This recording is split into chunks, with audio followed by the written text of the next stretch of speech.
বাংলায় অভয়ার প্রাণ বাঁচে না, বাংলা মায়ের প্রাণ বাঁচে না।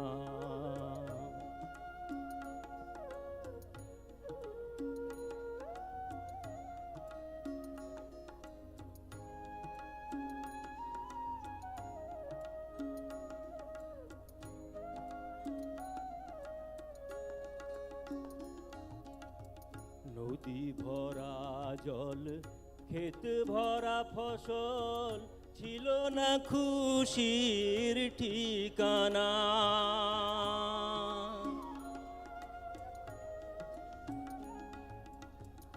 আজ সে নদী আছে, সেই ক্ষেত আছে, কেন গো সবার পেট ভরে না? খালি এই দুহাত, কপালে করাঘাত, বছর ভর তো কাজ জোটে না। গাঁ শহর খালি, যুবা গেল চলি, বিদেশে বিভুঁইয়ে মান বাঁচে না। হায় গো বাঙালির প্রাণ বাঁচে না, বাংলা মায়ের মান বাঁচে না, বঙ্গ বাঙালির মান বাঁচে না। আজ এই আসরে জ্ঞানী গুণীর দোরে, গুহারি লাগাই কবি চারণ গাও না।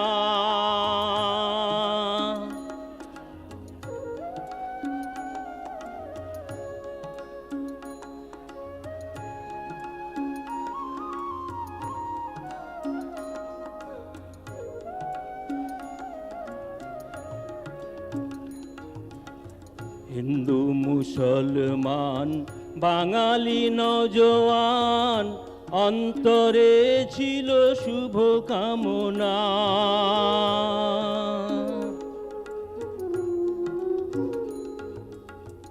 অশুভ কালো হাতে, বিভেদ বজ্রাঘাতে, বাড়ছে বাঙালির কাঙালিপনা।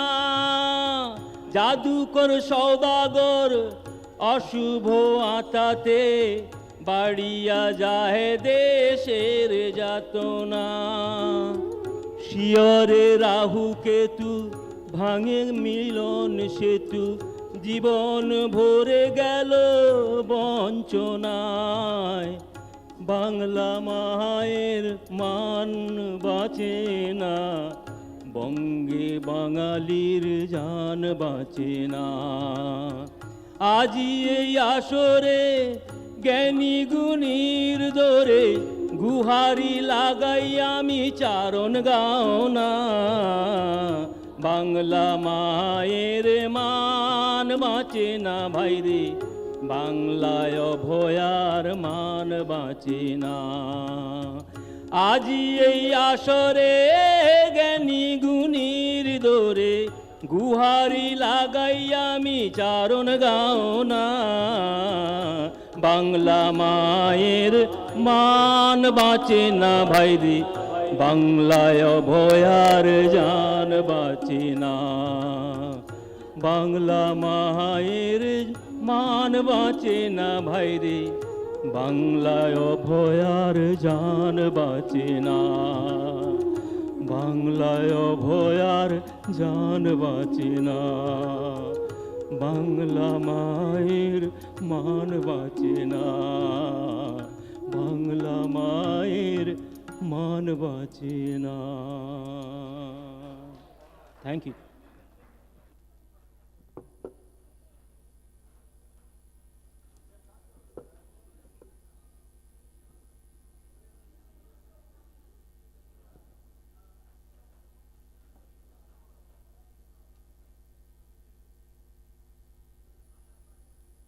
Please, I am requested to sit. Please, we'll start the session.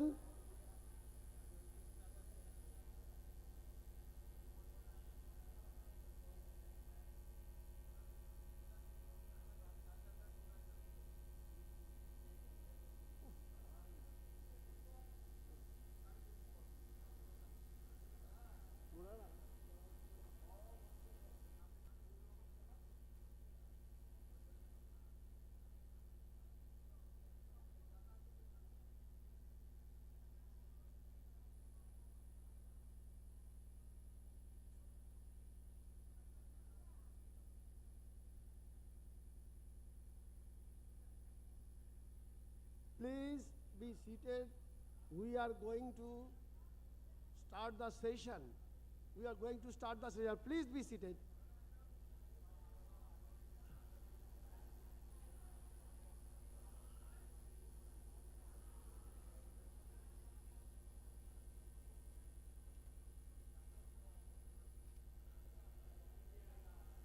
The first session of the last day of all the AIPSC is generally dedicated to the developmental issues of the respective states where the AIPSC is organized.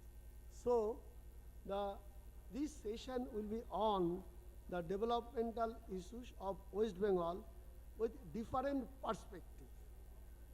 So, we have with 4 resource person expert in different fields. So we have with Professor Achin Chakraborty, Professor Institute of Developmental Studies, Kolkata.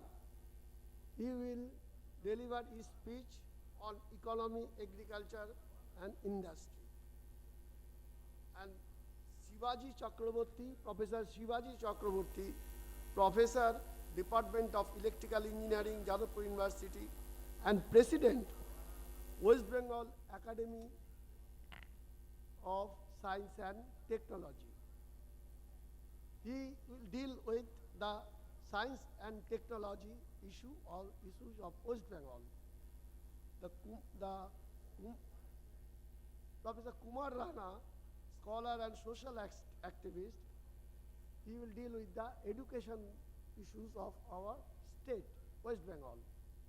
And Samudra Sengupta, CMOH, North Chobbish Parganas, Government of West Bengal, he will deliver his speech on the health issues. And the session will be chaired by Professor Shobhanik Rai, one of the joint convener of our seminar subcommittee under 18th Aipsc organizing committee. I am requested all of them to be seated in the dais, come to the dais and be seated.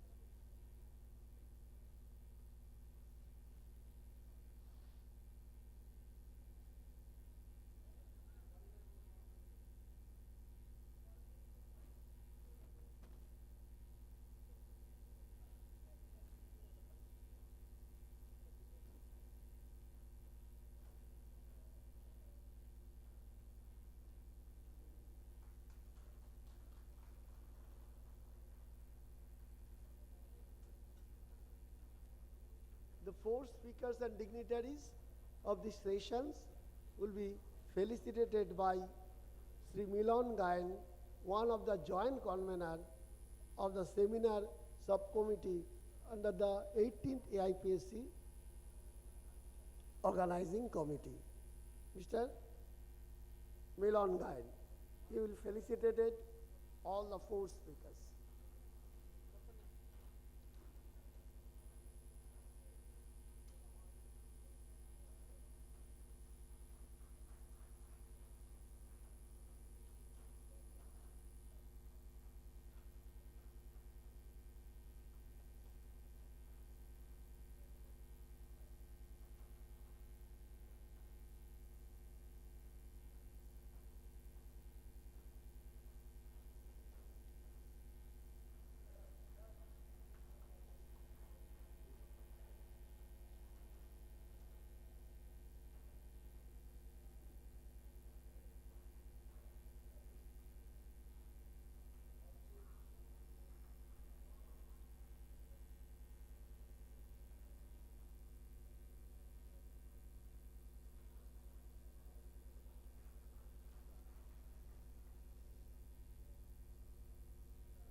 Then Professor Shobhanik Rai, you can start the program.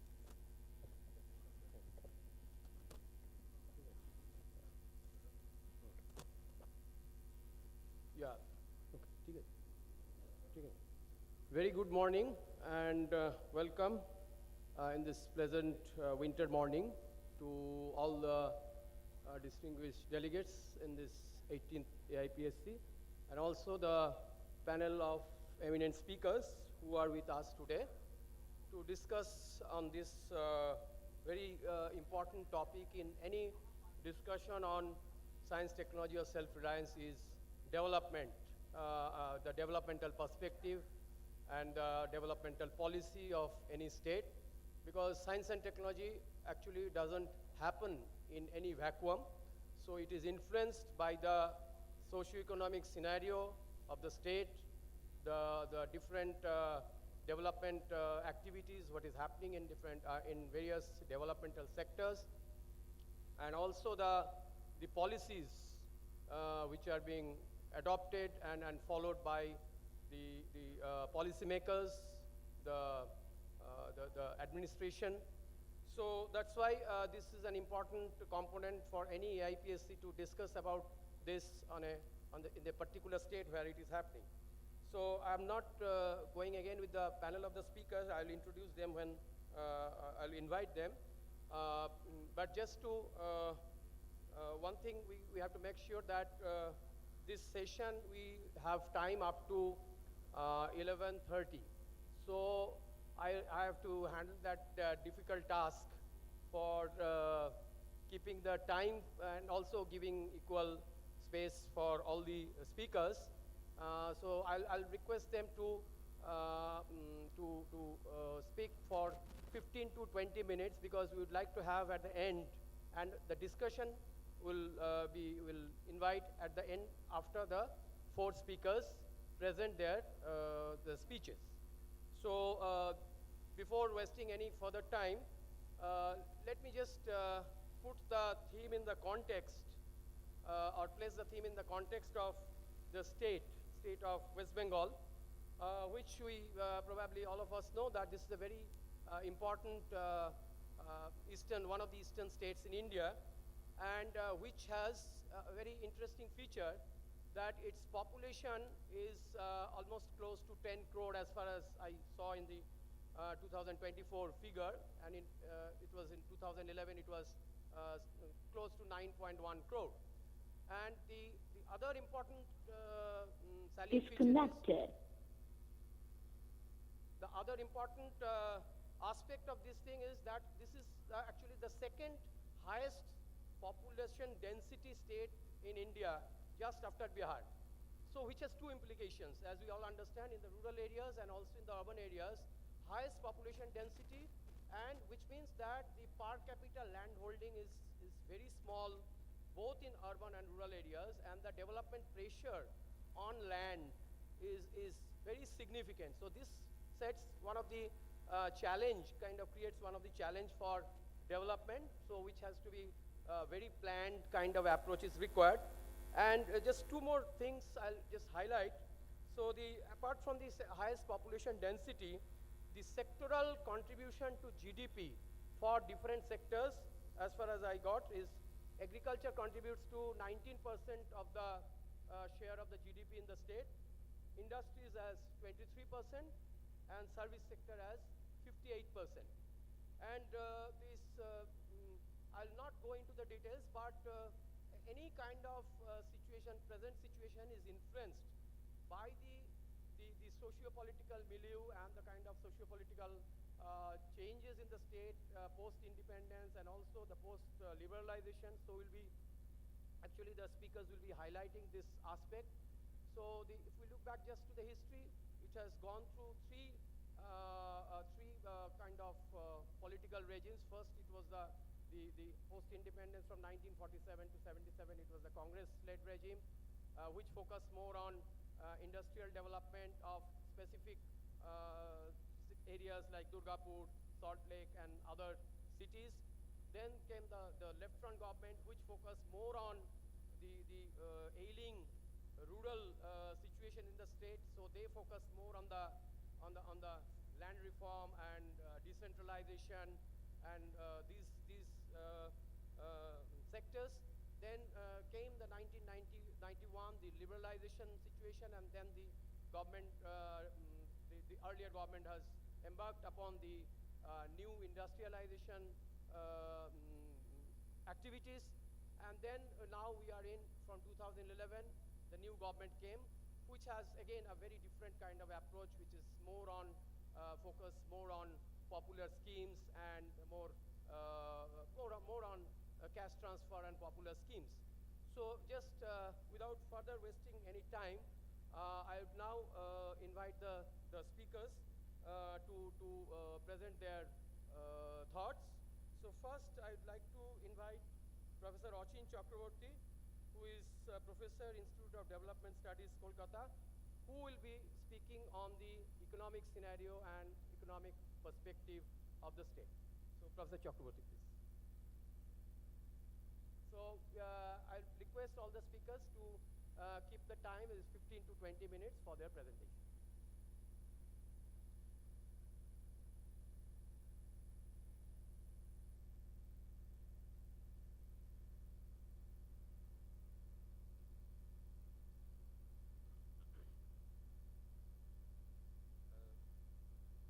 Very good morning to all of you, and thank you for coming here to join us here to discuss the development issues of West Bengal, the state of West Bengal.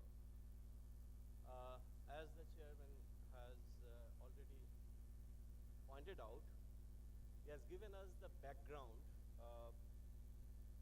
to these issues, and we'll briefly discuss, and my fellow panelists will also highlight some of the other issues which together probably will give you some understanding of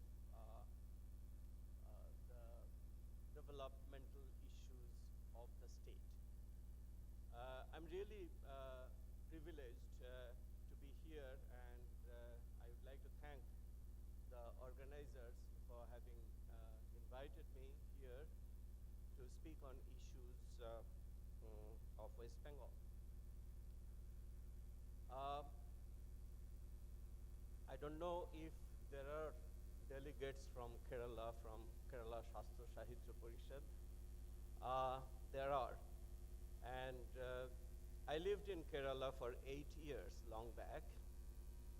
That was also another research institute, pretty well known in Kerala context, Center for Development Studies in Trivandrum. So I had the privilege of looking at the development issues in Kerala closely. And that time, there's some reports, all the states, they produced around that time reports on human development reports for the state. And I was coordinating that human development report for Kerala. So my understanding of West Bengal will of course be influenced by some of the developmental issues in other states as well. Because unless, in India, when you talk about a particular state, then the obvious way to understand the state would be, particularly the development issues of a particular state, would be to compare that state with some other states, or the all India average, maybe. So I'll try that, comparing West Bengal's development over the past several decades. As the chairman has pointed out, that in the past, 60 years or so, I mean, little less than 60 years, we have seen some changes, some stability in political regime, some changes. Even before that, West Bengal had to go through several episodes of political kind. And obviously, these political episodes and political events influence the development of the state in a variety of ways. So, but I'm not that much interested in particular regimes as such. I'll talk about the long trajectory of the development experience of the state of West Bengal vis-a-vis other states. If we go back to the 1960s, for instance, in the 1960s, West Bengal was one of the most developed industrially states in India. West Bengal was talked about in the league of Maharashtra and Gujarat. So West Bengal, Maharashtra, Gujarat, at the end of 1960s, they're almost equally developed. Now, how do we know that? One indicator that tells us that how a particular state is industrially developed, it is the share of industrial, what is called industrial, or share of value added in a particular sector, like share of value added by industry to the gross state domestic product, GSDP. So the share of industry in gross state domestic product for West Bengal was pretty high that time, around 34-35%. And that has come down, obviously. And also, in terms of the total industrial output or industrial value added, West Bengal's share also was pretty high, close to 30%. So in other words, until 1960s, a state was fairly developed in terms of industries. Then other states also came up, and other states started developing over time. In the 70s, in the 80s, other states came up and moved ahead. So West Bengal's share in terms of industrial value added, it came down, gradually came down. So over the past 50 years, it's a gradual decline in West Bengal's share in total industrial value added in India. So in other words, just by simple arithmetic, one can understand that, which means that West Bengal's rate of growth of industrial production was not as much as all India average. That's for a pretty long time actually, irrespective of regimes. But the decline actually started with some events. There are several events. One is that, because of the post-partition Bengal, we had all the jute industries, but the jute production actually went to the East Pakistan that time. So like that, so jute industry came down, and even the whatever industry we had, slowly, because of obsolescence, because of some other reason, the industry also was on decline. And moreover, which usually we don't look at separately, if you look at among the industries, the public sector's contribution and other organized sector's contribution, we'll find that in West Bengal, public sector's contribution to industrial output has declined faster than all India level. Now that's another very important issue, I would say, that, so in other words, a state's industrial development is not entirely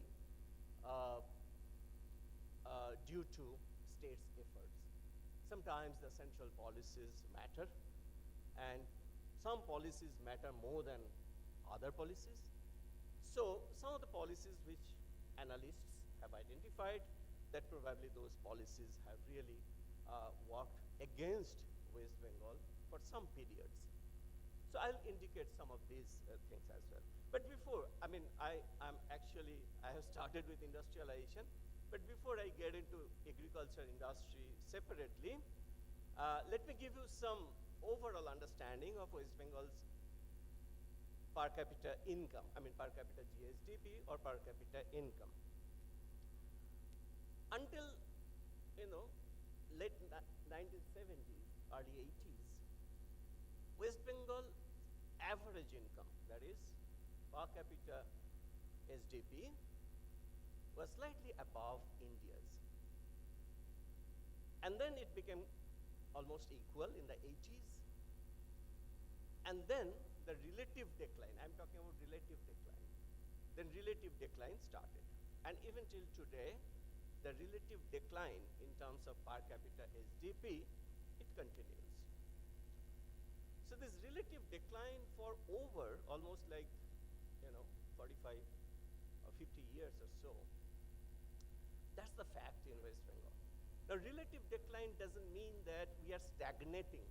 We are also growing, but our growth rate is slightly lower than the growth rate in GDP of India.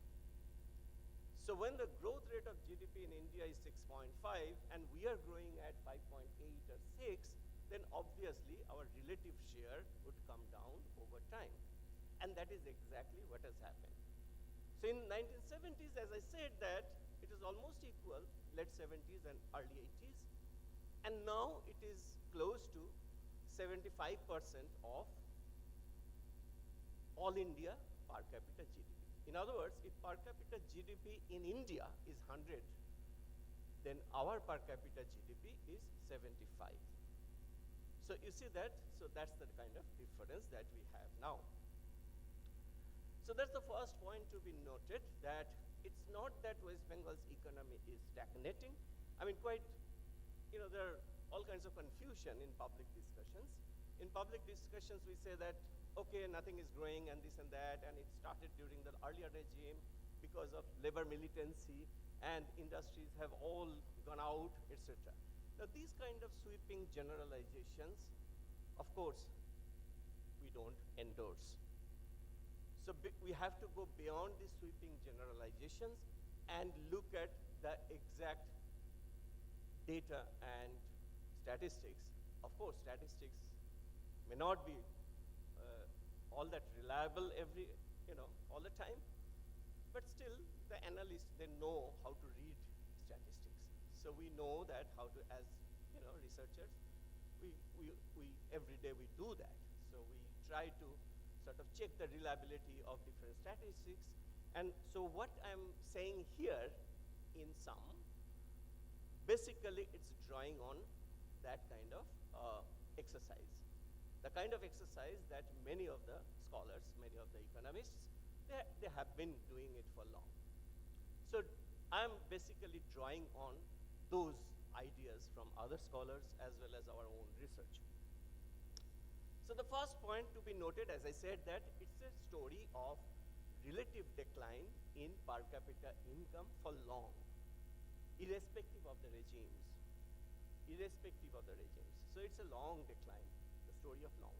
Second, if you look at agriculture and industry separately, what is happening to agriculture?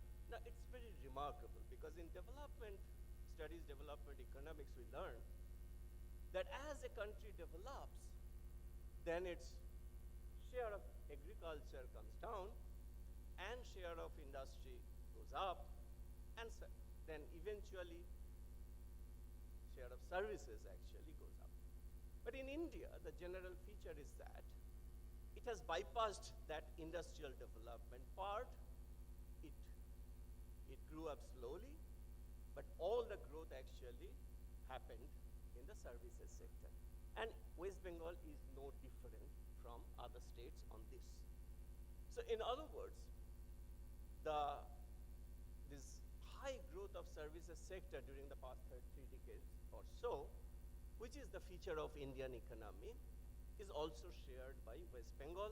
In West Bengal now, the share of services is close to 58 to 60%. So in other words, the services actually add the maximum to our state domestic product. And other than that, West Bengal's, as I said, industrial value added is slightly less than all India average. It's not slightly, significantly less than that. But agriculture is pretty good. And particularly when you look at agriculture, you see certain very peculiar feature in West Bengal agriculture. I'll mention 2-3 features so that you can build up the story from here. In West Bengal, even in the past decade or so, look at 2011 to 2021, this period, this 10-year period. rate of growth in agriculture in West Bengal far exceeded all India average growth in agriculture. That's a puzzle. So we say that agriculture is almost stagnant, it's overcrowded because, you know, the quantum of land that a cultivator has, it's pretty small compared to all India average. So it's all small plots of land that the cultivators are cultivating, but the rate of growth is pretty high. Even in the recent decade, we have seen that agriculture rate of growth something like close to 3.8 to 4%, which is one of the highest. So there are puzzles of this kind, that why is it so? Now one explanation could be that this is where the paradox lies.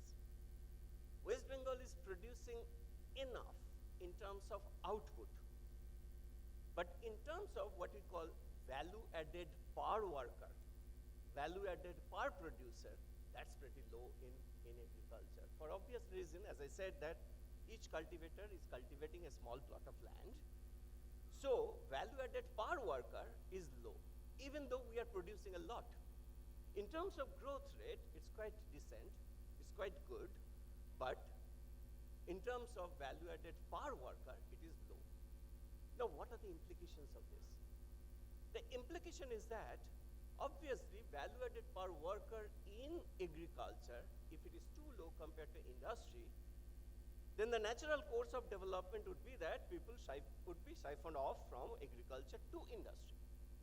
But since industrial growth is also sluggish, so we don't have enough opportunity to siphon off the workers from agriculture to industry. So a large number of people got stuck in agriculture, and they are producing whatever they could, and we are getting good output. We are getting good output, but that doesn't help to sort of support the farmer. That means per farmer income, per farming household income, if you look at National Sample Survey data, last couple of years ago, about 8 years ago or so, per farmer income, per farming household income is pretty low in West Bengal compared to other states. Now, this looks like a paradox. You are producing a lot of rice, you are producing a lot of other things in agriculture, but per farming household income is pretty low compared to other states. Now that's one of the paradoxes in West Bengal, and probably one way to think about it is that instead of focusing only on agriculture, it has to be focused in an integrated way. And that is exactly what we saw in the first decade of this century. In the first decade, during the earlier regime, eventually when we found that the initial land reforms, which the earlier regime actually very successfully accomplished, not so much land redistribution, but it is basically security of the rights of the tenants.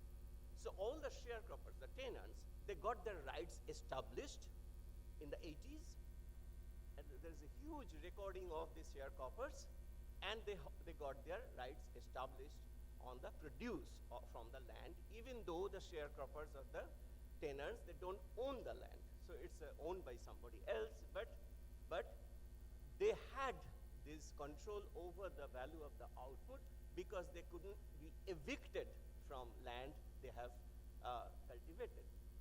Now that actually gave an impetus, huge boost to the output. So agricultural output actually grew at a pretty high rate in the 80s, 90s a bit lower, but again we see that some continuity of that thing is going on. So initial 80s growth we should be celebrating because of that, but in the recent past, the growth, should we be celebrating? Well, we should be celebrating because we are producing enough. But when it comes to farmers' income, then I think we have to think a lot about it, that how we can boost farmers' income. And no farming household actually, or most of the farming household, I shouldn't say no, most of the farming households actually, they can they actually have to do something else to supplement the little income that they get from cultivation. So cultivation is not enough for a farming household to give all the necessities of life. So they have to rely on some other sources of income. So that's the reality in rural Bengal now. Industry, as many of you probably know, that towards the later part of the last regime, there's very serious attempt to bring big investment to the state. And the fallout of that, we know that there's huge political fallout of that, and the change of regime actually happened in 2011. So between 2006 and 2011, so a series of events happened, and the popular support, over time went, and finally, change of regime happened in 2011. But what exactly did the state try to do between 2006 and 11? The state really tried to bring in industries to the state, big investment. And you probably heard about the story of Tata and all. The point here is that even after that, after 2011, what are the consequences that we can see in the economy in terms of big investment? Now, when you say big investment, we have to be very specific and clear on that. What is big investment? Now, I would call big investment something that for which you need to submit a proposal to the Ministry of Industry in Delhi. It's called Industrial Memorandum, IOM. And anyone interested in looking at, industrial proposals for different states, you can go to that site, Ministry of Industry site, and see that how much of investors they have, yes sir, how much of these investors they have proposed to invest in this particular state. If you go by that, decade-wise or even, 5-year periods, if you look at that, again you will find that West Bengal is almost like averaging. It's not at the bottom as such. In terms of ranking, it would be 8 to 9 among all the states. So if you look at the industrial proposals which are submitted to Ministry of Industry, it's not a very drastic change that you can see in West Bengal. That adds to the puzzle again. Then in terms of actualization of those proposals, what about that? Well, there is a huge gap between proposal and actualization. But if you take into account that, again you will find that you don't see, again West Bengal is middling. That means, somewhere 9 to 10 position like that. So in other words, it's not that no big investment is coming to West Bengal. But the point is that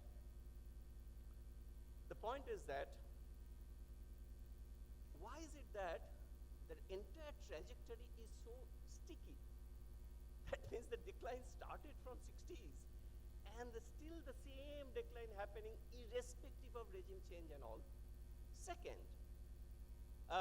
you see that the industrial, in terms of industrial memorandum, again you find that some big investors, they are interested in West Bengal. Not huge number, but some. But if you look at the quantum of investment, that means the actual value of investment, on average, it's far lower compared to other states. In other words, in terms of crores of rupees that they are proposing to invest in West Bengal, in terms of number of proposals, you are 8 or 9. In terms of crores of rupees that they are going to invest, you are even lower than that. So in other words, really big investment is unlikely to come to West Bengal. That's the scenario. What is the state doing to attract investment? I would say that almost nothing, because attracting big investment requires some policies which probably the state is consciously avoiding. Why? Because they are unpopular. They may be unpopular. Politically, they are not very popular thing to do. SEZ, for instance, special economic zones. Special economic zones are not allowed in West Bengal, right? Now, what is the contribution of special economic zones? If you really think hard about it, not much, but still special economic zones actually give some kind of boost to other investors, a kind of signaling thing. So other investors also get the signal, no, they are very pro-industry because they are now allowing SEZ, so maybe we can do good business in West Bengal. So SEZ may not contribute much to total industrial value added, but allowing SEZ may give some kind of signal to other investors from other states. They might be interested to invest in West Bengal. So these are some of the issues which I don't have much time to discuss some of these things. And the last point that I end with my presentation, the last point is that, again, in public discussion, you see a lot of, I would say, misinformation that you can see. Even though growth-wise we are not doing well, but something has happened in the past decade. What is it? If you look at the National Sample Survey consumption expenditure data, 2011 to 2017-18, during this period, you'll find that rural West Bengal consumption growth is faster than all India average. Another puzzle. So how come that farming households, they don't earn enough from agriculture, but consumption expenditure in rural areas that has increased faster between 2011-12 and 2017-18 compared to all India average. So in other words, somehow the rural households, they are doing slightly better than what they should if they entirely depend on agriculture. Probably they are not depending entirely on agriculture, something else. So what is this something else? I would say that there is some role for the transfers that this government is making. So these transfers get reflected directly in the consumption expenditure of the households. The welfare transfers kind of thing directly get reflected in the consumption expenditure of the households, but not so much in terms of investment. Yes. So I think that I have given you enough food for thought, and so there are a lot of puzzles. It's not a kind of linear development as such. So thank you very much, and if you have any questions, I would be happy to answer.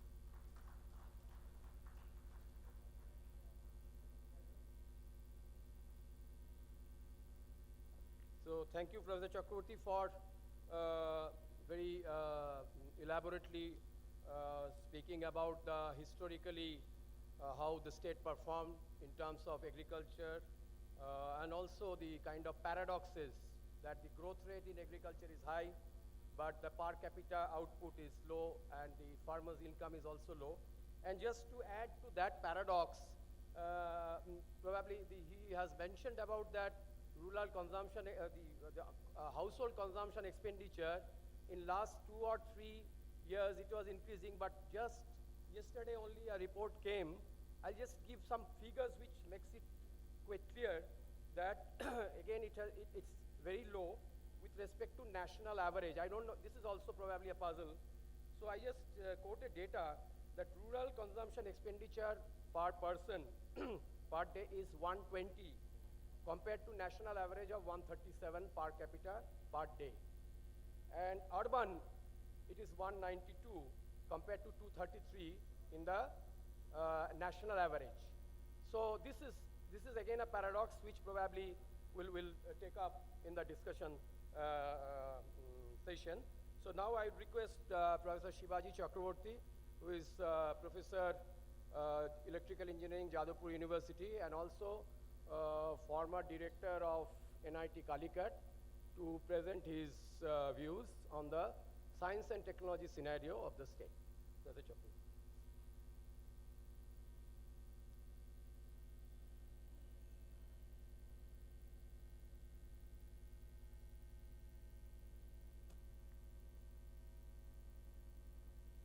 Good morning, Suprabhatam, Namaskar. You know, go to many places,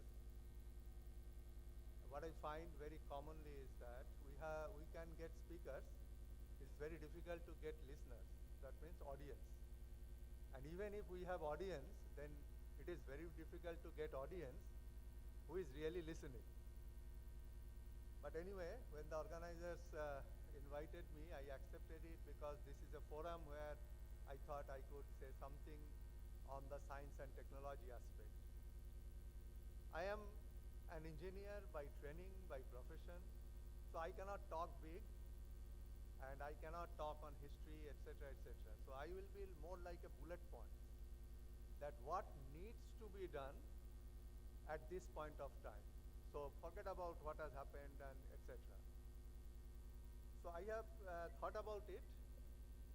Now, the role science and technology can play in the development of any state, forget about West Bengal. That's a big thing. Today, in 2025, in another 2 days, without science and technology, there is absolutely no development in any sector. Forget about, industry.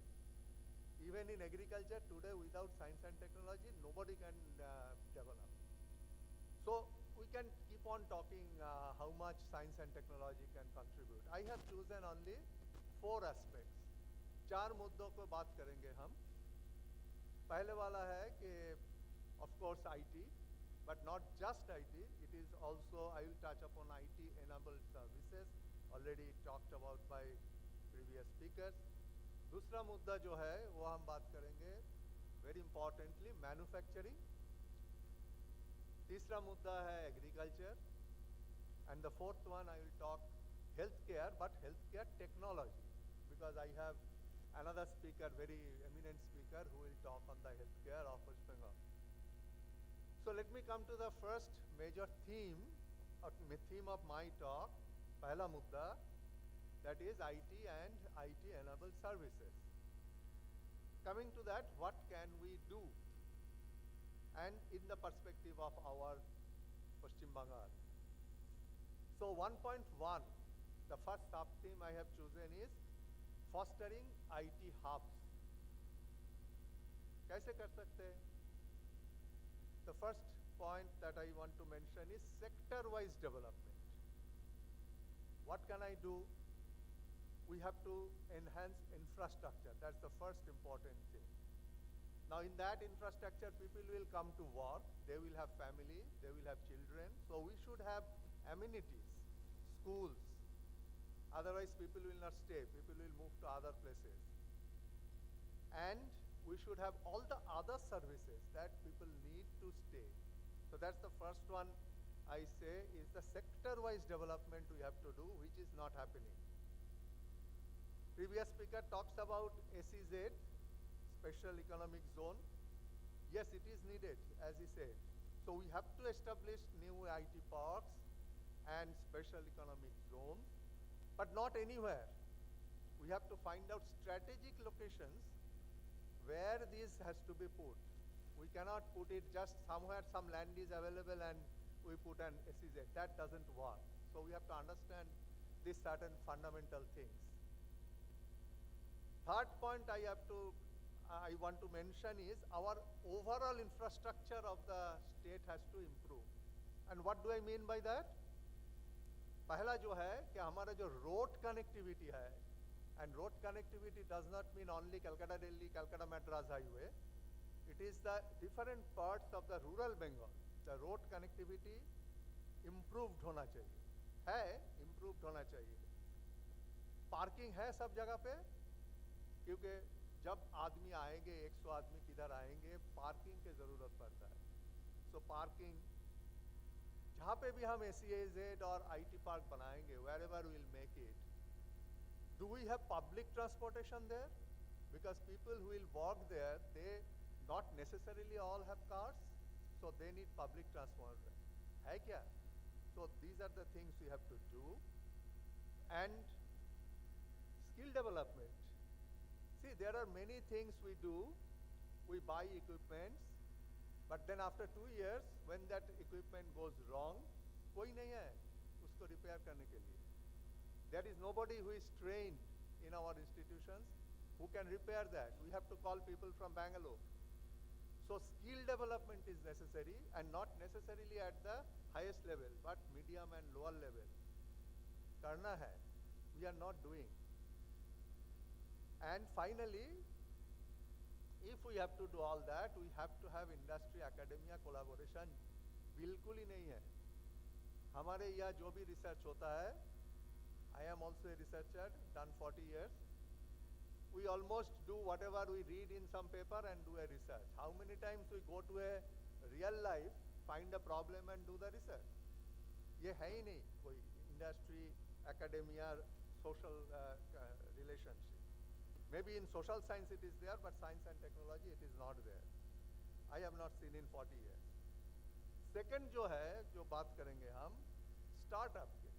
You are hearing lot of about startups. Just now our previous speaker has said about that. So we need, particularly in West Bengal, we should not talk about all those big industries coming and doing something here. Why only depend on that? This is something I don't agree. जो हमें करना है, वो है कि we have to have more and more incubators here. कितने हैं हमारे यहाँ? How many universities and institutions have really running incubators? I know because I was in other states, how they work there. I just want to mention one thing, that these startups, they are recognized by Department of Promotion of Industry and Internal Trade, Government of India. As of December 31, 2023, एक साल पहले, हमारे waste Bengal में 1170 startup था government list में. महाराष्ट्र कितने थे? 64,974, 64,974. Bihar, how many startups on the recognized list? 9,057. We are 1,170. Why we are not promoting startups? This needs promotion. ऐसे नहीं होता है कि आप अपने आप हो जाएगा. What do we need for that? We need funding and grants. कहाँ से आएगा? Primarily government को support करना है. So we need government funding, government subsidies, including central and state, and of course tax incentives. Now this tax incentive also not only from the income tax central government, also from the state government. We need to network. मतलब क्या? मतलब है कि we need to connect these startups, because these are the new initiatives, with investors, with mentors, and also with customers. We are not doing. Therefore, we need to have mentorship programs. And who will do that? Here government has to play a role to organize mentorship program where the startup should, link with experienced entrepreneurs and also industry experts. And for all of this, doing that, we need to upgrade the startup policy of our state, simplifying regulations and procedures. This is what I firmly believe. तीसरा जो हम बोलना चाहते हैं कि we need to enhance our digital infrastructure in the state. अब ऐसे हम मोबाइल लेके कहाँ भी गए और इंटरनेट में लगा दिया, ये डिजिटल इंफ्रास्ट्रक्चर नहीं है. We have to clearly understand that this is not in digital infrastructure. Digital infrastructure means in all parts of our rural Bengal we should have fiber optic network, high-speed fiber optic network. And that will give very high-speed internet to all the institutions or whatever who are working at the remote locations. We should have data centers at various locations of the state, because now cloud computing is here to stay. Whether we like it or not, doesn't matter. Cloud computing is here to stay. And for that we need data centers. कहाँ है हमारे? नहीं है. But we need to do it. What I'm saying is in future. Cyber security. The moment we will say all these high-speed internet, all these data centers, all this cloud computing, immediate question will come that people will hack it.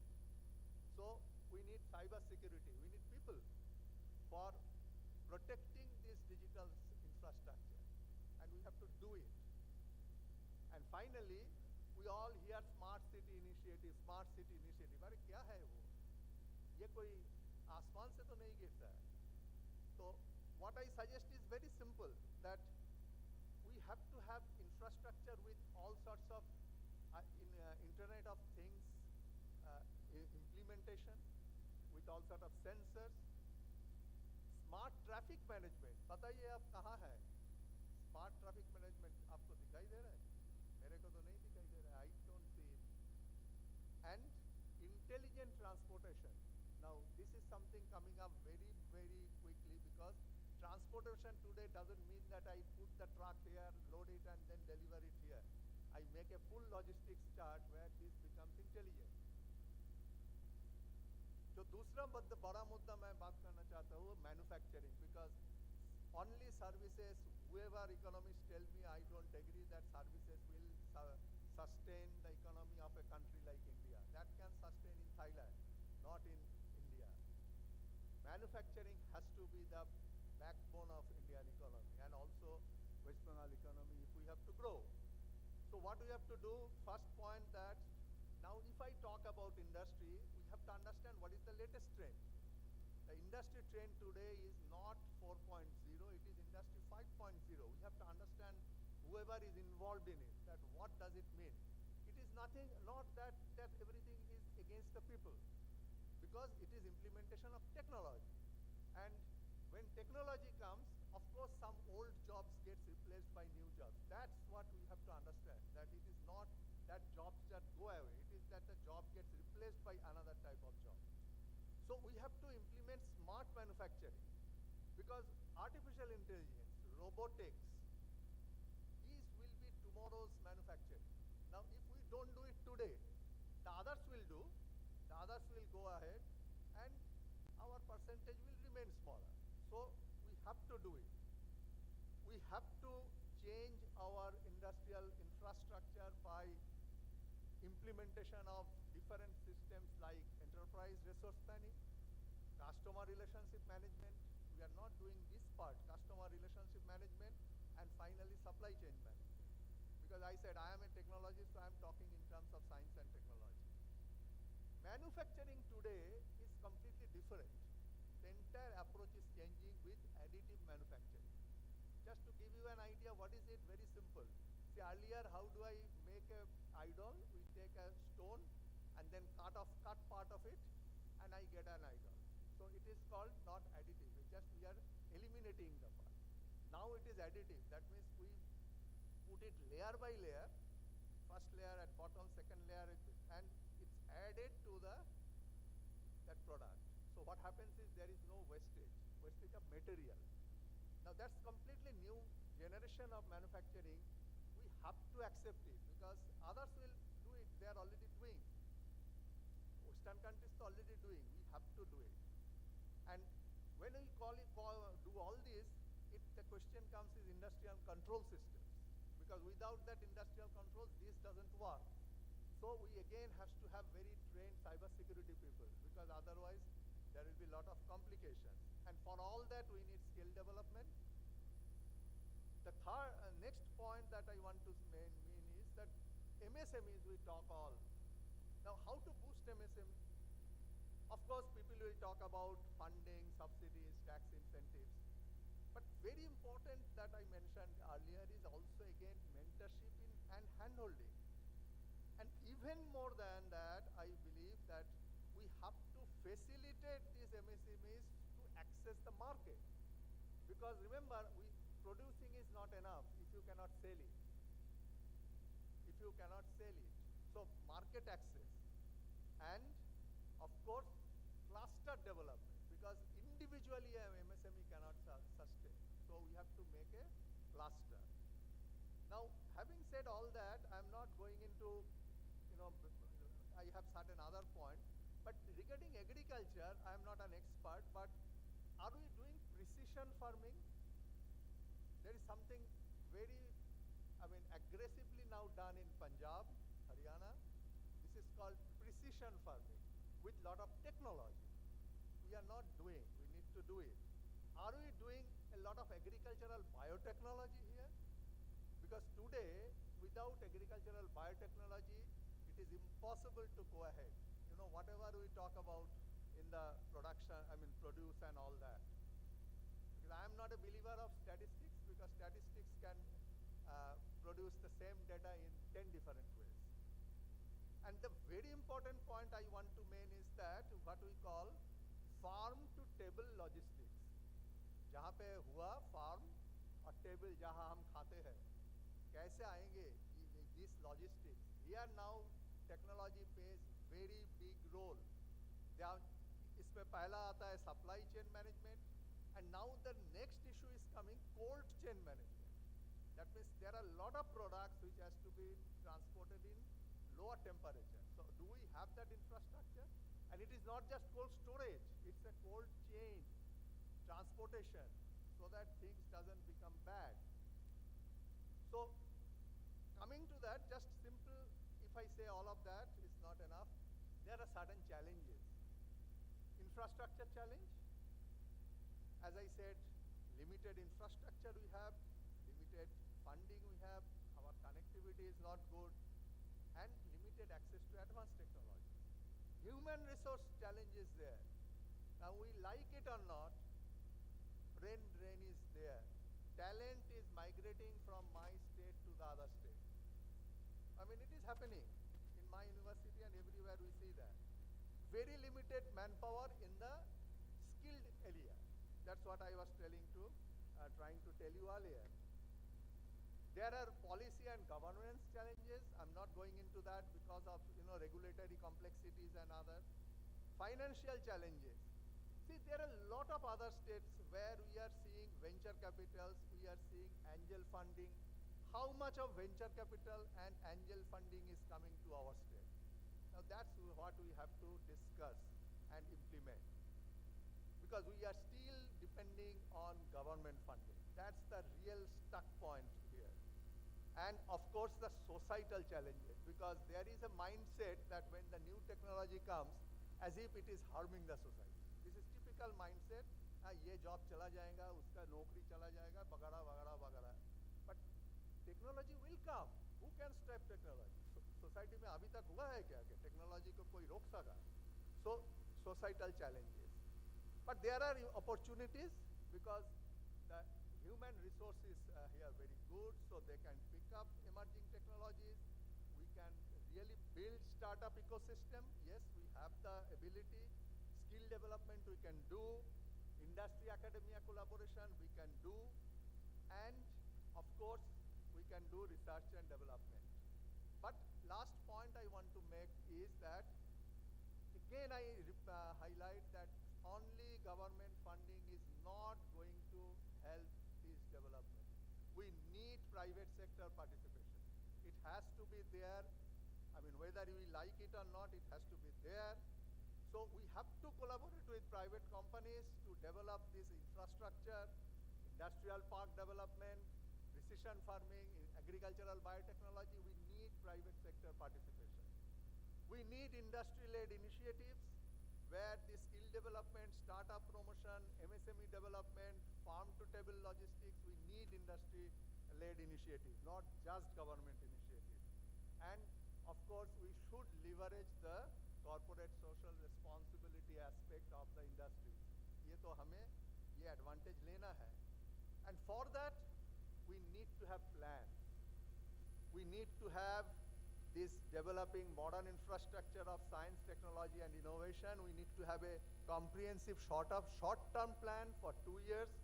We need to have a medium-term plan for 2 to 5 years and a long-term plan for 5 to 10 years. That we must have today. Otherwise, it's not going to help. And finally, we have to identify key infrastructure components, key stakeholders, government initiatives, private sector participation, and very importantly, budget allocation and monitoring of the performance indicators. We have to do today. We have to monitor the performance. It's not that I just do whatever I like. There has to be monitoring of performance indicators. With that, I am pretty sure that West Bengal will go forward tomorrow. Thank you. Jai Hind.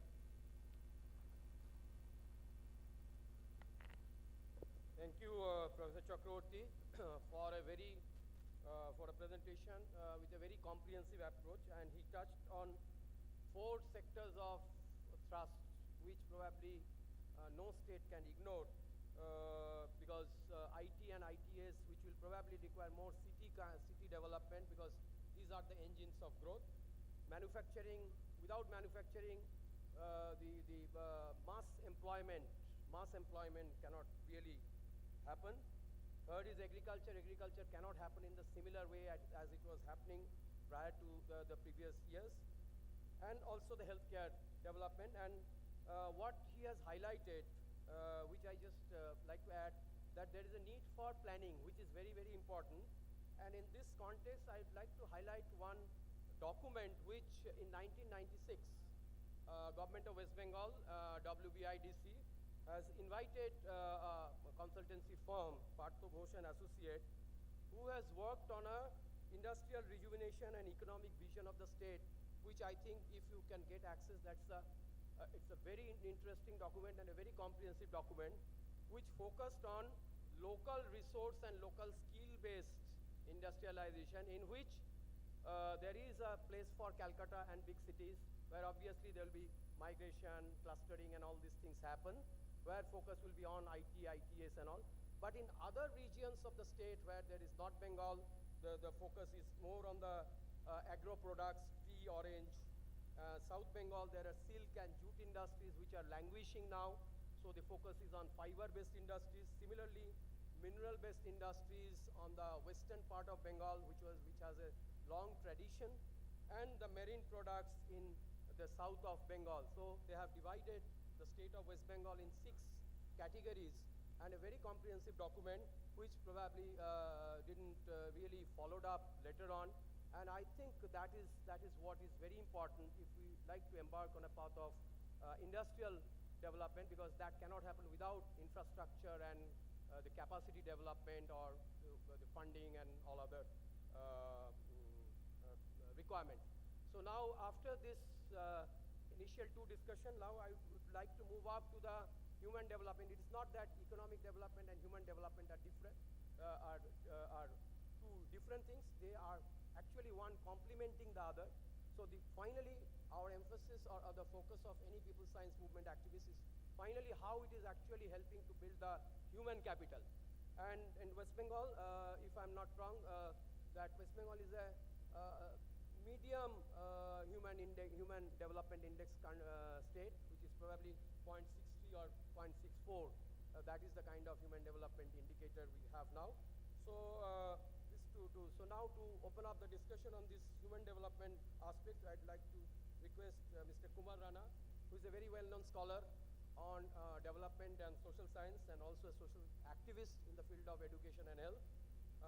So I'd like to request Mr. Rana to place his views.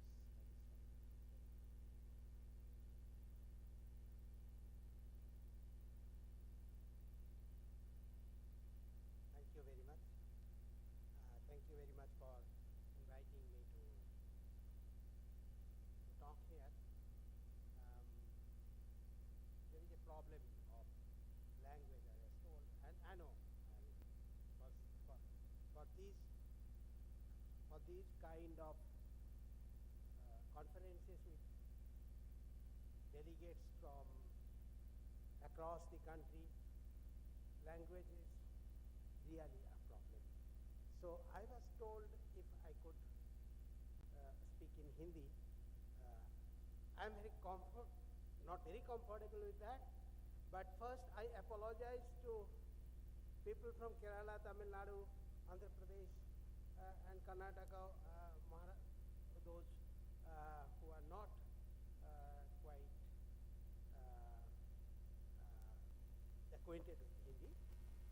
So, but they can find some solace that my speaking Hindi is as difficult as they are understanding Hindi, because I am not a Hindi speaker. My mother tongue, and also I can generate some sympathy that none of these languages are my mother tongue. I am speaking, be it in Hindi or English or Bengali, they are not my mother tongue. My mother tongue is different. So I am reduced to speaking in a tongue which is not my own. So that's why from that point, I believe the non-Hindi speakers will forgive me and accept my apology with sympathy. Thank you very much. Maybe at the end of my talk, I can summarize a bit in English for what I said. I don't know how much I can do. Now, पहला ये है कि पश्चिम बंगाल में अब ये all India conference है, तो इसमें अचानक पश्चिम बंगाल का शिक्षा, यहाँ का तालीम, इसको लेकर के हम लोग बात कर रहे हैं। क्यों? फ़ायदा क्या है? ये है कि पश्चिम बंगाल में जो हो रहा है वो दूसरों राज्य से सभी राज्य का अलग अलग जो है फीचर्स होते हैं, अलग अलग प्रकृति होते हैं, लेकिन हमारे हिंदुस्तान में जो तालीम का जो सिस्टम है, जो व्यवस्था है, शिक्षा की जो व्यवस्था है, तो उसमें एक सबका एक के साथ दूसरों का कुछ ताल्लुकात रहता है। तो इसलिए बंगाल में आज जो हो रहा है, इसका कुछ लेसन्स, कुछ पाठ वो दूसरे राज्यों के लिए भी ये मुझे लगता है कि उनके साथ भी इसका ताल्लुकात है। तो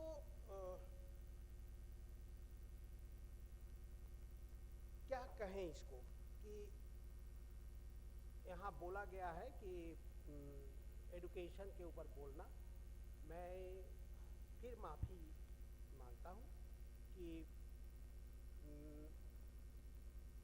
हायर एडुकेशन से मैं महरूम हूँ, तो मैं उस पर मेरी जितनी भी काम है वो प्राइमरी एडुकेशन और एलिमेंटरी एडुकेशन कह सकते हैं कि स्कूल एडुकेशन के ऊपर, तो मेरा फोकस ज़्यादातर रहेगा स्कूल एडुकेशन के ऊपर। लेकिन स्कूल एडुकेशन से जो बात करेंगे उसमें शायद कुछ रिश्ता जुड़ सकता है हायर एडुकेशन के साथ। मैं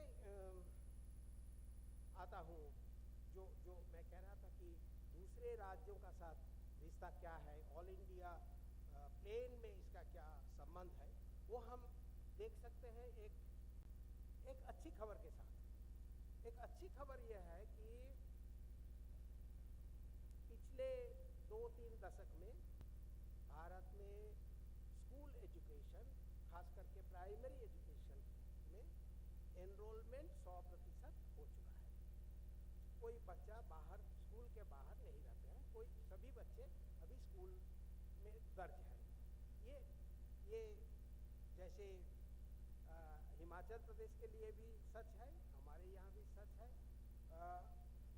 इवन बिहार, उत्तर प्रदेश में भी ये मात्रा बहुत बढ़ गया है। मेरे ख्याल से school education, primary school enrolment वो 100% हो गया है। तो इसी तरह का जो ये अच्छी खबर है, लेकिन इसी के साथ साथ बुरे खबर बहुत हैं। तो बुरे खबर में भी बंगाल का जो है दूसरे राज्यों के साथ बहुत सारे ताल्लुकात हैं। आप लोग यहाँ, जैसे कि मैं शुरू करने वाला हूँ साइंस से, आप लोग यहाँ जैसे साइंस का डिस्कशन कर रहे हैं, साइंस को कैसे पढ़ाया जाए, इसका कैसे प्रसार किया जाए, कैसे लोगों तक पहुँचाया जाए। तो इसमें अगर बंगाल में जो हमारे जो तालीमी जो यहाँ सिस्टम है, उसमें जितने कमजोरी हैं, तो उसमें एक सबसे बड़ी कमजोरी में से एक है कि यहाँ साइंस पढ़ाया नहीं जाता है। 2012 साल का आंकड़ा मैं बोल रहा हूँ, अभी तो आंकड़ा मिलना बहुत मुश्किल हो गया है। तो अभी क्या हो रहा है इसका आंकड़ा मिलना बहुत मुश्किल हो गया है। कितने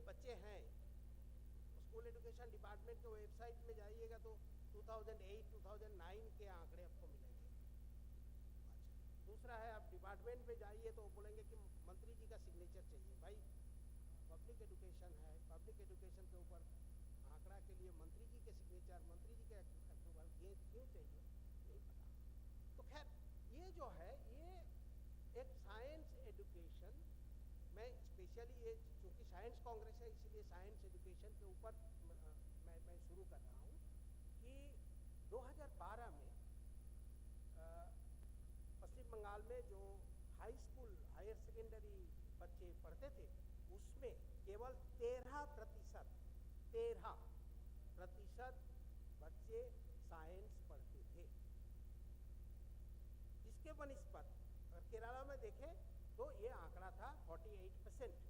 करीब करीब आधे बच्चे जितने मैंने केरला में जितने बच्चे हायर सेकेंडरी लेवल में पढ़ते हैं तो उसके 48% साइंस पढ़ते हैं और हमारे यहाँ वो है 13%। तो जिस राज्य में 13% बच्चे साइंस पढ़ते हैं इसमें चक्रवर्ती साहब जो बोले टेक्नोलॉजी का विस्तार वगैरह मैं 100% उनके साथ सहमत हूँ, लेकिन कैसे करें, कौन करेगा, ये एक सवाल है। दूसरा जो सवाल है साइंस का ये जो पिछड़ापन जो हम नहीं मैच कर पाते हैं, क्यों नहीं मैच कर पाते हैं, तो इसका है कि सदियों से जो चला आ रहा है एक दूरी गांव और शहर का, ये पश्चिम बंगाल का एक बड़ा जो है डिस्टिंक्टिवनेस अगर कहते हैं तो पश्चिम बंगाल में गांव और शहर का दूरी, ये हम लोग कितनों लैंड रिफॉर्म कर दें, कितनों पंचायत कर दें, ये गांव और शहर के दूरी को कम करने में हम कामयाब नहीं रहे। ये दूसरों राज्य के बनिस्पत हमारे यहाँ ये दूरी और इस दूरी में जो वास्तविक दूरी है उससे ज़्यादा मानसिक दूरी और ज़्यादा है। इस मानसिक दूरी के एक कारण है कि यहाँ का जाति व्यवस्था। आमतौर पर शहर में जो लोग रहते हैं, जो रूल करते हैं, जो सियासत में हैं, वह आमतौर पर ऊंची जात से आते हैं। माफ कीजिएगा, हिंदुस्तान में कहीं ऐसे नहीं मिलेगा कि एक सेमिनार में दो चक्रवर्ती बैठे हुए, नहीं मिलेगा। ये बंगाल का, मैं अजीम जी मेरे दोस्त हैं, बहुत से करीबी दोस्त हैं, एक साथ आए हैं हम लोग। ये साहब जो है पंडित आदमी है, मैं नहीं कह रहा हूँ कि ये इनका दोष है, लेकिन जो सिस्टम हमारे यहाँ बन गया है उस सिस्टम में आपको चक्रवर्ती ही नजर आएंगे, चैटर्जी नजर आएंगे, लेकिन गांव के जो रिप्रेजेंटेशन, सोसाइटी के, समाज के जो रिप्रेजेंटेशन, वो आपको नहीं मिलेगा। इसका कारण, इसके चलते इसका एक टू वे इफेक्ट है। एक यह आप लिटरेसी रेट देख लीजिए, आदिवासी का लिटरेसी, अब तो अमित बाबू के कृपा में हम लोग तो जान भी नहीं पा रहे हैं कि क्या है हमारे लिटरेसी रेट। तो अमित बाबू तो बंद कर दिए, हम लोगों का लोक गणना ही बंद हो गया है, जान ही नहीं पा रहे हैं कि क्या हो रहा है। तो लेकिन जो पुरानी जो है 2011 तक जो हमारे पास आंकड़ा है, आदिवासी का लिटरेसी रेट 50 से थोड़ा ऊपर है ना, जो कि अपर कास्ट का जो है, अपर कास्ट का हमारे यहाँ चूँकि गणना में नहीं मिलता है, लेकिन एवरेज से आपको मिलेगा। तो अपर कास्ट का करीब करीब ये, इससे अगर थोड़ा सा जोड़ घटाव करके निकाले तो अपर कास्ट का लिटरेसी रेट करीब करीब आपको 100 है ना। तो यह जो है ये ऐतिहासिक रूप से चला आ रहा ये एक सिंड्रोम है। तो इसको दूर करने में जब 1977 में लेफ्ट गवर्नमेंट पावर में आई तो उनका इलेक्टोरल जो मैनिफेस्टो था, उस मैनिफेस्टो में एक कमिटमेंट, एक प्रतिबद्धता उन्होंने घोषित की थी कि हम प्राइमरी एजुकेशन को यूनिवर्सलाइज कर देंगे। ये 1977 का जो इलेक्शन मैनिफेस्टो है, उस मैनिफेस्टो में अब भी कोई भी वो इलेक्शन मैनिफेस्टो मिलता है, कोई भी देख सकते हैं कि हम प्राइमरी एजुकेशन को यूनिवर्सलाइज करेंगे। वह अगर हो पाता, उस प्रतिबद्धता, अफसोस कि उसके ऊपर जो जितना काम करना चाहिए था उतना काम नहीं हुआ है। वह अगर हो पाता, 2001 साल के हिसाब से हम लोग देख रहे हैं कि पश्चिम बंगाल में जितना इलिटरेट पैदा हुए हैं, मतलब 77 से 2001 के बीच वो 30% जो टोटल इलिटरेट हैं पश्चिम बंगाल के 2001 साल में, उसका 30% पैदा हुए हैं वाम फ्रंट सरकार के जमाने में। सो इसको मानना पड़ेगा कि हम लोग जो एम्फेसिस उस पर देना चाहिए था हम लोग नहीं दे पाए, और उसका जो है उसका वो कंटिन्यूड होते गया।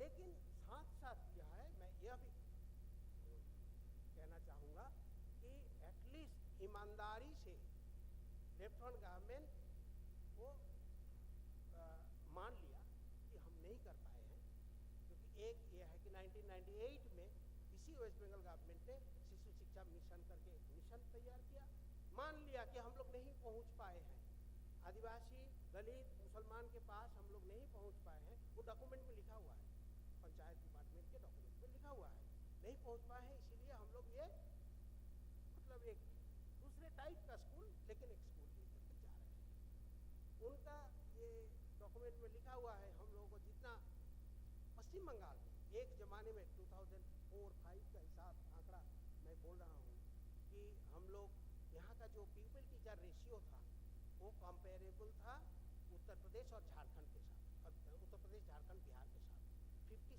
56:1। हम टीचर नहीं दे पा रहे थे स्कूल, सिंगल टीचर स्कूल्स, करीब 10% स्कूल थे सिंगल टीचर, एक मास्टर महाशय चलाते थे।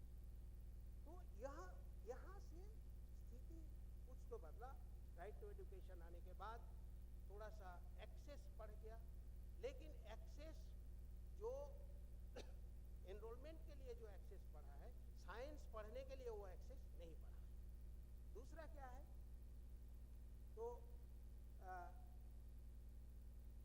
लड़कियां जो स्कूल नहीं जा पाती थी, अभी करीब सभी लड़कियां स्कूल जाती हैं। ये एक देखने के लिए कोई भी आदमी देख सकते हैं, गाँव में जाइएगा 10 बजे लड़कियां जो है साइकिल से स्कूल जा रही हैं।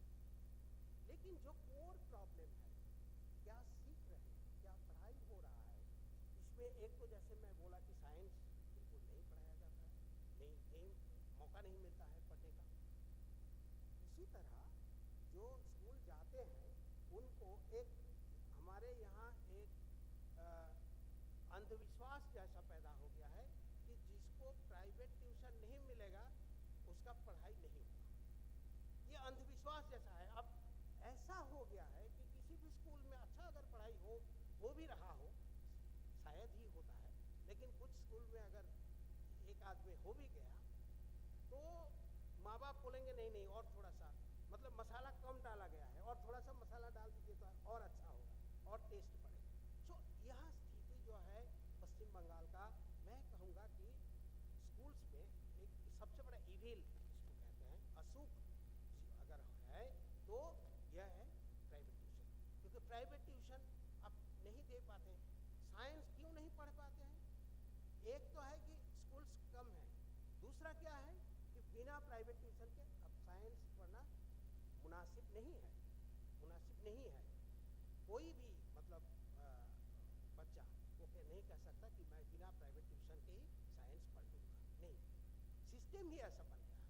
तो और ये जो 2011 के बाद जो यहाँ जो सिस्टम आया है, वो लोगों को बहुत उम्मीद लेकर के कुछ लोग आए थे कि नहीं बहुत सारे ये गवर्नमेंट जो है ये बहुत चेंजेस ले आएंगे, बहुत सारे बदलाव आएगा, हम लोग देख सकते हैं। लेकिन लेकिन इसका जो है वो थोड़ा शुरू में कुछ संकेत भी दिया गया, एक कमेटी बनी, वो सिलेबस करिकुलम इसको लेकर के, लेकिन खुद उसके कमेटी के चेयरमैन साहब इतना डिसअपॉइंटेड हो गए सुरेंद्र सन्याल साहब कि बोले कि कुछ नहीं होने वाला है, क्योंकि जो प्रॉब्लम्स जो था, जैसे कि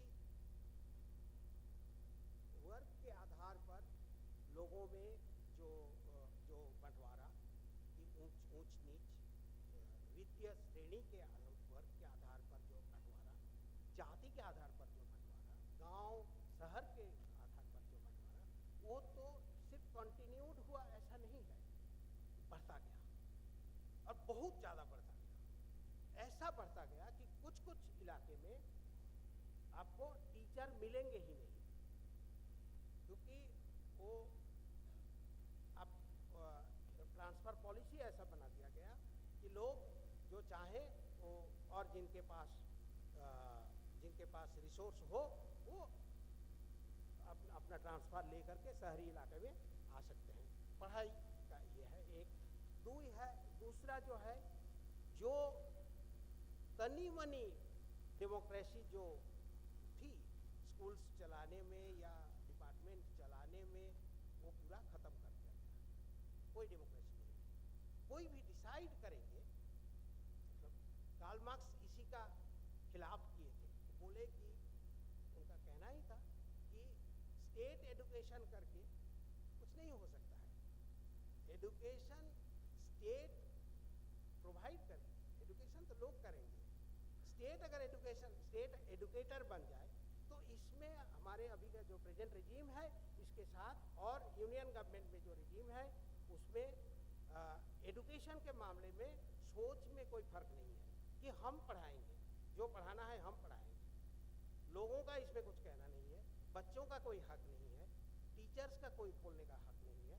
यह एक जो है, मैं कहूँगा कि बहुत बड़ा एक खतरा है। और इसीलिए मैं कह रहा था कि भारत में दूसरे राज्य में जो हो रहा है, तो कुछ राज्य को छोड़ करके दूसरे राज्य में जो हो रहा है और बंगाल में जो हो रहा है, एक सीख हम लोगों को लेना चाहिए कि स्टेट एजुकेटर बनने में जो स्टेट खुद सिखाने का जो होड़ में लगा हुआ है, उसको हम लोगों को उसका विरोध करना चाहिए। ये it's a very very dangerous trend. तो जैसे कि अभी नो डिटेंशन को लेकर के अभी हाल में जो डिस्कशन हो रहा है, आप देख सकते हैं कि आप चाहे तो नो डिटेंशन हटा दीजिए। भाई बहुत लड़ करके यहाँ के लोग, यहाँ भी मेरे दोस्तों यहाँ बैठे हुए हैं, मैं देख रहा हूँ, लड़े हैं कि नहीं नो डिटेंशन पॉलिसी इसको हटाना चाहिए। तो उसको बहुत लड़ाई करके जिसको हटा दिए, तो उसको फिर से ले आने का जो कोशिश जो यूनियन गवर्नमेंट और डिफरेंट स्टेट गवर्नमेंट्स कर रहे हैं, इसको भी एक मेरे ख्याल से यह एक लेसन है, ये हम लोग को लेना चाहिए। तो मैं ज़्यादा टाइम नहीं लूँगा। सो for the audiences of the sound, I can summarize in 2-3 lines what I have said. So 2-3 lines, that is what I am doing. Yeah. So for 2-3 lines, that's what I'm saying, that what is happening in the education sector in West Bengal is not very different from many other states in India. It's very much class driven, it's very much caste divisive, it's very much divided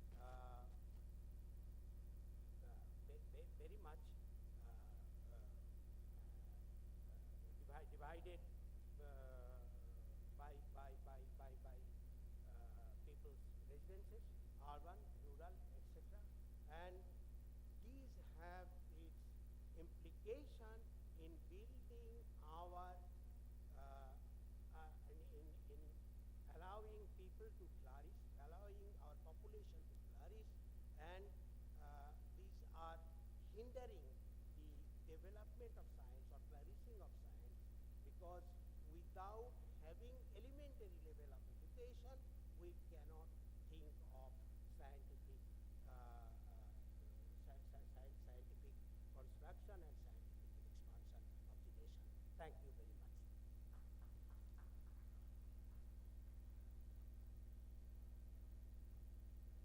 Thank you, Mr. Rana, for highlighting very important social issues related to the elementary education, because that is the backbone of any development, because unless there is a high literacy and inclusivity, inclusion of all social components, particularly the backward and minority communities. So he has very well elaborated on these issues, and he highlighted the total lack of emphasis, particularly in this state, in last 10 years or 12 years, what we have seen, which is it's not a very happy situation. We see a very good physical infrastructure, both in health and education, good buildings and all, but complete lack of manpower. Not only the teaching manpower, the assistance manpower, and that is significantly affecting all kinds of education, particularly the science education. Because just one example I like to give for this, that in a Sundarban this is in Kumirmadi High School, we have done a survey, there are 1,200 students, and there are 7 teachers, and there is no science teacher. So that's the kind of situation, and he has rightly highlighted that, and there are many articles he has published, and our local vernacular media, these are getting published. So this is a real concern as a people science activist, this very, very critical situation, and thank you, Mr. Rana, for highlighting this and also speaking in Hindi so that it could reach to larger audience. So now I would move to our final speaker, Dr. Samudra Sengupta, who is a doctor and the CMOH North 24 Pargana. He will be speaking on the public health issues and policies. Dr. Sengupta.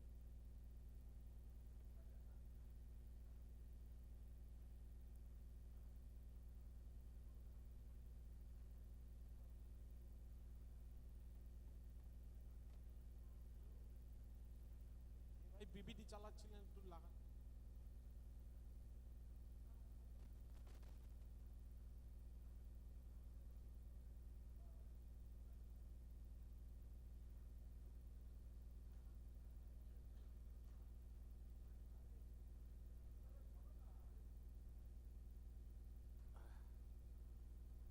At the very beginning, I want to thank the organizers as well as all the dignitaries on the dais and in front of me, the grassroots level activists in science and technology.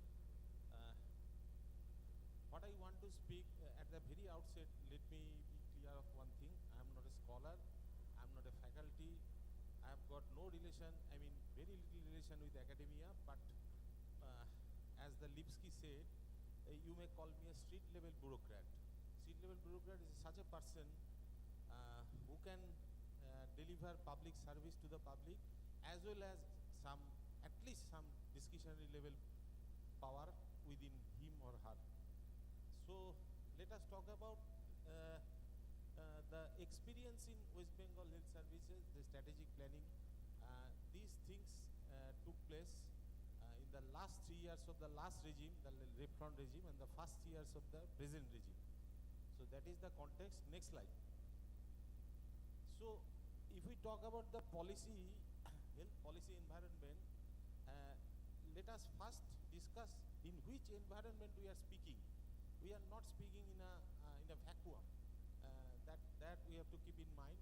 That from the very beginning, that what we have seen, that all the policy level discussion, all the policy level advocacy which we are getting through different kinds of journals, book से हमको जो मिलते हैं, वो literature हमको जो मिलते हैं, इंटरनेट में जो मिलते हैं, वो सब क्या है, वो हाई इनकम कंट्रीज के लिए होता है। तो उसमें से ज़्यादातर हमारा जो देश है उसमें वो एप्लीकेबल भी नहीं होता है। लेकिन हम लोग क्या करते हैं, हम लोग कॉपी करने में माहिर होते हैं। हमारा जो कॉन्स्टिट्यूशन है वो वर्ल्ड में सबसे बेस्ट, सबसे बढ़िया माना जाता है, क्योंकि वो उसमें वो हर किस्म का जो अच्छा था डिफरेंट कंट्री का कॉन्स्टिट्यूशन में उसको ले गया था, लेकिन वो काम नहीं कर रहा है ठीक से। तो इसलिए तो हमको जो देखना पड़ेगा। और एक चीज़ भी ध्यान में रखना पड़ता है, क्योंकि ये जो social sector it is very different from the other social sectors because of some specific characteristic of health. For example ये स्टेट जो राष्ट्र होता है, वो राष्ट्र को जो भूमिका होता है यहाँ पर जो है ये डायनामिक होता है. देखिए, क्योंकि राष्ट्र आपको सर्विस देता है और सर्विस खरीदता भी है आपके लिए, तो क्योंकि ये और उसके सिवा ये रेगुलेशन, रिसर्च और ट्रेनिंग इसमें भी लगे हुए हैं. तो राष्ट्र का जो रोल होता है हेल्थ में ये थोड़ा अलग है अदर सोशल सेक्टर से. Next slide. सर्विस में जो है ये देखिए हमारा देश में आपको सबको पता है, क्योंकि हमारा बहुत कंपटीशन होता है प्राइवेट सेक्टर से, तो पब्लिक सेक्टर से प्राइवेट सेक्टर से कंपटीशन भी होता है. और एक देखिए जो आपको जो रेगुलेटरी पावर स्टेट के हाथ में होता है ना, वो अगर सही से इस्तेमाल करते हैं तो जहाँ तक 90% जो प्राइवेट सेक्टर है कल बंद हो जाएगा. ये हमको आप इनसाइडर का बात बताते हैं. तो उसके बाद क्या है, और हेल्थ सेक्टर का जो परचेसिंग जो है और रेगुलेटरी फंक्शन वो क्या है, उसमें एसेंशियल जो इन्फॉर्मेशन है उसका बहुत लैगिंग होता है. आपको अगर आप कोई प्राइवेट सेक्टर में जाइए, आपको डॉक्टर ने बोलागा तो आपको एंजियोप्लास्टी करना पड़ेगा. ये बहुत क्या है, इसमें बहुत खर्चा होता है आपको. लेकिन आप अगर पूछे तो मेरे को क्यों ये करना पड़ता है, तो क्यों ये करना पड़ेगा, तो आपको जो आंसर मिलेगा वो उसमें इंफॉर्मेशन एसिमेट्री होगा. क्योंकि डॉक्टर बोलेगा हम सोचते हैं आपको आपके भले के बारे में लिए, तो आपके मन में दुविधा होता है ये हमारा भले के लिए कर रहा है कि आपके भले के लिए कर रहा है, ये कॉर्पोरेट सेक्टर के भले के लिए कर रहा है. इसमें इंफॉर्मेशन एसिमेट्री होता है. और health issue is often high profile and demand public response. इसका क्लासिकल एग्जाम्पल हम लोग देख चुके हैं कोविड के पीरियड में. कोविड के पीरियड में हम लोग का जो हेल्थ इंफ्रास्ट्रक्चर है उसका जो शॉर्टनेस है, उसका जो खामी होता है, वो हमारा सबके सामने वो एकदम नेकेड हो गया था. ये हम लोग कहाँ पर है अभी, कितना दूर तक हम लोग को जाना पड़ता है. Next slide. The other component is that health interest is being perpetrated by professional pharmaceutical companies etc etc. Covid के वैक्सीन के बारे में ज़्यादातर लोगों में एक वैक्सीन हेजिटेंसी आ गया था. ये कोविड का वैक्सीन अच्छा है, बुरा है, ये मुनाफा के लिए है, ये हमारे भले के लिए है. That is because of the interest of the pharmaceutical industries and their unethical practices. So हम लोग को क्या है, ये हेल्थ पॉलिसी एनवायरनमेंट थोड़ा कॉम्प्लेक्स होता है, इसको समझने के लिए थोड़ा टाइम लगता है. नेक्स्ट. तो हम लोग क्या करते हैं, जब हम लोग हेल्थ पॉलिसी का जो चेंज होता है, शिफ्ट होता है, उसका 4 स्टेज होता है. एक है पहले agenda setting. I will give you example of agenda setting. उसके बाद ये जो प्रॉब्लम का जो सॉल्यूशन उसको फॉर्मुलेट करना पड़ता है, उसके बाद उसको इम्प्लीमेंट करना पड़ता है, और इम्प्लीमेंट के बाद उसको इवेल्युएट भी करना पड़ता है कैसे चल रहा है. एक दफ़े आप लगा दिया और वो चल रहा है, ऐसे नहीं होता. नेक्स्ट. तो ये क्या है, तो इसको करने के लिए हम लोग को एक multi discipline expert group formation करना पड़ेगा. किया था हम लोगों ने. मल्टी डिसिप्लिन का मतलब है एक माइंडसेट होता है जो ब्यूरोक्रेट है और आम आदमी के बीच में भी, कि health is can only be tackled by health professional, which is absolutely wrong. There must be some social scientist, there must be educationists, there must be economists, all the things, statistician, all expert from all those fields can contribute a lot towards this multidisciplinary group. This is called punctured equilibrium theory. Why it is punctured equilibrium? क्योंकि हम लोग को तो ज़्यादातर लगता है कि जो चल रहा है उसको चलने दो.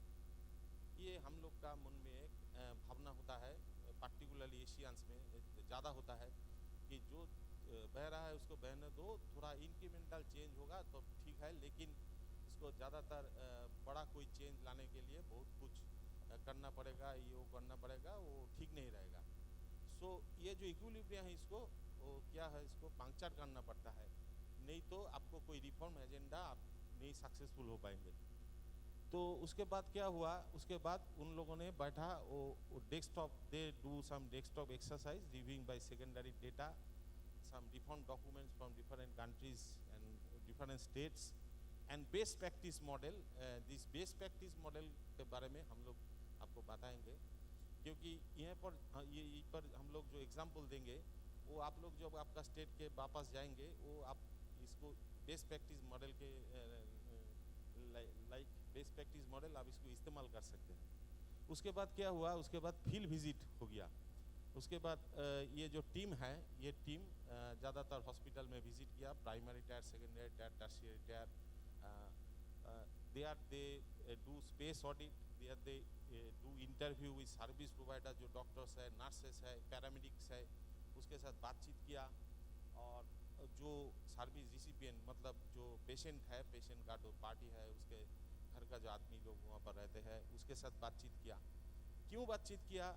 क्योंकि ये जो थ्योरी होता है टॉप डाउन और बॉटम अप, ज़्यादातर लोगों में ये धारणा होता है कि ये जो सॉल्यूशन है ये बड़े बड़े लोगों के पास होता है, हम लोग के पास सिर्फ प्रॉब्लम स्टेटमेंट होता है।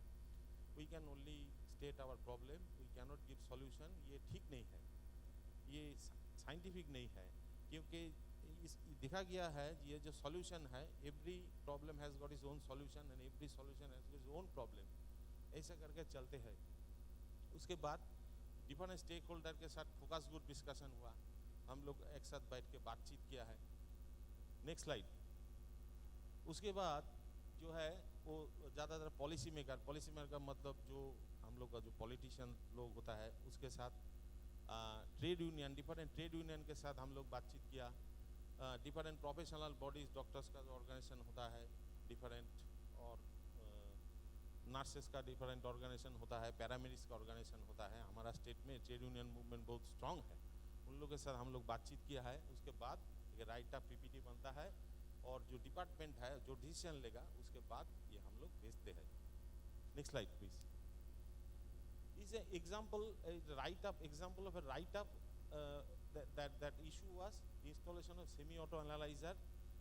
I will not go into the details. These are the headings: proposed reform activities, immediate objective, overall objective. Next slide.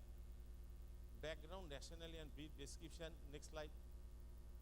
Financial and administrative implication. देखिए इसमें दो किस्म का फिनेंशियल इम्प्लीकेशन, ये जो रिफॉर्म इशू है इसका दो किस्म का financial, one is non recurring cost, one is recurring cost.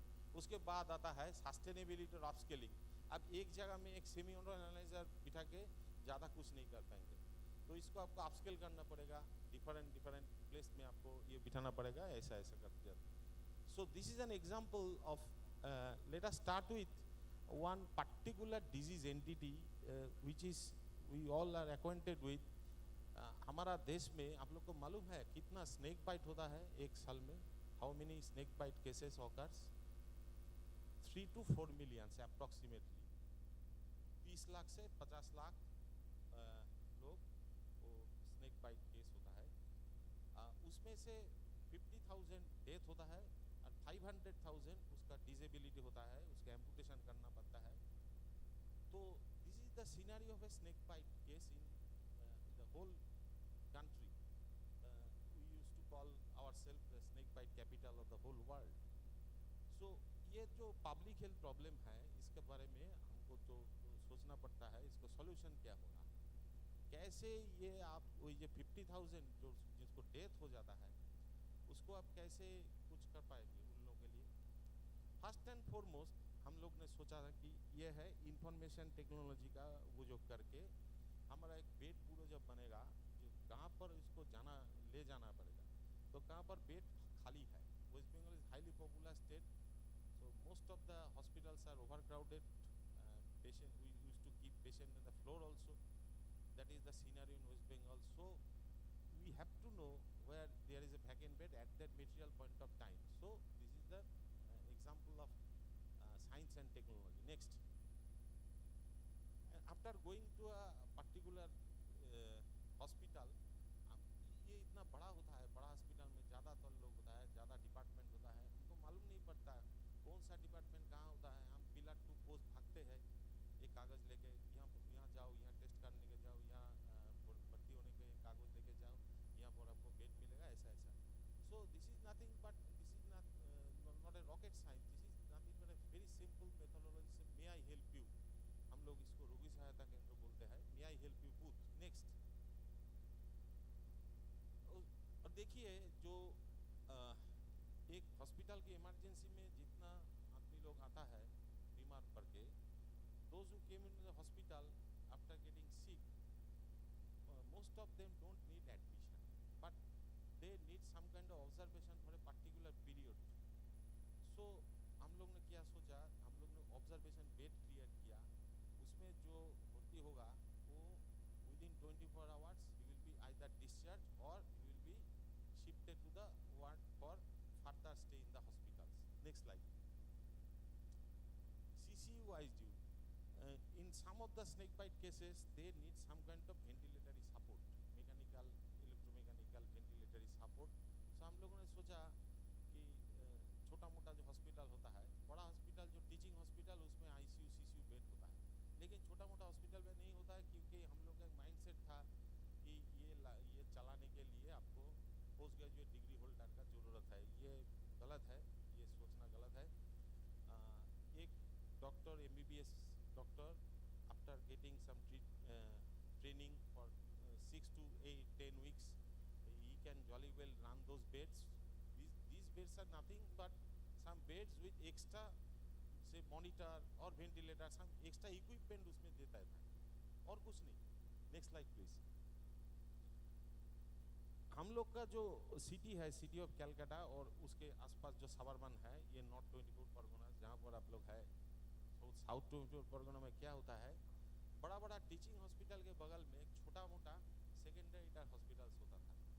तो क्या होता है उसमें जो ट्रीटमेंट का जो क्वालिटी, ये आप लोग समझ पाएंगे कि जो टीचिंग हॉस्पिटल उसमें ट्रीटमेंट का क्वालिटी आपसे आप बढ़िया होता है। तो हम लोगों ने सोचा कि क्यों नहीं वो जो फैकल्टी है वो इन छोटा मोटा जो हॉस्पिटल है, जैसे कि सोमनाथ पंडित हॉस्पिटल पीजी का बगल में, पीजी SSK हॉस्पिटल है, very renowned hospital in our state से, मल्टी सुपर स्पेशलिटी हॉस्पिटल। तो उसको क्यों नहीं उसको सेकेंड कैंपस करके उसको इस्तेमाल किया जाए, उसमें बहुत सारे बेड वैकेंट होता है। Next slide please. Centre of excellence, ये जो कॉन्सेप्ट होता है सेंटर ऑफ एक्सेलेंस, हमारा जो बगल का जो डिस्ट्रिक्ट होता है उसको बोलते हैं हम लोग साउथ 24 परगनास। वो रिवरियन एरिया है, उसमें सुंदरवन जैसा जंगल होता है, उसमें बहुत सारे सांप होते हैं और स्नेक बाइट, ज़्यादातर स्नेक बाइट केसेस वहाँ पर होते हैं। तो हम लोगों ने सोचा why not establish a centre of excellence at the door step, क्योंकि उनमें जो लोग आएंगे ट्रीटमेंट करने के लिए, ग्राम से जो लोग आएंगे, those villagers, they will get the highest quality of treatment and they will generate huge amount of data. ये कलकत्ता शहर में बैठ के आप सेंटर ऑफ एक्सेलेंस बना सकते हैं, लेकिन उसको ट्रेनिंग के पर्पस के लिए, रिसर्च के पर्पस के लिए आपको जो केस चाहिए वो आपको नहीं मिलेगा, क्योंकि कलकत्ता शहर में इतना ज़्यादा स्नेक बाइट केसेस नहीं होता, ये कॉस्मोपॉलिटन सिटी है। So why not establish that kind of center of excellence at the sub-divisional level hospital. Next slide please. Similarly there is one artificial limb center, fitting center. It was in a very rudimentary stage at NRS Medical College and Hospital. We think why not upgrade that artificial limb center and transform it into a center of excellence. Next slide. And there is one institute called BC Rai Polio Institute. You all know after the discovery of polio vaccine, क्या है, pulse polio के बाद ये जो cases मिलना बहुत कम हो गया है। तो केसेस मिलना बहुत कम हो गया है, तो इसलिए उन लोगों को जो वहाँ पर जो काम करते हैं उसके पास काम धंधा भी नहीं था।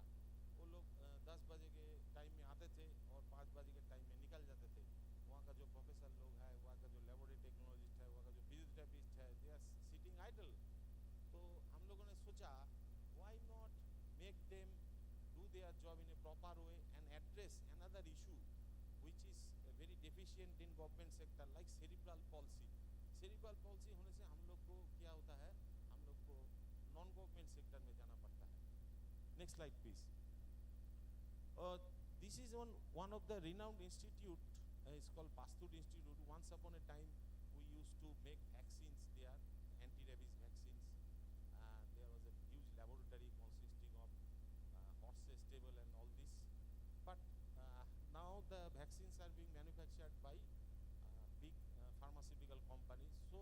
those bases were lying idle for a pretty long time.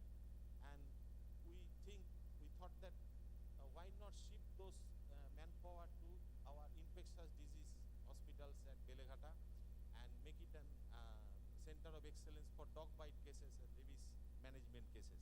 Next slide, please. This is another example of arsenicosis center of excellence at Ranaghat, Nodia. It's a nearby district. Next slide, please. Next slide.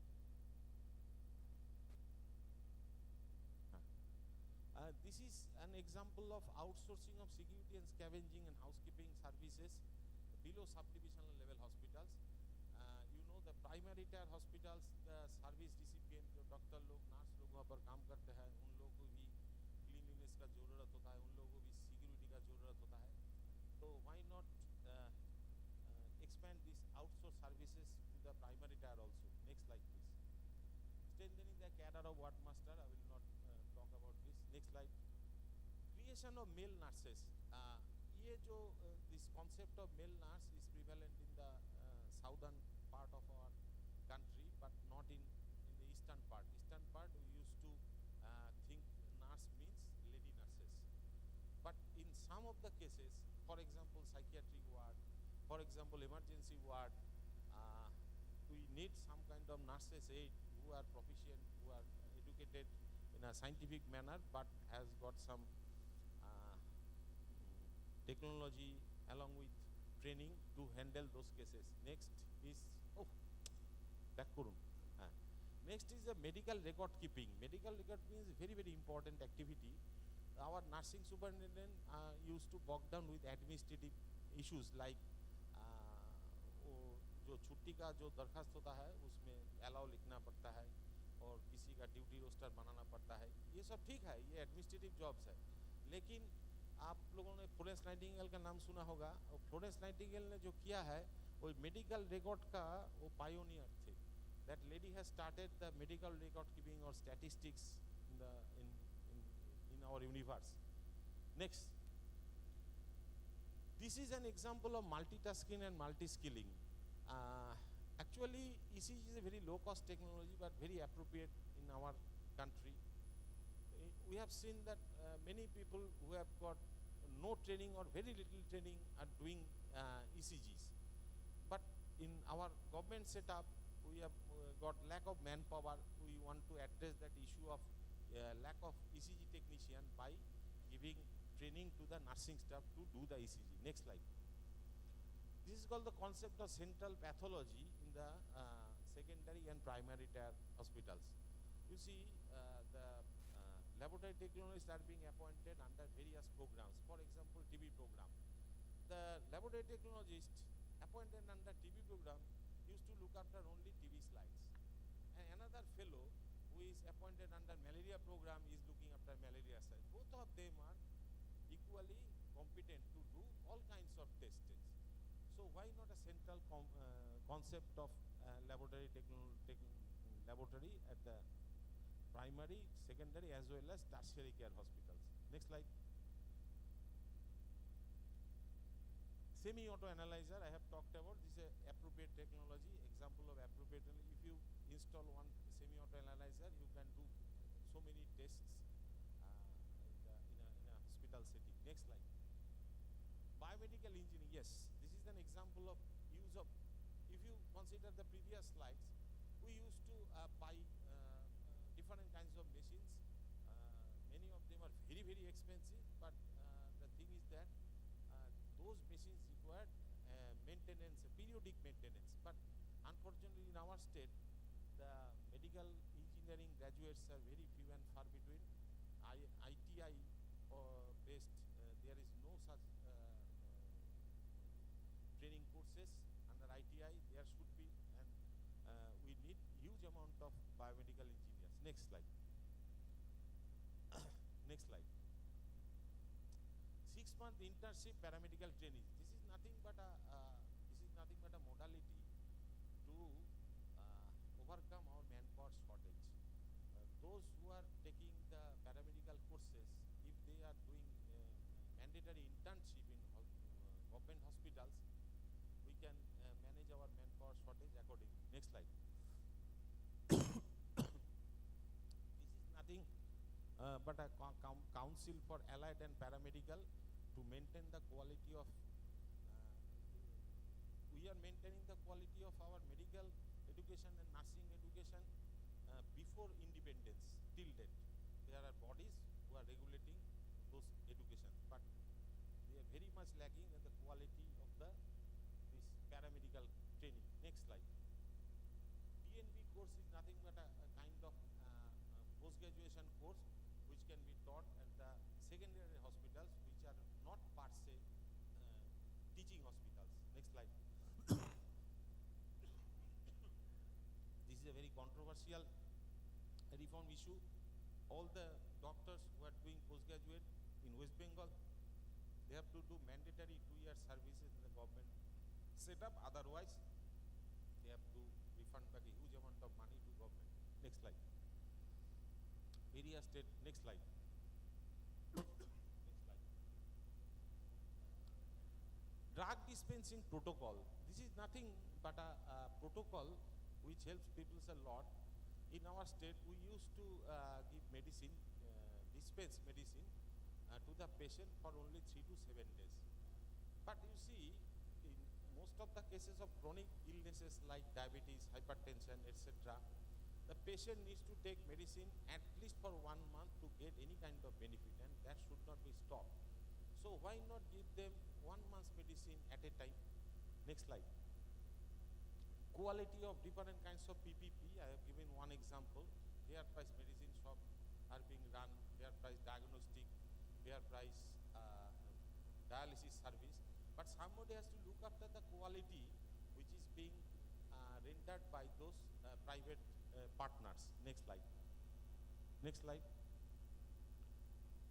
Next slide. Right. This is a classical example of the strength of the trade union movement in West Bengal. You see, if you consider the rudimentary kind of human resource management, each and every of us, हम लोग को जो तनख्वाह मिलता है उसमें 3 भाग होता है. एक जो होता है वो फिक्स्ड अमाउंट होता है, दूसरा जो होता है डिफरेंट काइंड्स ऑफ अलाउंसेस, तीसरा जो होता है परफॉर्मेंस बेस्ड इंसेंटिव. लेकिन हम लोग का स्टेट में जो होता था वो गवर्नमेंट ऑफ इंडिया का जो गाइडलाइन है उसको फॉलो करके हम लोग ये आशा जो है ग्रास रूट लेवल वर्कर उन लोग को सिर्फ ये परफॉर्मेंस में इंसेंटिव मिलता था. इसमें दुविधा क्या है, dichotomy is that one Asha working at a very progressive kind of area, she will get less number of TB cases, she will get less number of leprosy cases, she will get less number of pregnancy cases. And Asha working at the backward area, she will get more number of leprosy cases, more number of TB cases, more number of pregnancy cases. So her incentive will jump accordingly. So there must be some kind of fixed honorarium for our ASHA worker.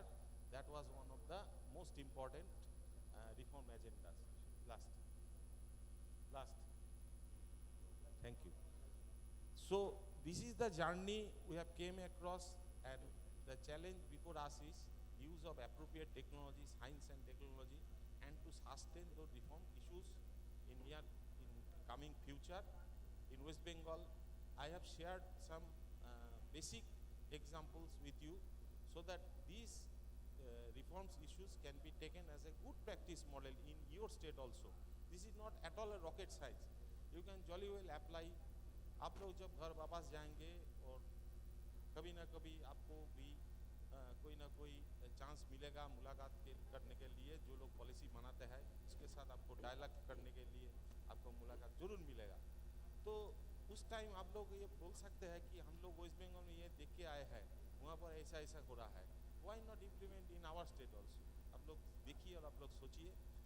Last, I want to thank our organizer again. हमको ये मौका देने के लिए ये लोग आप लोग जो एक्टिविस्ट होते हैं, फील्ड में काम करते हैं, साइंस और टेक्नोलॉजी के बारे में. हम लोग जो करते हैं वो अलग काम है, आप लोग जो करते हैं वो अलग काम है. लेकिन किसी ना किसी दिन हम लोग और आप लोग एक साथ मिलके हमारा देश को पूरा नया बनाएंगे. हमारा देश का जो जो गरीब जनता है उसके उपकार के लिए कुछ ना कुछ कर पाएंगे, ये आशा रख के सबको थैंक जना के ख़त्म करते हैं। Thank you. Thank you, Dr. Sengupta, for presenting in very elaborate manner the various interventions which the state is working upon to make health facilities and infrastructure accessible to all. Now, we have 10 minutes of time where we can take up 3 questions to the speakers, and they will try to respond to this. So we can take three questions. We have time for 3 questions.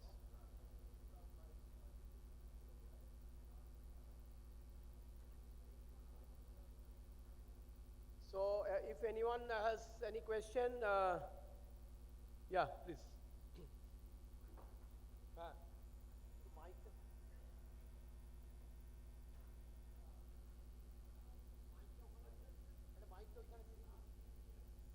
Mr. Rana. Percentage of dropout in last 10 years. Mr. Kumar Rana.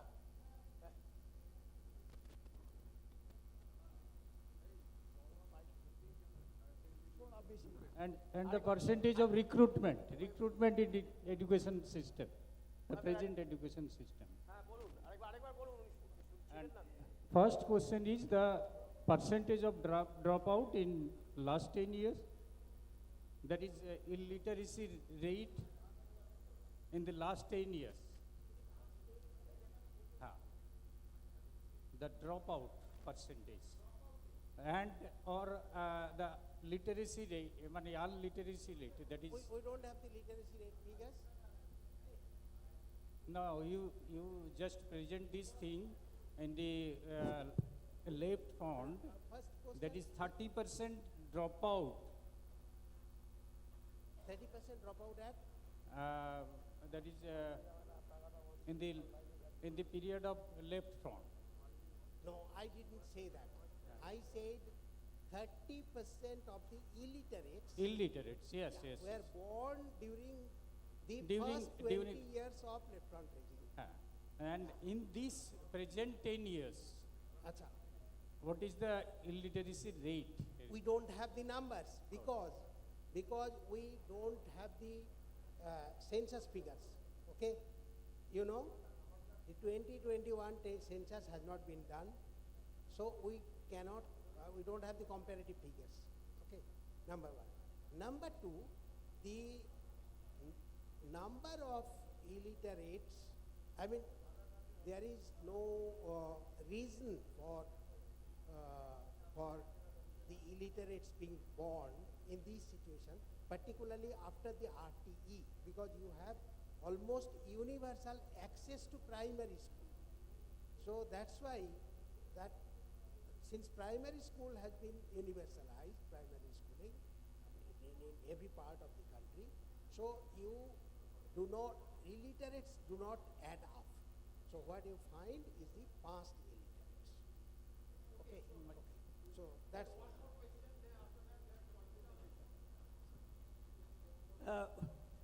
this question to Professor Chakraborty and Professor Rana. Very good. One paradox, recently one news was there in terms of science and technology and publication and patent. Calcutta city is the highest in India, in spite of the brain drain and the reducing science education in West Bengal. Is it a paradox? Recently it has might have seen, all of you, it came in the newspaper that out of the 4 cities in Calcutta, Bangalore and Mumbai, and another I think was Delhi, in terms of publication and patents in science and technology, Calcutta is the highest.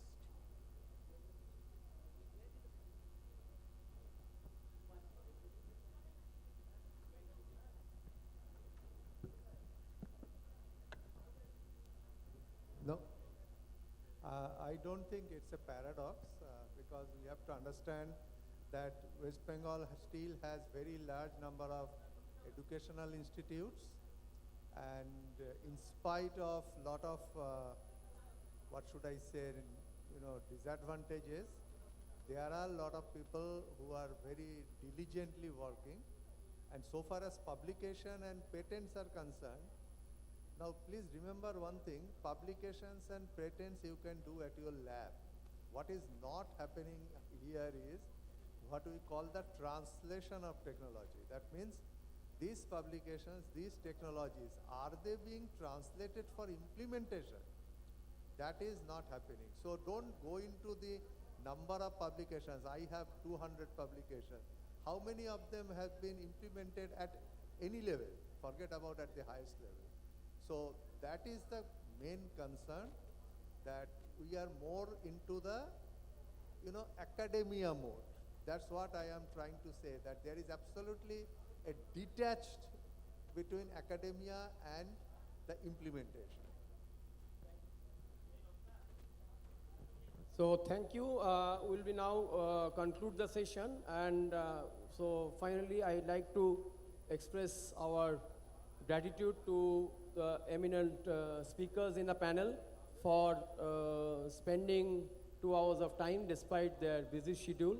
And I think there could have been some more discussion, but because we couldn't start in time, so and the next session already we have entered in their time period, so we'll be concluding the session. And thank you all who was present here and listened and interacted with the speakers. Thank you.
Please wait a bit.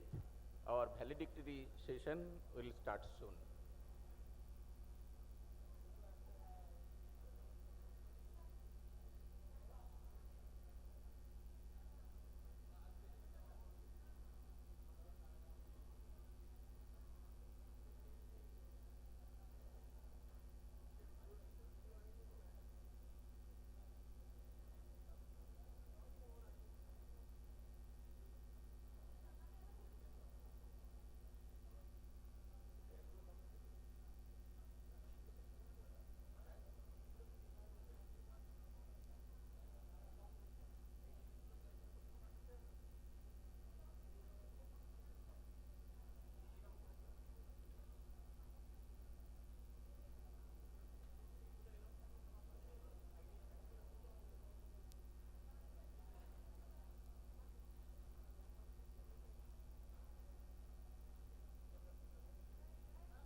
events. Before the concluding session, one more event is due. We are going to take 12 resolutions from this Congress. Our resolution subcommittee convener Pramod Gauri is here. He will detail about these resolutions, and one by one resolution will be placed before the delegates and it will be taken from the Congress. Pramod Gauri. We are just going to start this session in a couple of minutes, and I would like to request S. Krishna Swamy. He is our Vice President, AIPSN. And then I would like to request Pushpa. She is our EC member, to chair the session. And we will start in a couple of minutes. All the resolutions will be put before you, and then it will get passed from the House.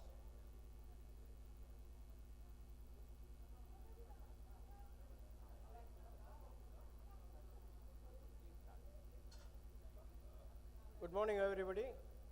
Now it is time for the resolutions. The AIPSN Executive Committee has come up with some resolutions to cover all the major areas which have been discussed. So these resolutions will now be presented as briefly as possible by different people who are in the EC. So EC members will be presenting the resolutions as I call them out. And if there are any further queries or any additions or new suggestions that are from the audience, from members here, then please write out what you have to say, write out your suggestions or write out your questions and hand them over to your state general secretaries. So any new additions that you feel are needed or any changes that you feel are needed, you please write them out and give them to your state general secretaries.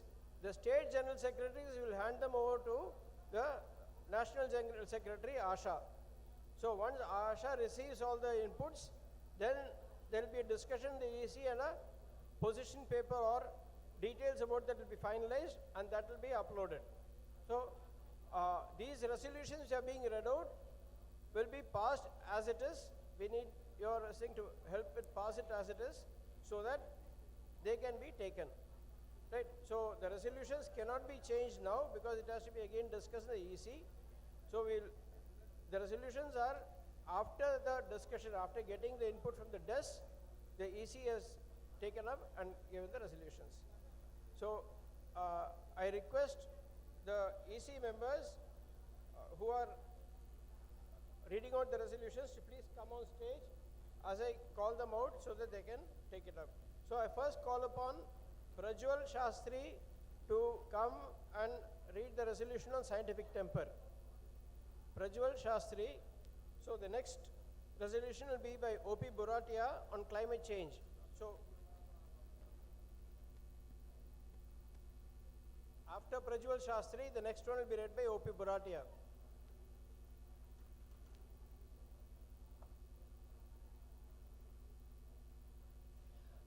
मैं संक्षिप्त में इसको पढ़ूंगी.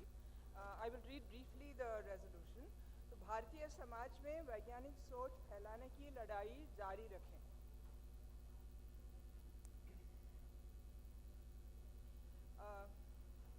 अब समय आ गया है कि भारत के सभी समान विचारधारा वालों लोग एक साथ इकट्ठा हो, एकजुट होकर इस अन्याय से लड़ने की शपथ लें और कोलकाता घोषणा के संदेश को लोगों तक पहुंचाने का काम शुरू करें.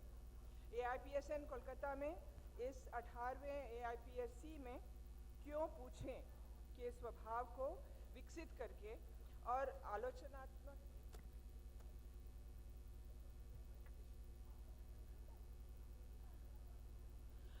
AIPSN कोलकाता में इस 18वें AIPSC में क्यों पूछें के स्वभाव को विकसित करके और आलोचनात्मक सोच, संशयवादी दृष्टिकोण और साक्ष्य आधारित तर्क पर समझ के समृद्ध करके वैज्ञानिक दृष्टिकोण प्राप्त करने की लड़ाई जारी रखने का संकल्प लेता है।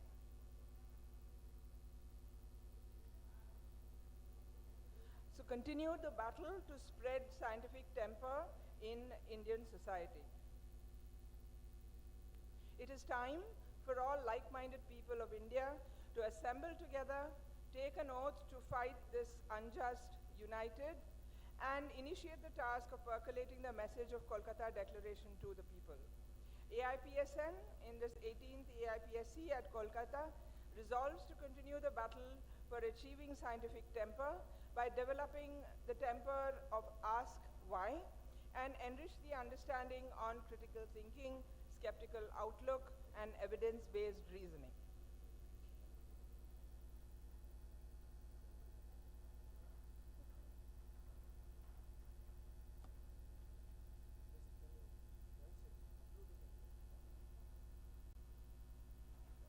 So this was a resolution on scientific temper.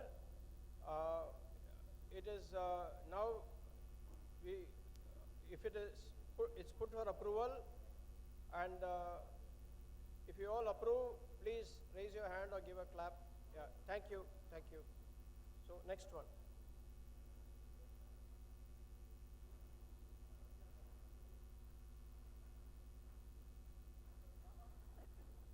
अभी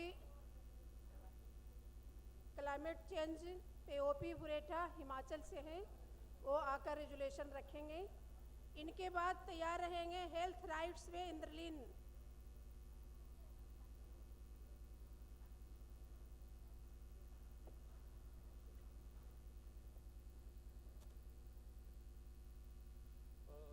साथियों, पर्यावरण और जलवायु परिवर्तन पे जो प्रस्ताव है मैं हिंदी में पढ़ रहा हूँ, इंग्लिश वाला आपके पास अवेलेबल है, उसमें से देख लीजिएगा।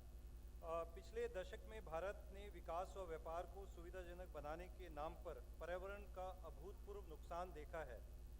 अविनियम और निजीकरण तथा पर्यावरण सुरक्षा उपायों और संस्थाओं को विघटित करने के चलते खनन और निष्कर्षण उद्योगों, आधारभूत ढांचों तथा कथित रैखिक परियोजनाओं और अन्य औद्योगिक एवं वाणिज्यिक परियोजनाओं से वन, तटीय क्षेत्र, नाजुक पर्वतीय क्षेत्र और पर्यावरण की दृष्टि से संवेदनशील क्षेत्रों को भारी नुकसान पहुंचा है।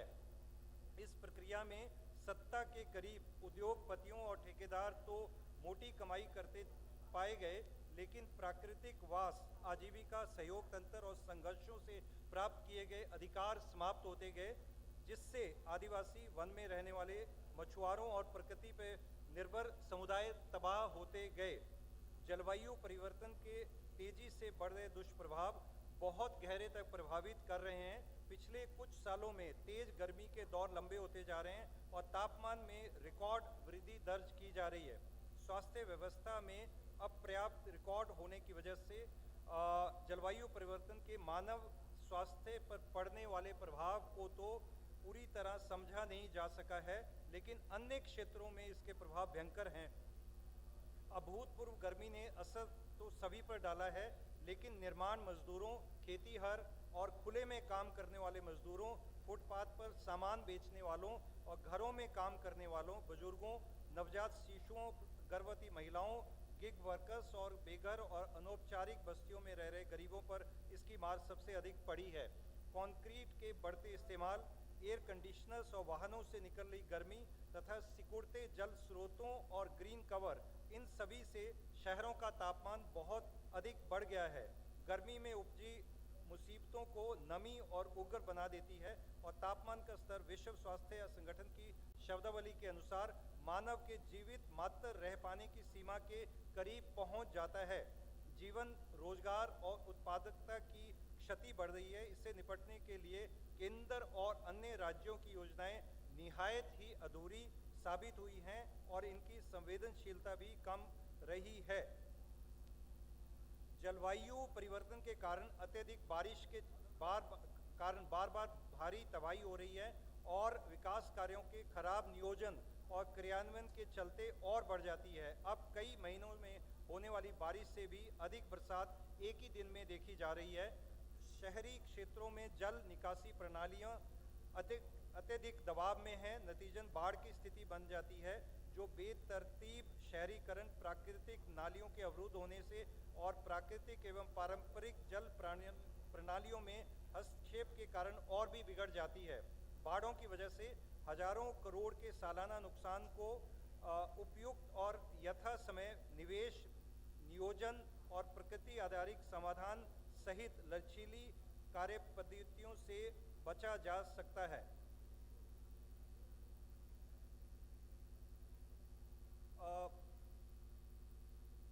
नदी में बाढ़, वनों की कटाई और जल ग्रहण क्षेत्रों को होने वाले दूसरे नुकसानों के परिणाम स्वरूप गाद जमा होने, निर्माण मलबे को नदियों के किनारे जमा करने से नदी के तल की वृद्धि और होने वाले और नदियों के किनारे अनियमित बस्तियों के बसने से बढ़ जाती है।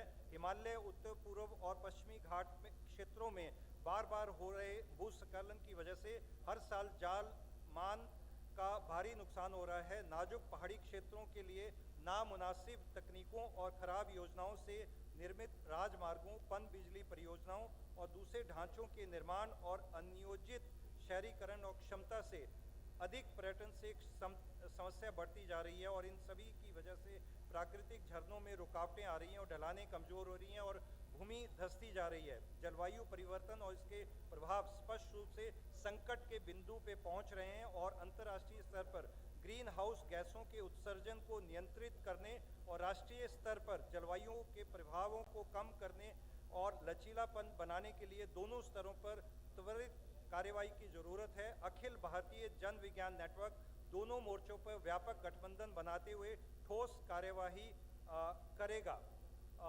बेलम, ब्राजील में 2025 के अंत में होने वाली COP3 के पृष्ठभूमि में नेटवर्क अंतर्राष्ट्रीय स्तर पर देश को मजबूत राय रखने की गुजारिश करेगा ताकि विकसित देश ऐतिहासिक जिम्मेवारी का निर्वहन करते हुए उत्सर्जन में भारी कटौती करने में अपने दायित्व को निभाएं। अखिल भारतीय जन विज्ञान नेटवर्क अभियान चलाएगा ताकि देश 2025 के मध्य में प्रस्तुत की जाने वाली अद्यतन राष्ट्रीय स्तर पर निर्धारित योगदान 3.0 NDC में उत्सर्जन में अधिक कटौती का प्रस्ताव प्रस्तुत करे। चूंकि लो कार्बन समतामूलक विकास की राह के लिए देश की पिछली NDC 2 के मद्देनजर विभिन्न क्षेत्रों में उत्सर्जन घटाने की काफ़ी गुंजाइश है। अखिल भारतीय जन विज्ञान नेटवर्क अपने क्षेत्र में राष्ट्रव्यापी लामबंदी करेगा, नीतियों की वकालत के लिए अभियान चलाएगा और जमीनी स्तर पर भी कार्यक्रम करेगा, जिससे जलवायु परिवर्तन के वजह से होने वाले अत्यधिक गर्मी, शहरी और गर्म टापू बनते जा रहे अत्यधिक बारिश और उससे जुड़े भूस्खलन, ग्रामीण और शहरी बाढ़ जैसे प्रभावों और अन्य स्थानीय मुद्दों से निपटा जा सके। अखिल भारतीय जन विज्ञान नेटवर्क सिविल सोसाइटी संगठन और अन्य हितधारकों के विस्तृत गठबंधन का निर्माण करेगा और इसके माध्यम से पर्यावरण के दृढ़ मूल्यांकन और शहरी, ग्रामीण और नाजुक पहाड़ी क्षेत्र के लिए वैकल्पिक, टिकाऊ, जलवायु अनुकूल और लचीले विकास मॉडल के लिए प्रेरित करेगा।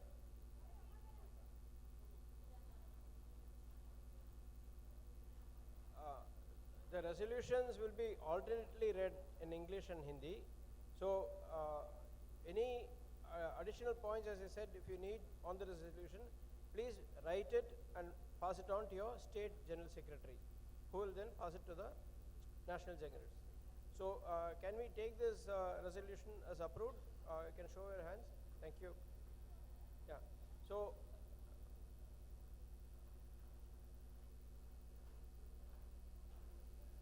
हेल्थ राइट्स पे इंद्रजील जी कहाँ हैं? आ जाएंगे मंच पे। इनके बाद आरजीकर प्रदीप मोहपत्रा तैयार रहेंगे।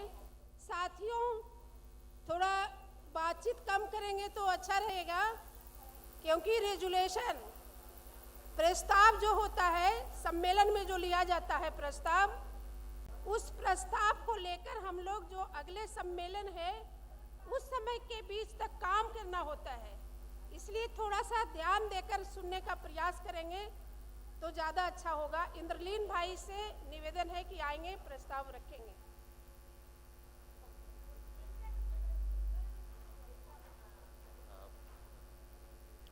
I'll read the summary of the Right to Health and Healthcare Act resolution. Given there are widespread socio-economic disparities that have denied the most marginalized sections of the society the basic necessities required to ensure a quality life.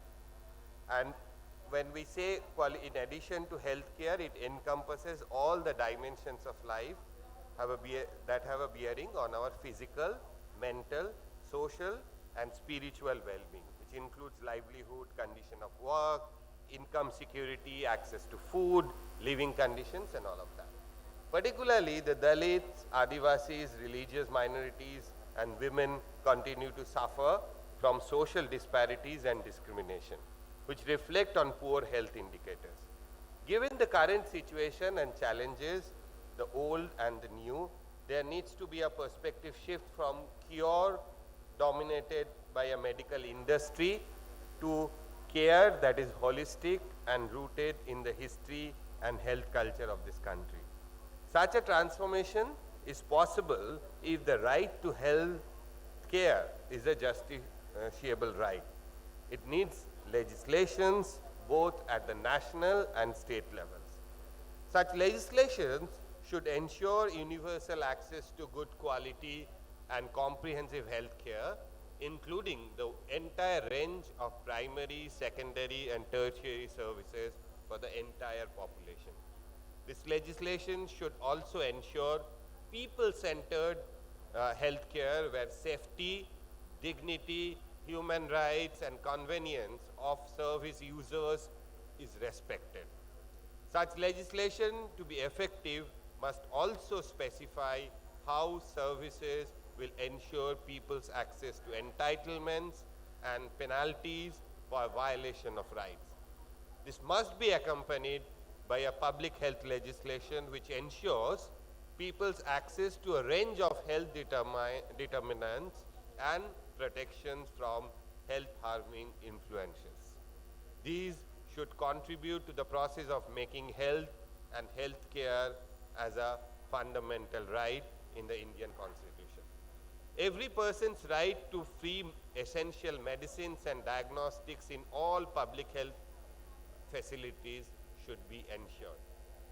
A right to healthcare legislation must also be accompanied by a more effective Clinical Establishment Act across all states that regulate the private sector, ensuring ethical practices, transparency, fair pricing, and prevention of monopolistic trends within the private health sector.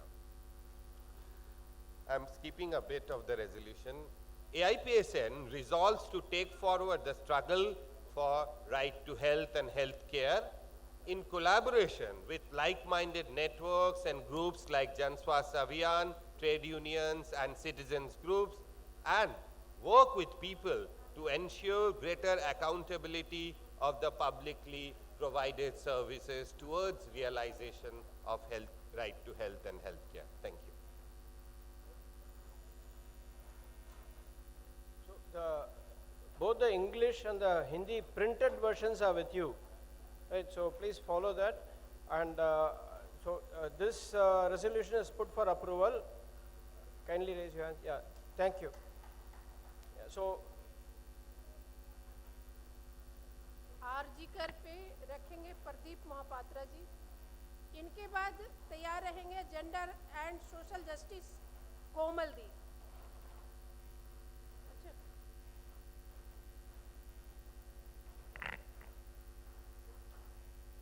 Delegates and dignitaries, on behalf of the resolution committee, we are placing the resolution regarding Arjikor incidents.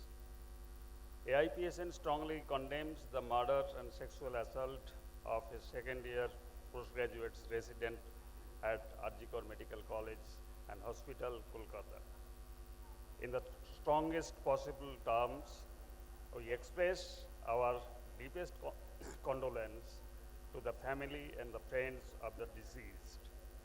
We join the protesting citizens, peoples, in demanding the impartial investigations and timely justice in the matter of sexual assault and murder and the alleged linkage of the case with large-scale corruption within the Arjikar Medical College and hospitals. We also condemn the attempt to vandalize the site of the crime by goons and attempts by the administration to destroy the evidence while investigation is going on. We also express our full solidarity with the struggle of all healthcare personnel across the country for speedy justice for victims to ensure safety at the workplace. The issue of sexual harassment at the workplace is so pervasive, and safety of the hospitals, medical college is utmost importance. Continuous sexual violence and harassments of the patients as well as the healthcare personnel within the premises of hospital, wards, OPDs, health personnel often go unnoticed. The vulnerability extends beyond patient to all healthcare workers, mainly women, including doctors, particularly junior doctors, interns, nurses, paramedical staff, lab technicians, administrative staff, and frontline health workers like ASHAs, Anganwadi workers. This exposes the systematic violence and power hierarchy within the health system. Sexual violence and harassment as a tool to maintain power arise from the sense of entitlement felt by powerful men people. Only a fraction of the incidents, whatever the form of violation, is very extreme, come to the public domain, draw some media and public attention. Workplace harassment may take many forms and transcend genders, caste, age, and class barriers. This is indirectly connected to the larger issues of discrimination faced by women and marginalized communities within healthcare delivery institutions, which lack able governance structures, administrators, and many cases, and is often mired in systematic and organized corruption. The horrific incidents also brings to light the pathetic state of the workplace amenities of service available to the healthcare personnel in public hospitals. Health workers, while delivering healthcare within the constrained system, have often been at the receiving end of the anger and frustrations from the patient and their families. We demand that governance administrative mechanisms of the hospitals be strengthened with all the extending statutory grievance redressal mechanism to ensure workplace safety, redressal of sexual harassment and other forms of exploitation being put in place in all healthcare facilities across the country. Both central and state governments and the health system need to take protective measures to create human and enabling environments for a profession whose main objective is caring. Governance structures and administrators and healthcare institutions, both private and public, must be tasked with ensuing corruption-free transparent system in the overall governance of healthcare institutions, particularly the tertiary ones, mechanisms of people, and led governance and grievance redressal need to be established with much greater participation of diverse systems, diverse sections of citizens in the process. Thank you. It is placed for your approval. In view of the topic and local importance of this thing, I request Pushpa also to read out the Hindi version of this. अभी जो हमारे साथी रखे थे प्रस्ताव उसी का हिंदी है। AIPSN कोलकाता के आरजी कर मेडिकल कॉलेज और अस्पताल में स्नातकोत्तर द्विवर्षीय वर्ष की रेजिडेंट की हत्या और यौन उत्पीड़न की कड़ी निंदा करता है। हम मृतक के परिवार और दोस्तों के प्रति अपनी गहरी संवेदना व्यक्त करते हैं। हम यौन उत्पीड़न और हत्या के मामले में निष्पक्ष जांच और समय पर न्याय और आरजी कर मेडिकल कॉलेज और अस्पताल के भीतर बड़े पैमाने पर भ्रष्टाचार के साथ मामले के कथित संबंधों की मांग में प्रदर्शनकारी नागरिकों के साथ शामिल हैं। हम गुंडों द्वारा अपराध स्थल पर तोड़फोड़ करने के प्रयास और प्रशासन द्वारा सबूत नष्ट करने के प्रयास की भी निंदा करते हैं, जिसकी जांच जारी है। हम पीड़ितों को शीघ्र न्याय दिलाने और कार्यस्थल पर सुरक्षा सुनिश्चित करने के लिए देश भर के सभी स्वास्थ्य कर्मियों के संघर्ष के प्रति अपनी पूरी एकजुटता व्यक्त करते हैं। कार्यस्थल पर यौन उत्पीड़न का मुद्दा बहुत व्यापक है और अस्पतालों, मेडिकल कॉलेजों में सुरक्षा अत्यंत महत्वपूर्ण है। अस्पतालों, वार्डों, ओपीडी परिसरों के भीतर मरीजों के साथ साथ स्वास्थ्य कर्मियों के साथ भी लगातार हो रहे यौन हिंसा और उत्पीड़न पर अक्सर ध्यान नहीं दिया जाता है। यह अति संवेदनशीलता मरीजों के अलावा सभी स्वास्थ्य कर्मियों में व्याप्त है। मुख्य रूप से महिलाएं, जिनमें डॉक्टर, विशेष रूप से जूनियर डॉक्टर, प्रशिक्षु नर्स, पैरामेडिकल स्टाफ, लैब तकनीशियन, प्रशासनिक कर्मचारी और आशा, आंगनवाड़ी कार्यकर्ता जैसे फ्रंट लाइन स्वास्थ्य कार्यकर्ता शामिल है।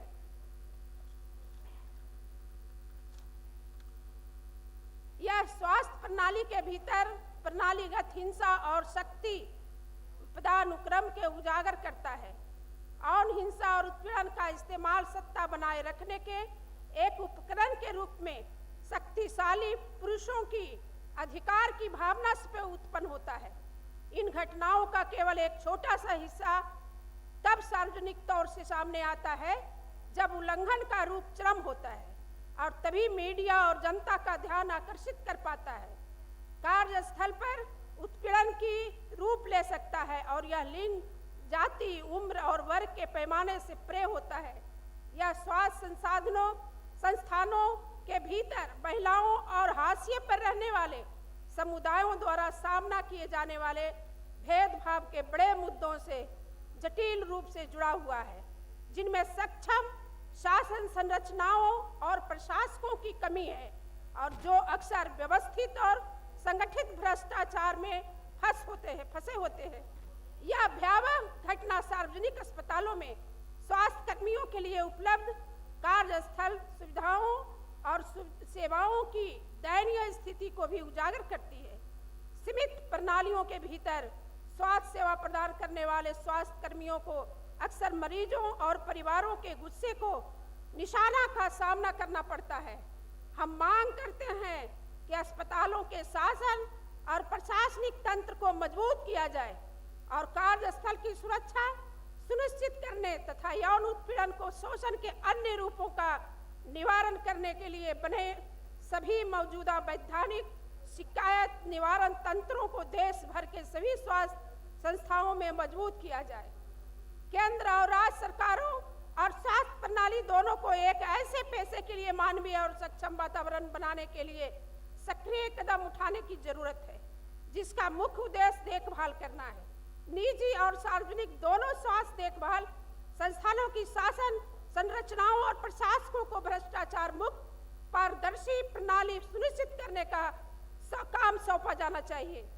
स्वास्थ्य देखभाल संस्थानों के समग्र प्रशासन में, विशेष रूप से तृतीयक संस्थानों में, प्रक्रियाओं में नागरिकों के विभिन्न वर्गों की अधिक से अधिक भागीदारी के साथ लोगों के नेतृत्व वाले शासन और शिकायत निवारण के तंत्र स्थापित करने की आवश्यकता है। स्वास्थ्य सेवाओं अधिकार अधिनियम, स्वास्थ्य और सेहत मानव जीवन का केंद्र है। स्वास्थ्य देखभाल के अलावा यह जीवन के उन सभी आयामों को शामिल करता है जिनका हमारे शारीरिक, मानसिक, सामाजिक और आध्यात्मिक स्वास्थ्य, आजीविका, काम की परिस्थिति, आय, सुरक्षा, भोजन तक पहुंच रहने की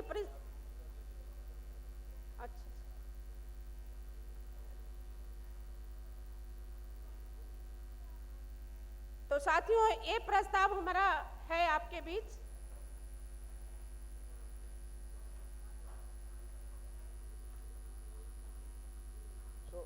Friends, the resolutions have been read. This particular on the RG car thing, the resolution has been read both in English and Hindi. And as informed earlier, if anybody has anything about any of the resolutions, please send the details to your state general secretary. It will be passed on to the national general secretary, and then there will be a discussion in the AC, and this can be converted to a position paper and uploaded, including all the queries that come in.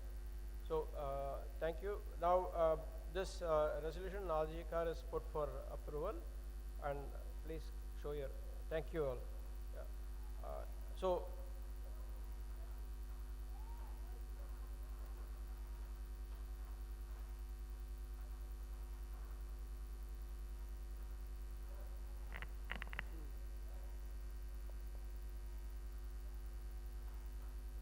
Gender and social justice. History testifies the presence of social discrimination in Indian society. In terms of caste, class and gender, this has made an impact on the social fabric of the Indian society, whereby the exploited sections have been systematically pushed to the periphery by the privileged. With India's independence, the women and the Dalits, equal participants in the freedom struggle, had hope for emancipation from shackles of century-old oppressive system. Even after 75 years of independence, the caste and the patriarchy still have strongholds in the lives of Dalits and women. Women are exploited at different levels as workers and as citizens. The Dalits are subjected to untouchability and other forms of discrimination despite these being unlawful. 19th century reform movement, freedom movement, Dalit movement and the women movements after the independence had played a significant role in awakening of these sections. But growing consciousness among Dalits and women for emancipation is thought to be met with brutal oppression and atrocities. The assertion by Dalits and women have a democratic content reflecting the aspirations of the most oppressed sections of the society. The backward castes are also asserting their rights in the caste-ridden society. To consolidate these aspirations and assertion, the identity politics is making inroads in this section. It deviates them to play an affirmative role in the strengthening of Indian democracy. People science movement can play a role by associating itself with the aspirational ethos of these communities, raising their consciousness. Dr. Ambedkar Amishai of deprived sections also believed that science could force the democratization by making knowledge accessible to those who were previously excluded by casteism. He emphasized the use of reason and evidence in all areas of life. AIPSN resolves in the 18th All India People Science Congress to work for the cause of gender and social justice. I will only read it in English.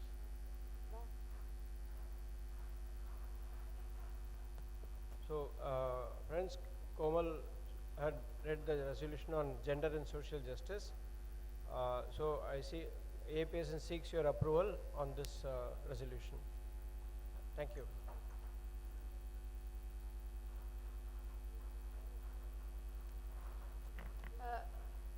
अगला का प्रस्ताव है हमारे विप्लव भाई रखेंगे फिलिस्तीन पे, किस तरह से फिलिस्तीन पे हमला कर रहा है और एक कितना कठिन है वो आप समझ सकते हैं। इसी पे हम लोग प्रस्ताव रखने जा रहे हैं। Good afternoon. I will just read out that the resolution on the Palestine issue. AIPSN strongly condemns the ongoing Israeli ethnic cleansing and genocidal military assault on the Palestinian people in Gaza, taking advantage of the horrific attack by Hamas and killing of non-combatants inside Israel on October 7, 2023. The Palestinian people have been living for decades under continuously expanding Israeli occupation. Gaza, once called the world's largest open prison, has now become the largest refugee camp. About 2 million people in Gaza, or the 90% of its population, are internally displaced persons by the UN estimates. Almost all habitation as well as physical and social infrastructure in Gaza have been deliberately destroyed by the Israeli military attacks. Trapped between the Israeli-controlled land borders and the sea, Palestinian people are being massacred by the repeated Israeli bombardment, including in so-called safe zones. The Gazan health authorities have declared over 45,000 deaths, but this number reflects only those who die in hospitals. Whereas over 200,000 non-combatants, with 70% being women and children, are being believed to be have perished. Palestinians also face death due to the total Israeli blockade and denial of food, drinking, water, sanitation, electricity, and even essential medicines. Humanitarian aid convoys are prevented from entry.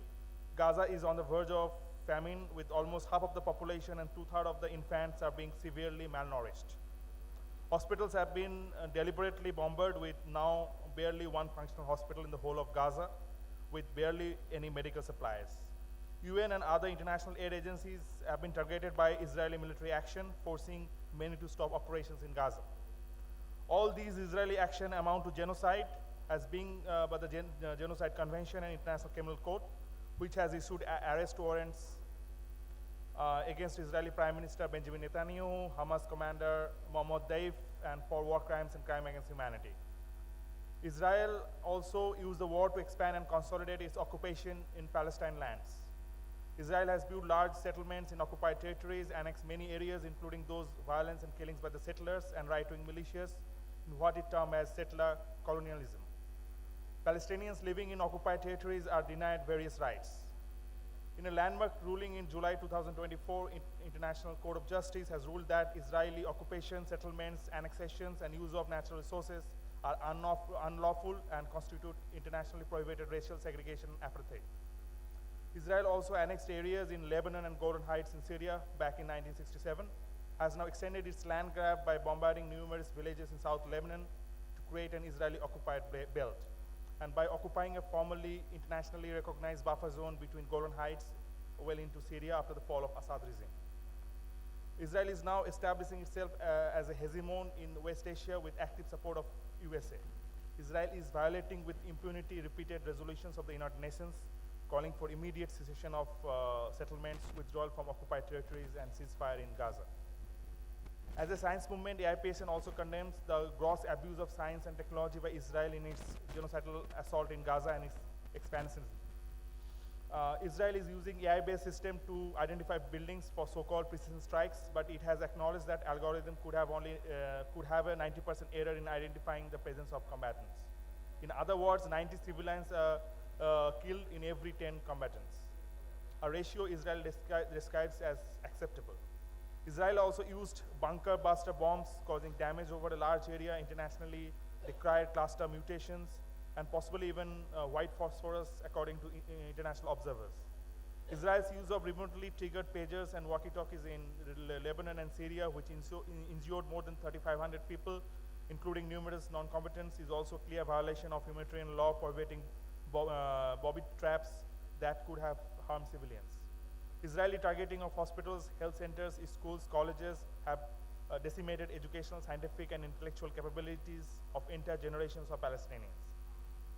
Scientists and academic bodies the world over condemn these inhuman actions of the Israeli militarists occupying an apartheid state. Academic institutions, notably in Europe, have been withdrawing from the collaboration with Israeli institutions and academics. In response to mounting public pressure, several companies in the US and Europe have withdrawn investments from Israel and have cut Israeli out of their supply chains. Along with the boycott, divestment, sanctions movement, these measures are part of the international campaign to isolate Israeli apartheid state so as to pressure it to change its way in the same manner as successfully done to apartheid South Africa. AIPSN resolves to join this campaign to isolate Israel, demand Israeli withdrawal from occupied territories of Palestine, Lebanon, Syria, and build support for a two-state solution with an independent, sovereign Palestine with Jerusalem as capital and right to return of Palestine refugees.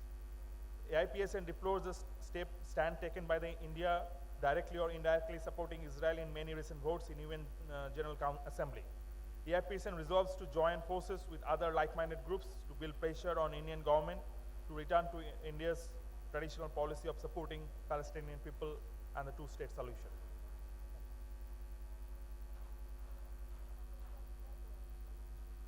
So Biplab just read out the resolution about the Palestine issue, and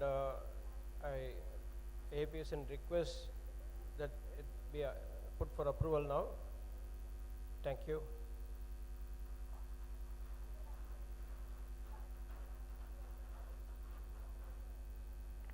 अगले प्रस्ताव बहुल्यवाद पर हमारे नरेश भाई रखेंगे। इनके बाद school education पे अनीता दी आएंगी मंच पे।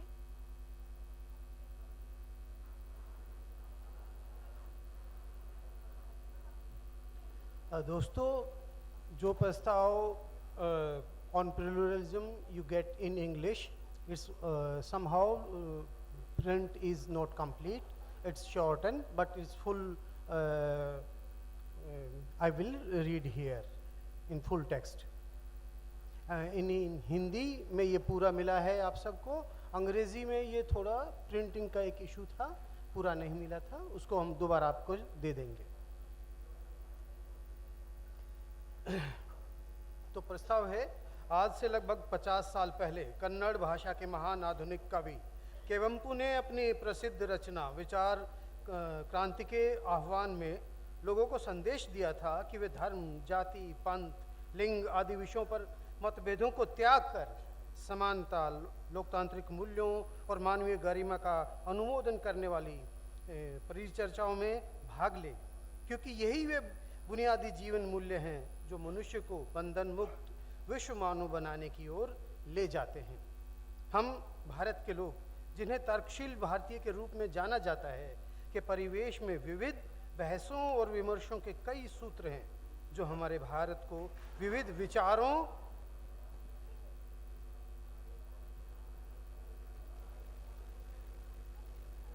Okay, everything is safe now, please. Please यहाँ ध्यान दीजिए, ये प्रस्ताव बहुत महत्वपूर्ण प्रस्ताव है हमारा। वो सेफ है, वो कुर्सी गिर गई थी बस, शुक्रिया।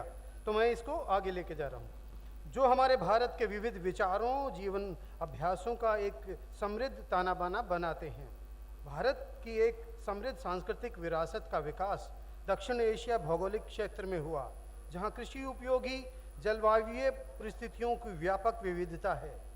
जीवन के लिए इन असंख्य प्रकार की प्राकृतिक परिस्थितियों से हमारे लोगों के संघर्ष ने विविध अभ्यासों को जन्म दिया है, जो पृथ्वी पर मौजूद परिस्थितियों द्वारा निर्देशित थे और जिन्होंने धर्म, विश्वास और दर्शन का प्रतिनिधित्व करने वाले विभिन्न विचारों के विकास की खिड़कियां खोली हैं। जीवन के उतार चढ़ाव बहुधा विभिन्न समाजों के अंतर संबंधों में शत्रुतापूर्ण टकराव पैदा करते हैं, किंतु धीरे धीरे शांति के लिए मार्ग प्रशस्त करते हैं। अलग अलग समाजों के अंतर संबंधों की विविधता एक दूसरे पर अपनी छाप छोड़ती है। इन अंतर संबंधों का प्रभाव हमारे संगीत, कला, नृत्य, नाटक, भाषाओं, साहित्य, दर्शन पे मिलता है। हमारा आधुनिक भारत अपनी विरासत के लिए युगों की यात्रा के दौरान विकसित हुआ है। उन्हीं विभिन्न धाराओं का ऋणी है। यह वही बहुलतावाद है जिसे हमने विरासत में पाया है।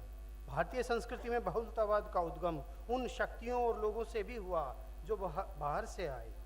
इनमें से कुछ आक्रांत थे जो लूट का माल लेकर वापस चले गए।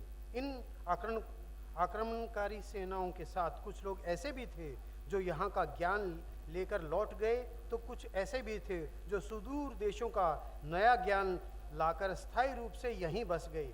इस प्रकार भारत का वह गणित और खगोल विज्ञान जिसके अग्रदूत आर्यभट्ट थे, फारस, समरकंद और अरब देशों में जाकर और भी समृद्ध हुआ।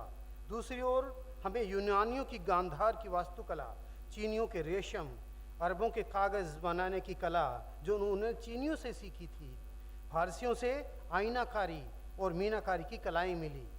हमने इस्पात बनाने का ज्ञान जिसे सबसे पहले प्राचीन भारतीय कबीलाई समाजों ने खोज किया था, पश्चिम एशिया को दिया।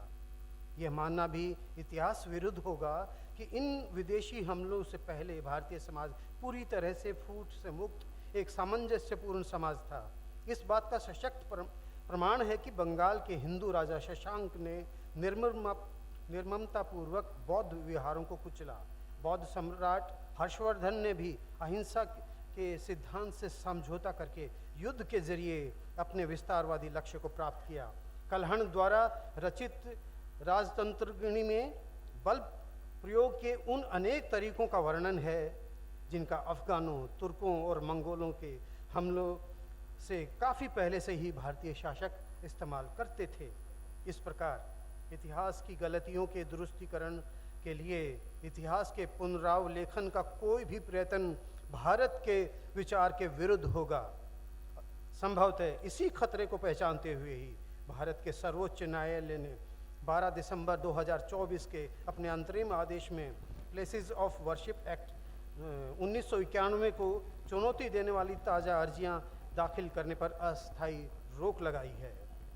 18वीं अखिल भारतीय जन विज्ञान कांग्रेस इस प्रस्ताव द्वारा जिम्मेदारी लेती है कि भारत के जन इतिहास जो पूछो क्यों के लिए भी जगह बनाता है कि वस्तुपरक ब्यौरे, ऑब्जेक्टिव डिटेल्स ब्यौरे के साथ लोगों तक पहुँचें। इस प्रस्ताव द्वारा हमारा लक्ष्य है कि विविधतापूर्ण भारत के समावेशी संस्कृति के विचार को लोगों तक पहुंचाकर उन्हें एकताबद्ध किया जाए ताकि वे अपनी प्रगति के रास्ते में आने वाली बाधाओं को पार करने में सक्षम हो। इस उद्देश्य की प्राप्ति के लिए हमारा एक प्रमुख काम होगा एक दूसरे की संस्कृति को समझना, उसका सम्मान करना, उन ताकतों को हराना जो एक देश, एक धर्म, एक भाषा का पाठ पढ़ाती हैं। इसी तरह अपने पड़ोसी देशों के प्रति अपना रुख तय करने में अखिल भारतीय जन विज्ञान नेटवर्क भारत के लोगों से अपील करता है कि वे सांप्रदायिक, अति राष्ट्रवादी, युद्धोन्मादी दुष्प्रचार से बचें। उदाहरण के लिए बांग्लादेश में हाल में हुई घटनाओं से उपजी समस्याओं का हल बातचीत द्वारा करने की आवश्यकता पर जोर दें। ये प्रस्ताव है।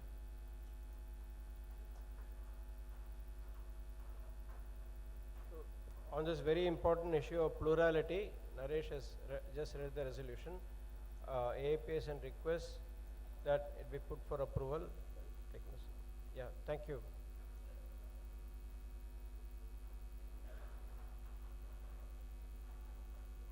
अब हम लोग के बीच अनीता रामपाल जी स्कूल एजुकेशन पे प्रस्ताव रखेंगे। साथियों, मैं एक हिस्सा हिंदी में पढ़ के दूसरा हिस्सा अंग्रेजी में पढ़ूंगी। स्कूली शिक्षा और साक्षरता। सत्ताधारी दल के व्यापक राजनीतिक एजेंडे के तहत केंद्र सरकार नई शिक्षा नीति NEP 2020 को लागू कर रही है।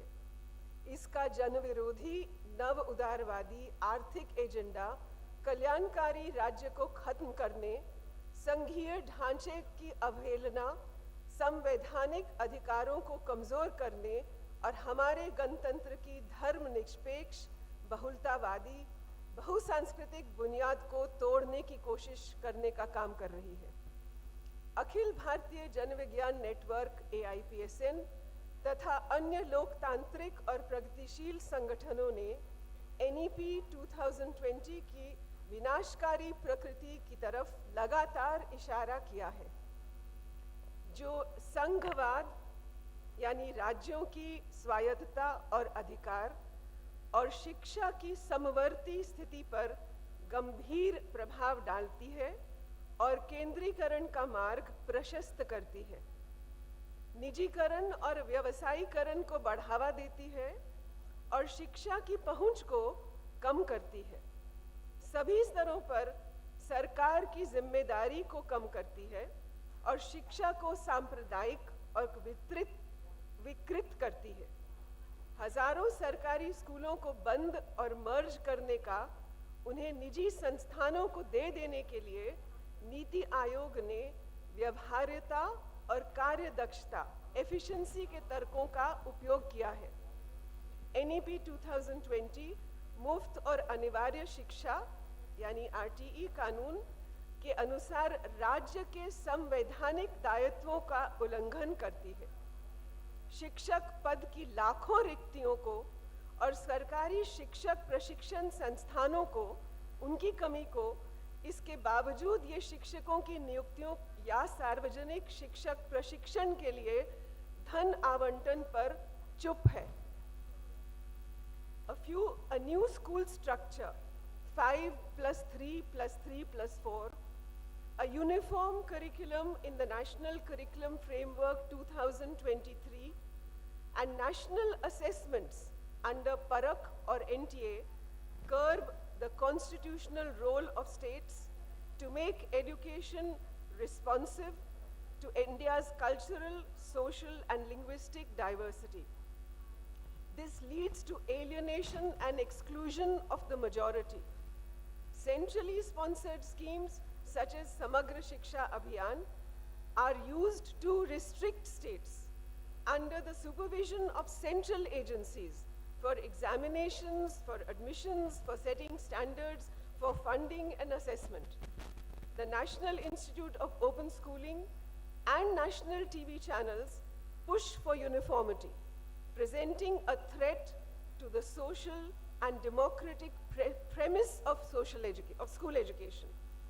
Centralized university admission through online tests has disadvantaged students from state boards, reduced diversity, and promoted the coaching industry.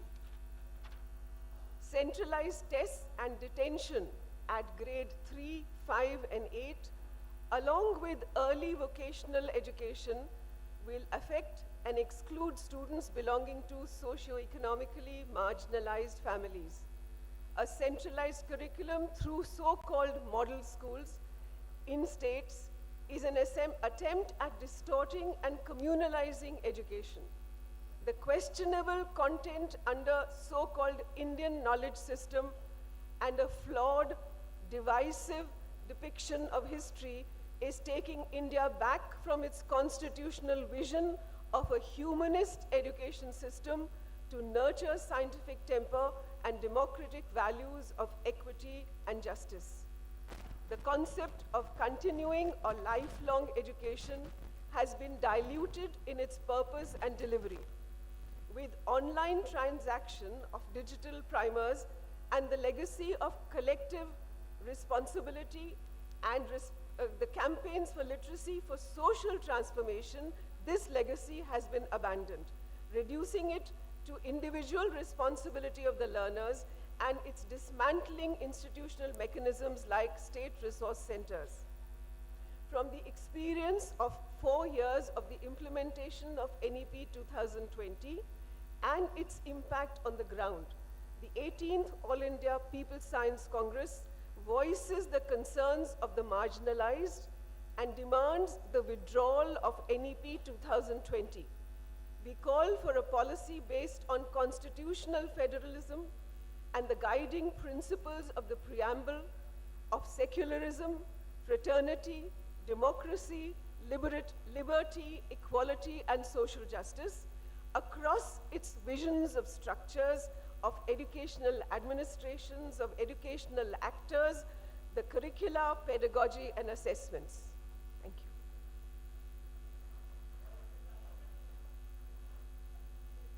Yes.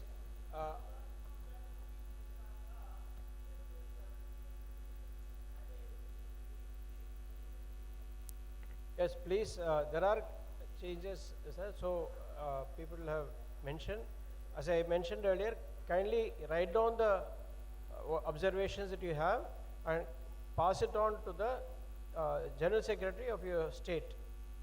And General Secretary of the PSM of state will pass it on to the Asha Mishra, General Secretary of AIPSN. So then these can be incorporated and put as a position paper and upload. So that is the idea.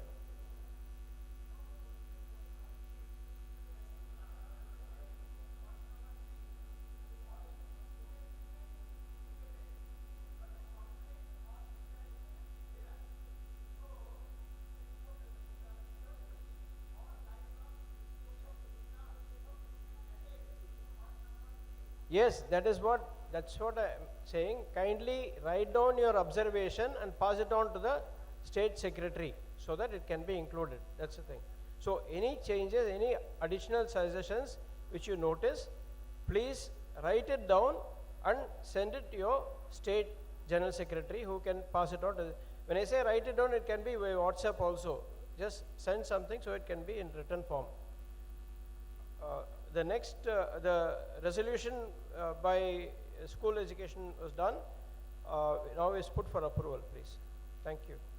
Thank you. So the next resolution is to be read out by Pramod Gauri on higher education, and after that it's on Indian knowledge system by Vivek Montiro. I request Vivek Montiro to come on stage.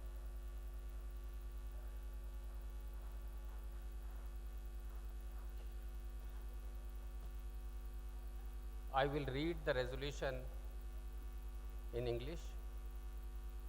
A resolution on the impact of NEP 2020 in higher education and research. NEP 2020 fails in all stated goals in higher education and research, need a review and complete revocation. Many of the opposition ruled states have not either implemented or partially adopted the NEP, which shows their reluctance and struggle to implement. Even the states by ruling party could not implement it fully. The following data will show a light on the implementation of NEP 2020.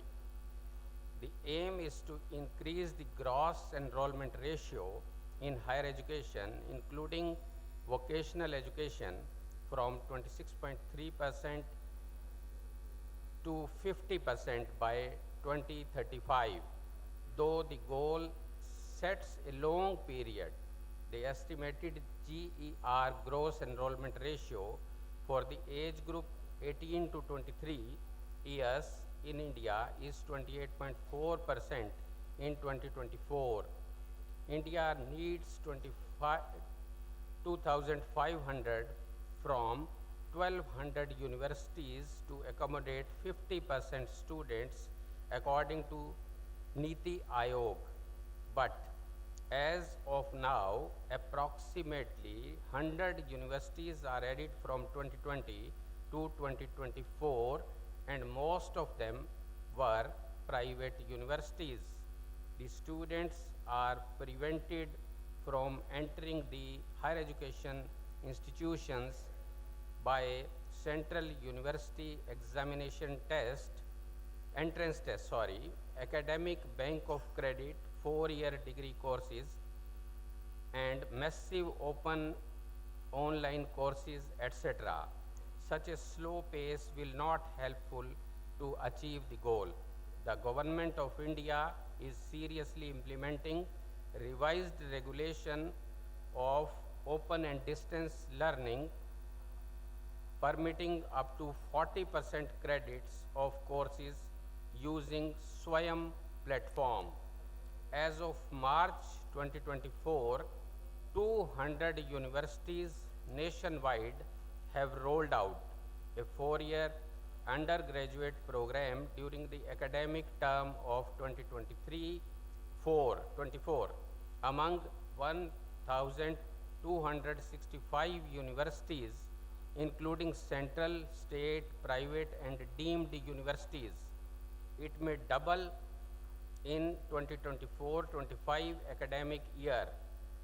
Such a disparity of implementation will lead to educational imbalance. The slow pace of increase is also due to cut in budget for higher education to start new public universities and colleges. The 2024 union budget for India's higher education sector increased funding for central universities and other key institutions, while decreasing funding for the University Grant Commission and All India Council for Technical Education, which is about 70% from 2023. It is a tragic that more than 80% students are pursuing degrees in arts and science, basic courses, and the state universities are severely starved of funds, even to run day-to-day activities of paying salaries. Government of India vehemently promoting Indian knowledge system by opening 32 Indian knowledge system centers, 64 high-end interdisciplinary research projects in ancient metallurgy, ancient town planning and water resource management, ancient Rasayan Shastra, etc. Around 3,227 internships of Indian knowledge system have been offered. This will take our students to stand worthless before international education system. The union government is very particular in bulldozing the existing education structure in favor of corporate and communal forces. The corporates are hijacking the education system and trying to commodify in very many ways, and the communal forces in collusion with the ruling class freely doing their agenda of saffronization. Government of India gives pressure through UGC and governors of opposition ruled states to implement NEP 2020, negating the state's autonomy. Now about National Research Foundation.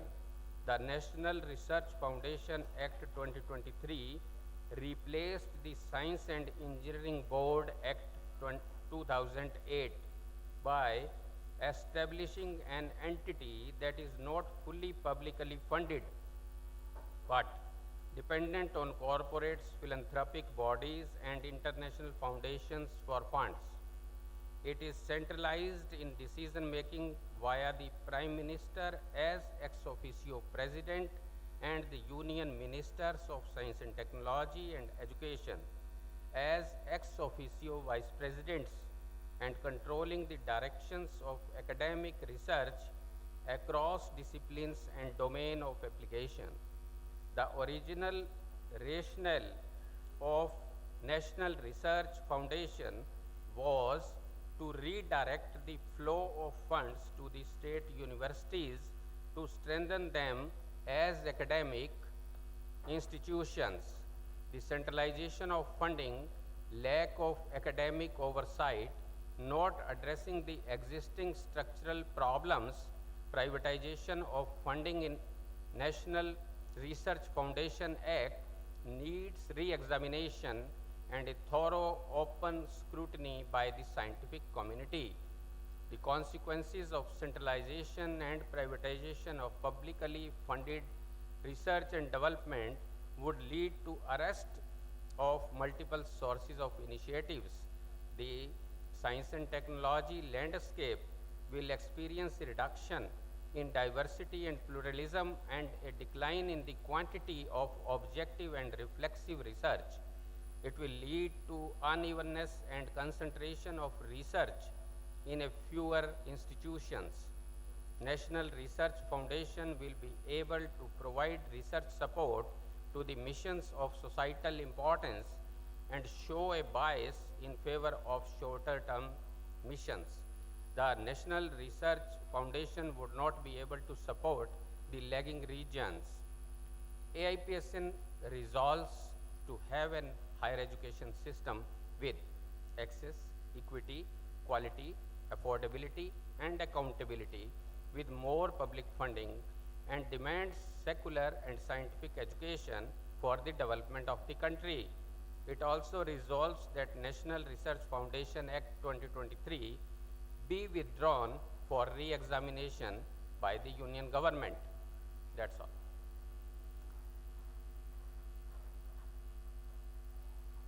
This resolution on higher education is put for approval.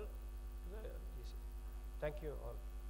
So the next resolution will be on Indian Knowledge System by Vivek Montiro, and after that on Self-Reliance by Dinesh Abrol. I request Dinesh Abrol to be on stage. And with this will be, after the Self-Reliance resolution is done, all the resolutions that have been completed, and we can move on to the next part. Thank you.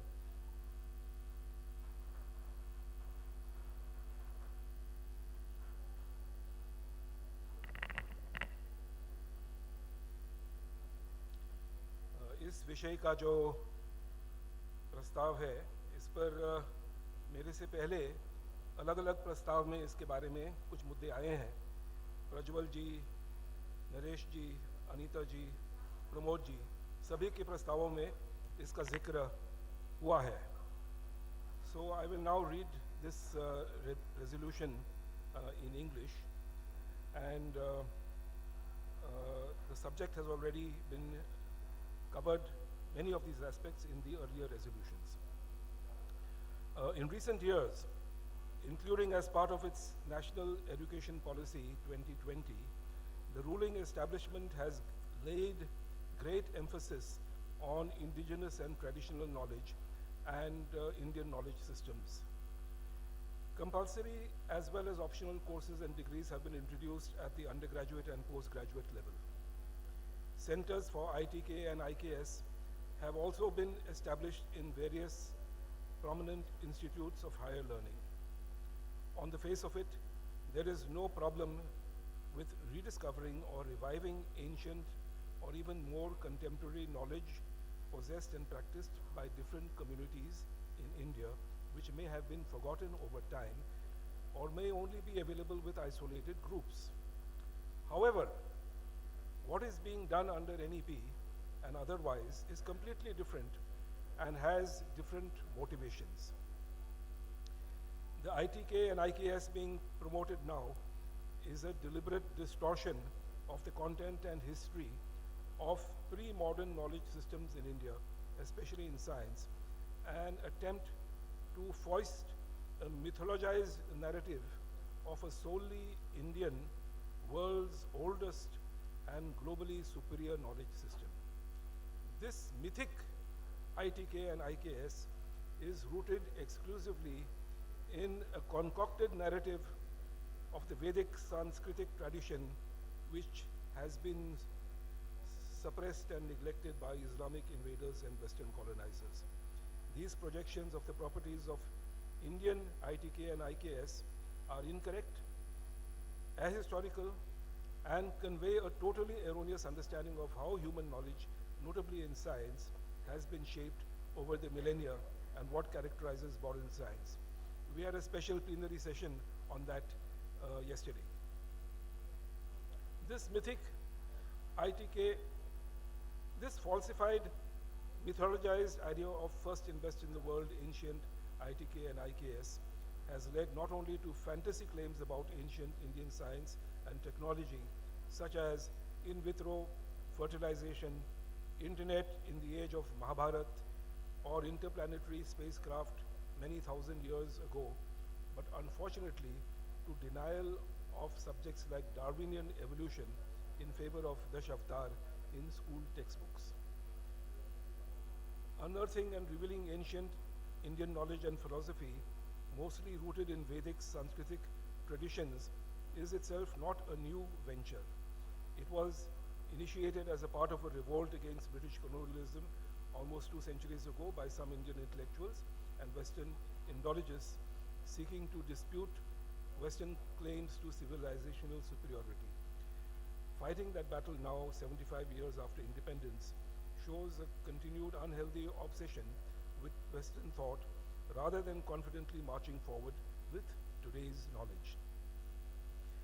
Many Indian scholars and institutions, notably in the progressive scientific tradition, have worked to document and study the history of ancient and medieval knowledge in India. And many valuable books and documents are available on the subject. For example, the writings of Devi Prasad Chattopadhyay. AIPSN too is fully aware of and has itself published material recognizing the great and often pioneering contributions in science, particularly in mathematics and astronomy, by scholars in ancient India.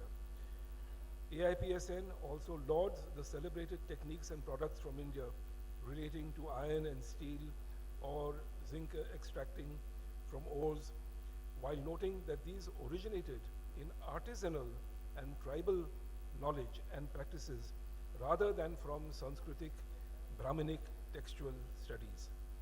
A fact not duly acknowledged in the ITK literature of the establishment.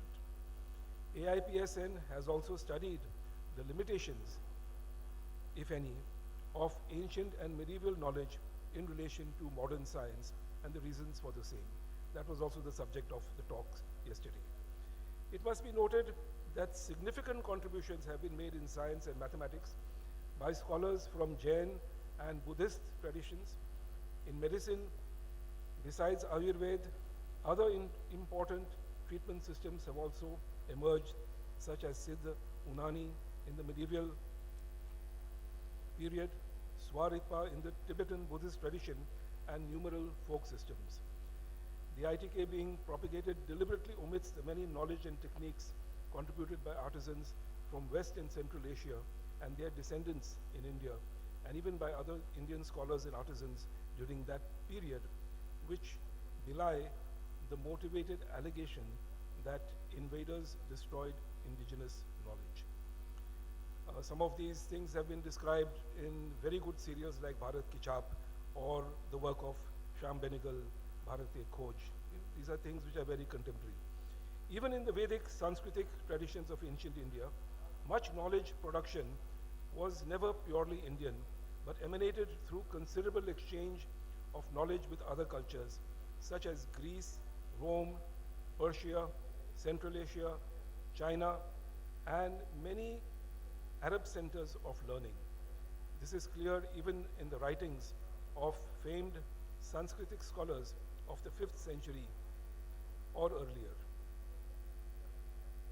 In Indian scholarship, especially in mathematics and astronomy, was renowned, duly acknowledged, and widely disseminated through translations into Arabic and thence into Latin and into Europe.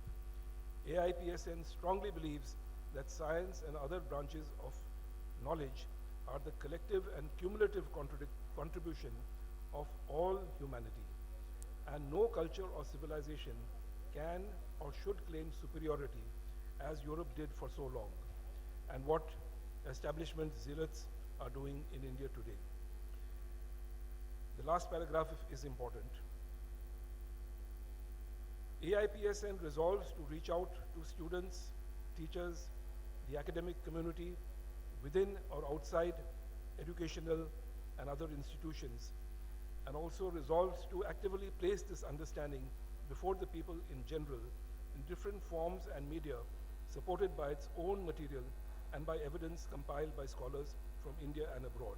Already this year, the calendars have been produced by Kerala Shastra Sahitya Parishad, by Lok Vigyan Sangatana.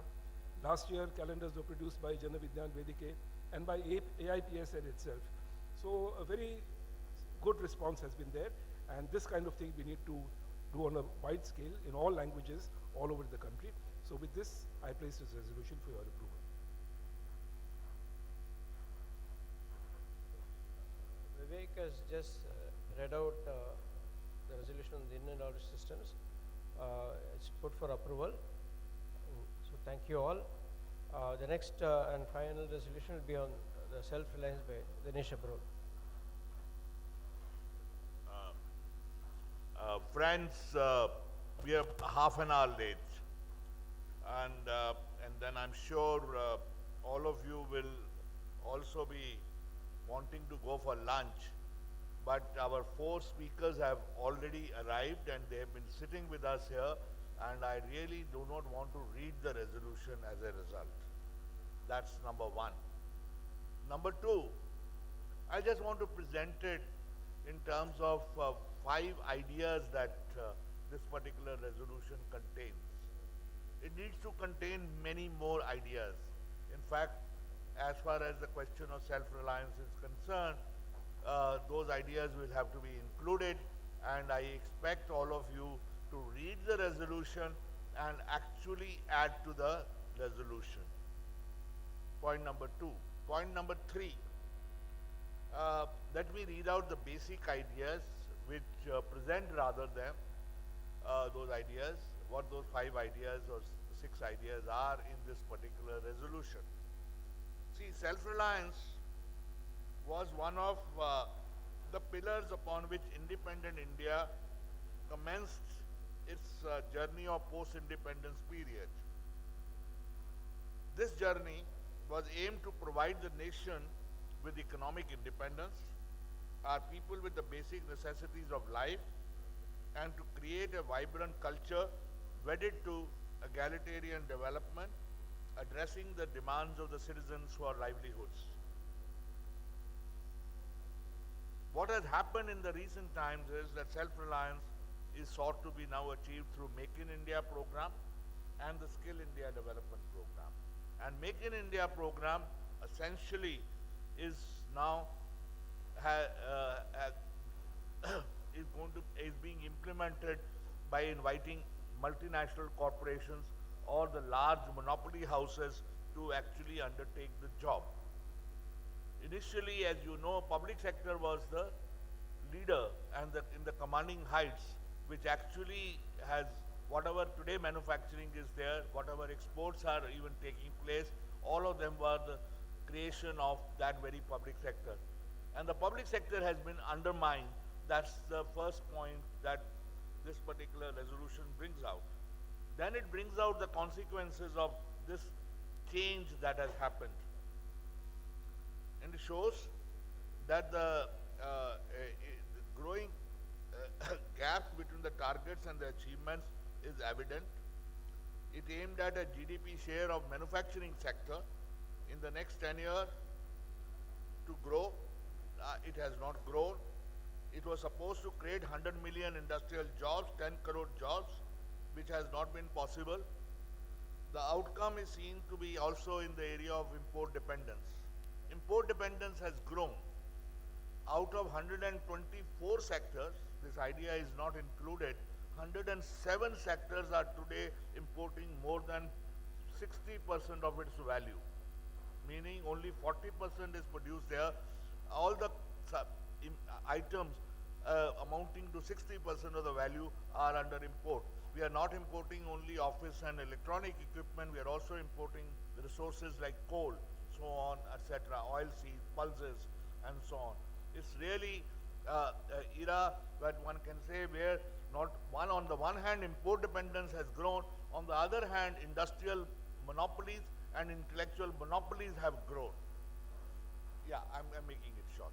Good. So it shows the consequences, and the point that is it, this scenario had started already emerging even before the COVID. It is not that only the COVID period in which we experienced the loss. The AIPSN observes that simply leaving it to policy tweaks to the private sector and its R&D does not serve the purpose. Aim to make India into a manufacturing hub for silicon-based chips have not seen the light of the day simply because of inadequacy of infrastructure and human resources with suitable skills. The AIPSN emphasizes the need to overhaul the approach and resolve towards that task by generating public debate with mass participation.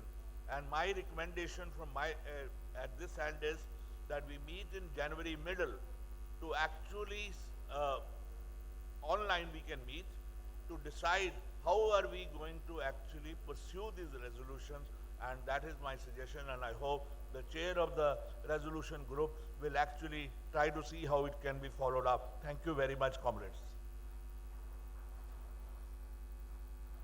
Friends, the self-reliant resolution was put by Dinesh with all the things he said. It's put for approval. Thank you. So we will, I request Pramod Gauri to give his concluding remarks.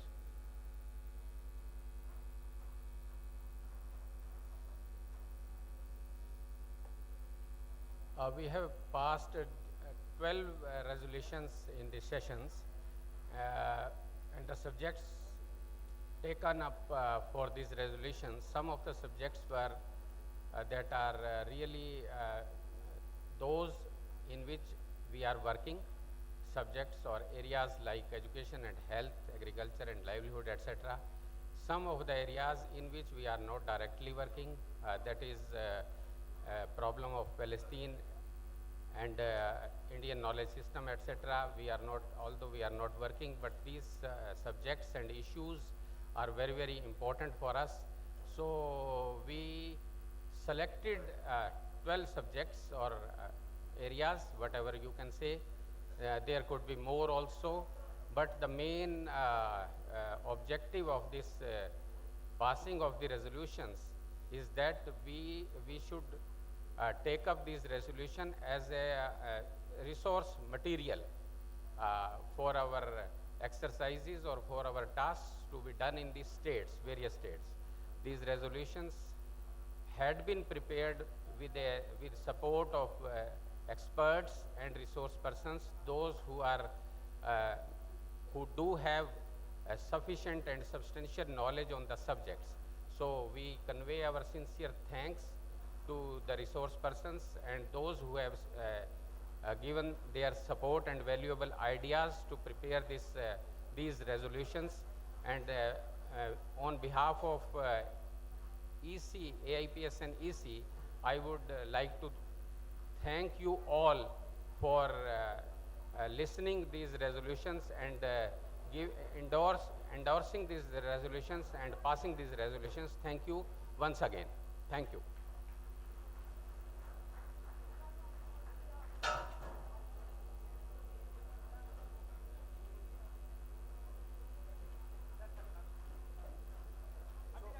Now we will move on to the valedictory session.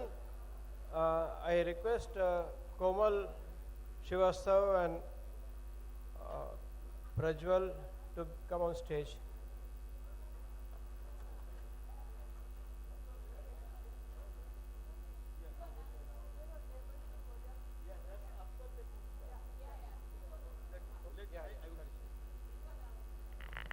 Friends, the formal valedictory session will start after a few minutes.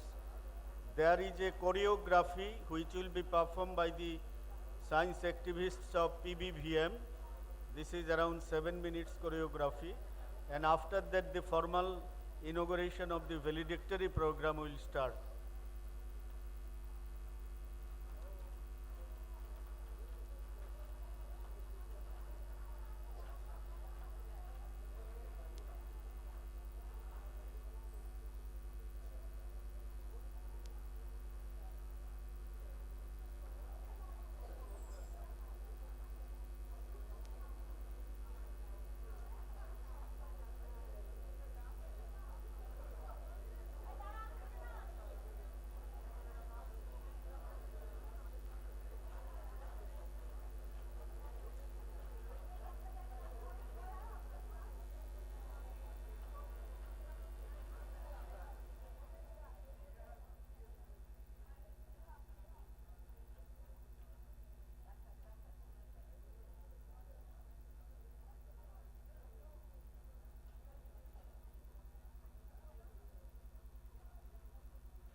Hello, hello.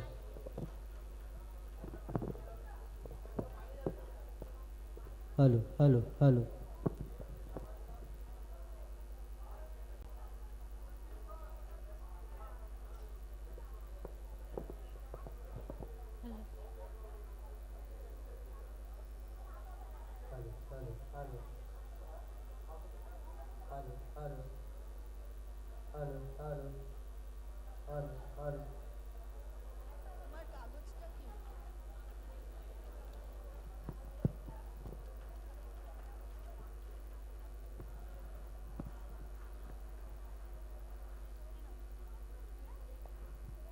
Hello. Hello.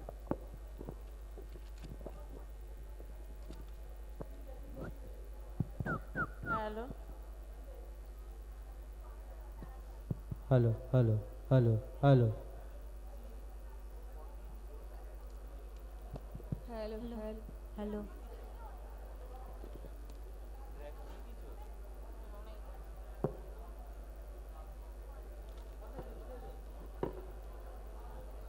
Hello.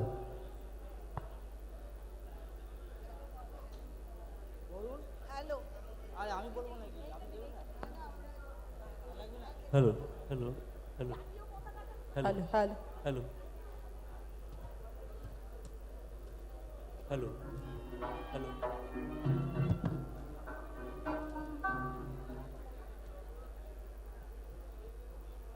Hello hello hello hello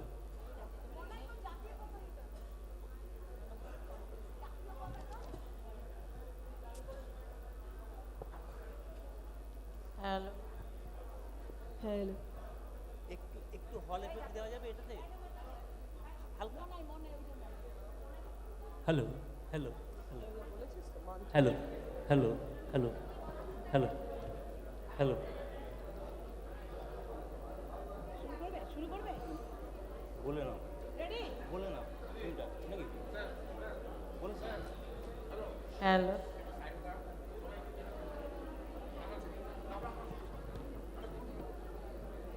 Hello. Ready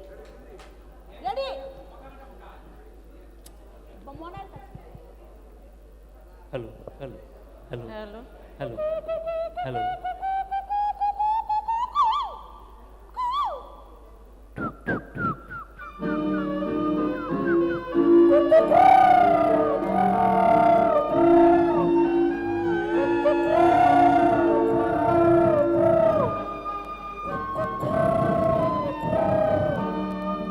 മനുഷ്യൻ മതങ്ങളെ സൃഷ്ടിച്ചു മതങ്ങൾ ദൈവങ്ങളെ സൃഷ്ടിച്ചു മനുഷ്യനും മതങ്ങളും ദൈവങ്ങളും കൂടി മണ്ണു പങ്കുവച്ചു മനസ്സു പങ്കുവച്ചു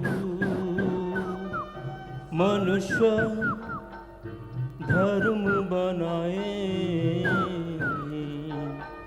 धर्म में देव देवी लाए मनुष्य धर्म देव देवी मिलकर समाज को टुकड़े बनाए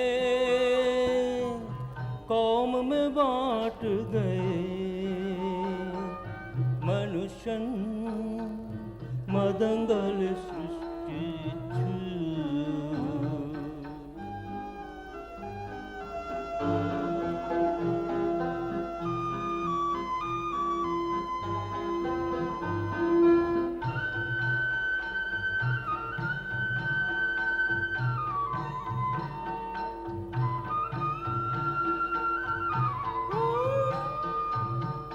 हिंदुआई मुसलमान आई क्रिस्टियानियाई नम्मली कंडलियादाई लोगम रांदलयमाई हिंदू एलो मुसलमान एलो क्रिस्टान एलो फिर मिले जब दिल में दरार आई, संसार माया भ्रमित हुई। आईरा मानव हृदयंगल आयुधा पुरंगलाई। ദൈവം ദൈവം തെരുവിൽ മരിക്കുന്നു, ചെകുതാൻ ചിരിക്കുന്നു.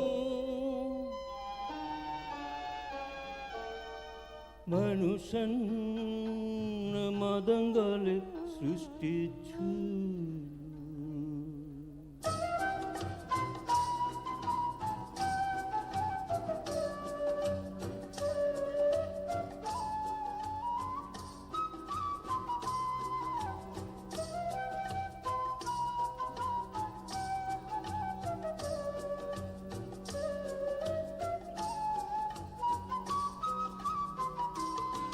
Vedas make the world worthy for million children.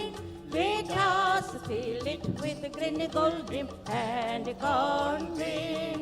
इस दुनिया को करोड़ों बच्चों के लिए उपयोगी भूमि करना हमें इत्यादि से हरिया सुनाओ सुंदर अरमा में भरना. এই পৃথিবীর কোটি শিশু পাই উপযোগী ভূমি গড়িবা. আমরা এ দুনিয়াকে সবুজ সোনায় পুরি সুন্দর স্বপ্ନରେ ভরিবা. এই পৃথিবীকে কোটি শিশুদের উপযোগী ভূমি গড়ব. আমরা এই দুনিয়াকে সবুজে সোনায় সুরে স্বপ্নে ও সুন্দরে ভরব.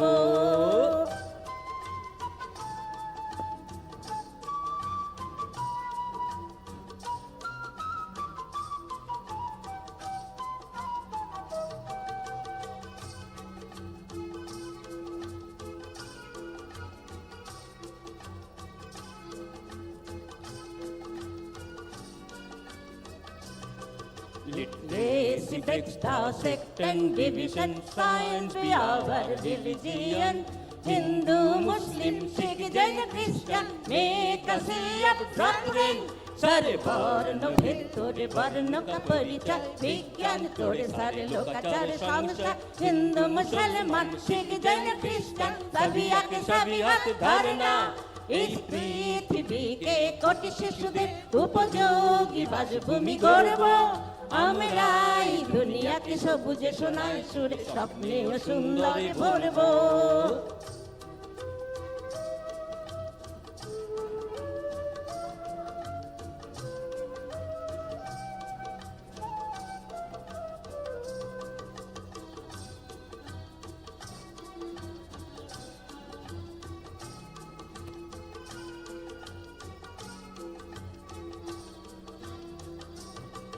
We'll feed the hungry children of Iraq, Arab, Palestine, Koraput. Let us be aid of all handicapped. None is a slave or servant. हम इथियोपिया अरब कोरापुट में हजारों बच्चों के हंसी. हम है प्रत्याशा प्रतिबंध के लिए न हम न करना दासी. এই পৃথিবীকে কোটি শিশুদের উপযোগী ভূমি গড়ব. আমরা এই দুনিয়াকে সবুজে সোনায় সুরে স্বপ্নে সুন্দরে ভরব.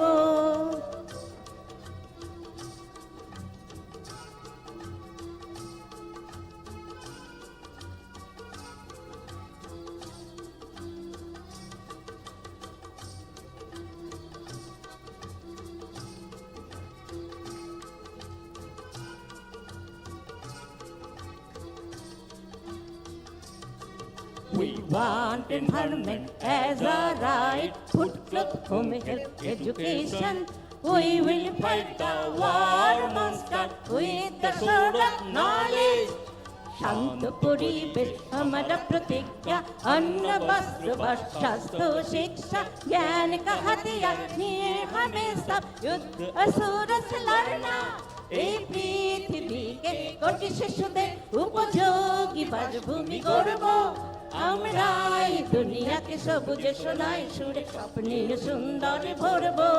इस दुनिया को करोड़ों बच्चों के लिए उपयोगी भूमि करना. हमें इन्हीं त्यार से हरियस नवसुर सुंदर अरमा में भरना. Let us make the world worthy for million children. Let us fill it with green golden and corn grain.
साथियों,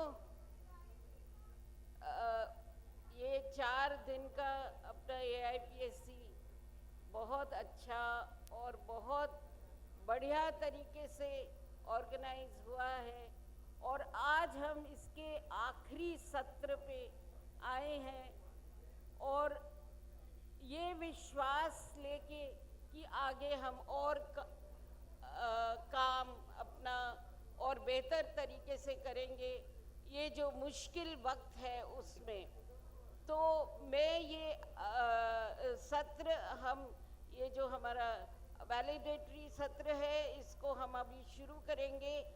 तो मैं प्राज्वल जी को बुलाती हूँ कि वो स्पीकर्स को मंच पे बुलाएं।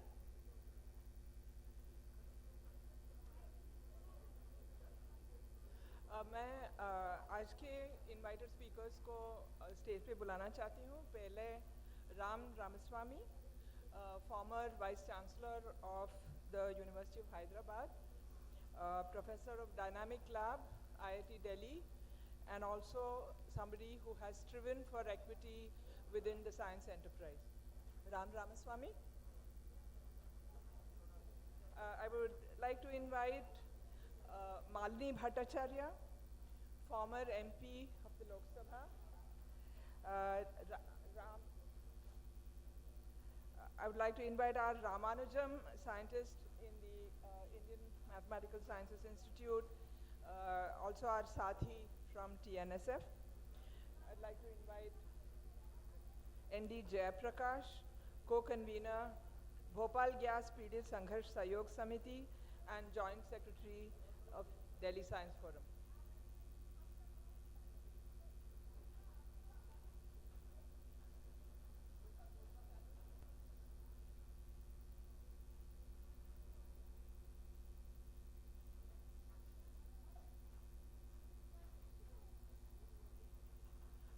We will now have the release of a souvenir.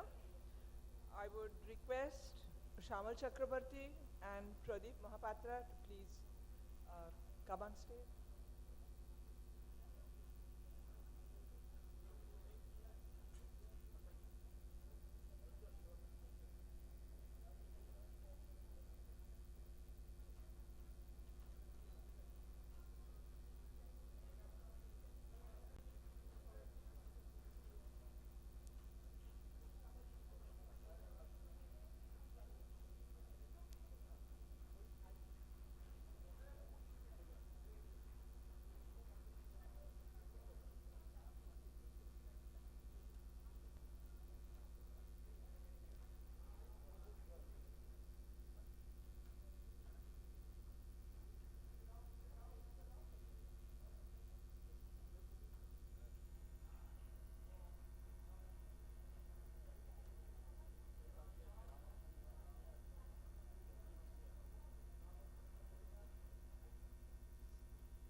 We will now have the release of the souvenir.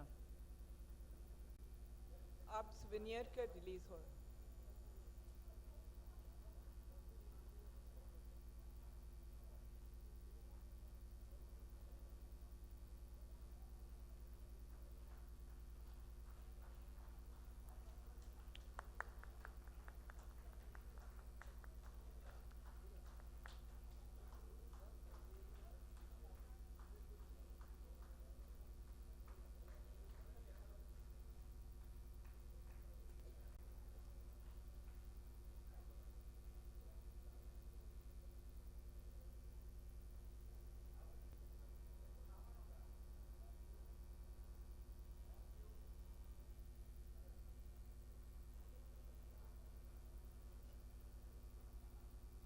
Just a small but very important announcement.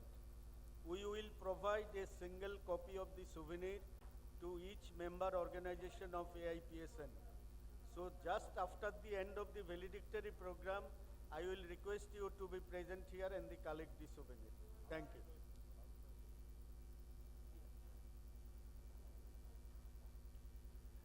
Thank you. I now request Ram Ramaswamy to share his thoughts with us.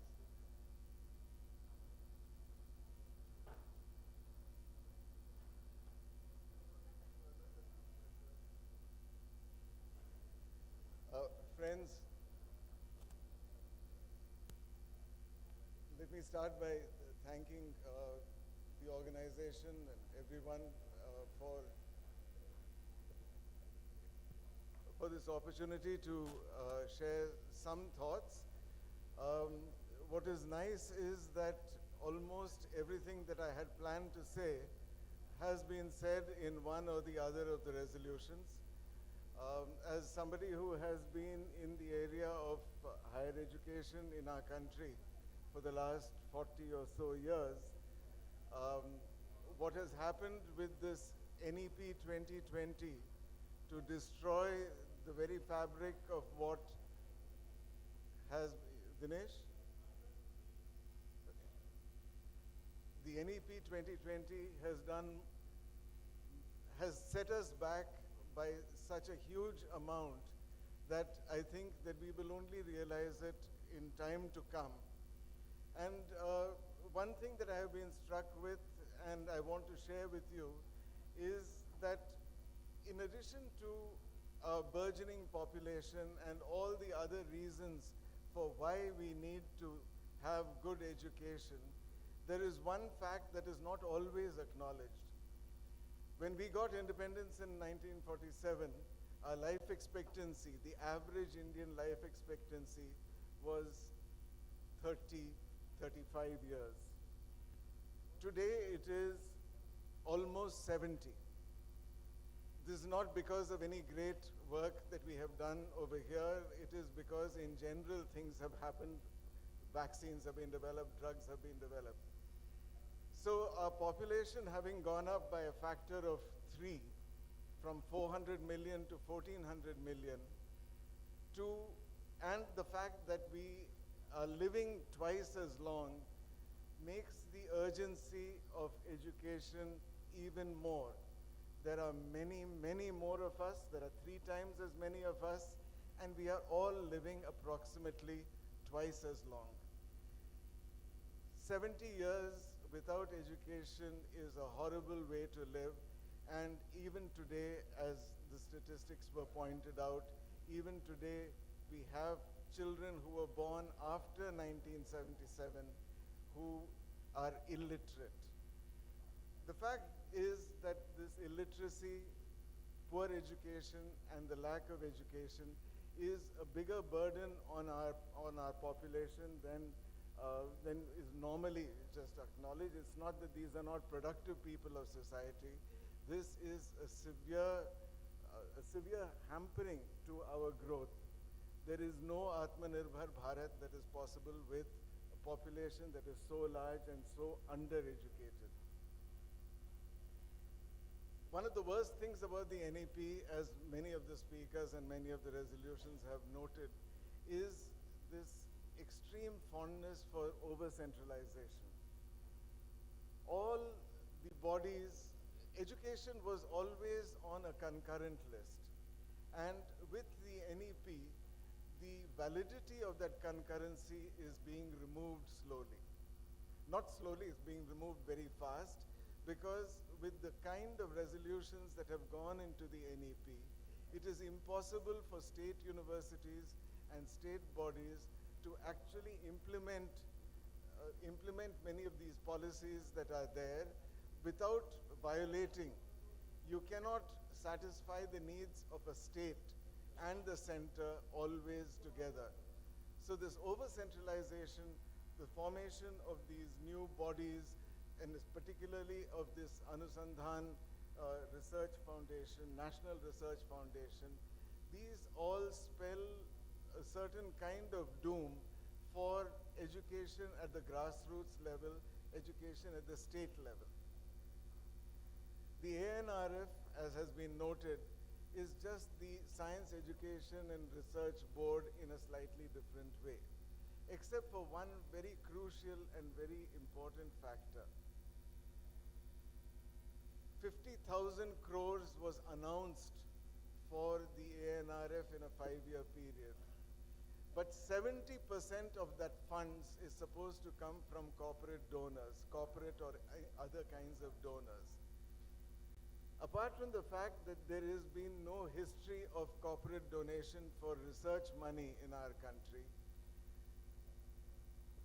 it's also a telling point that if any big company, and the 2 of the biggest ones that we know, if they give money for research, it's a fair guess as to what kind of research they would want the person to do.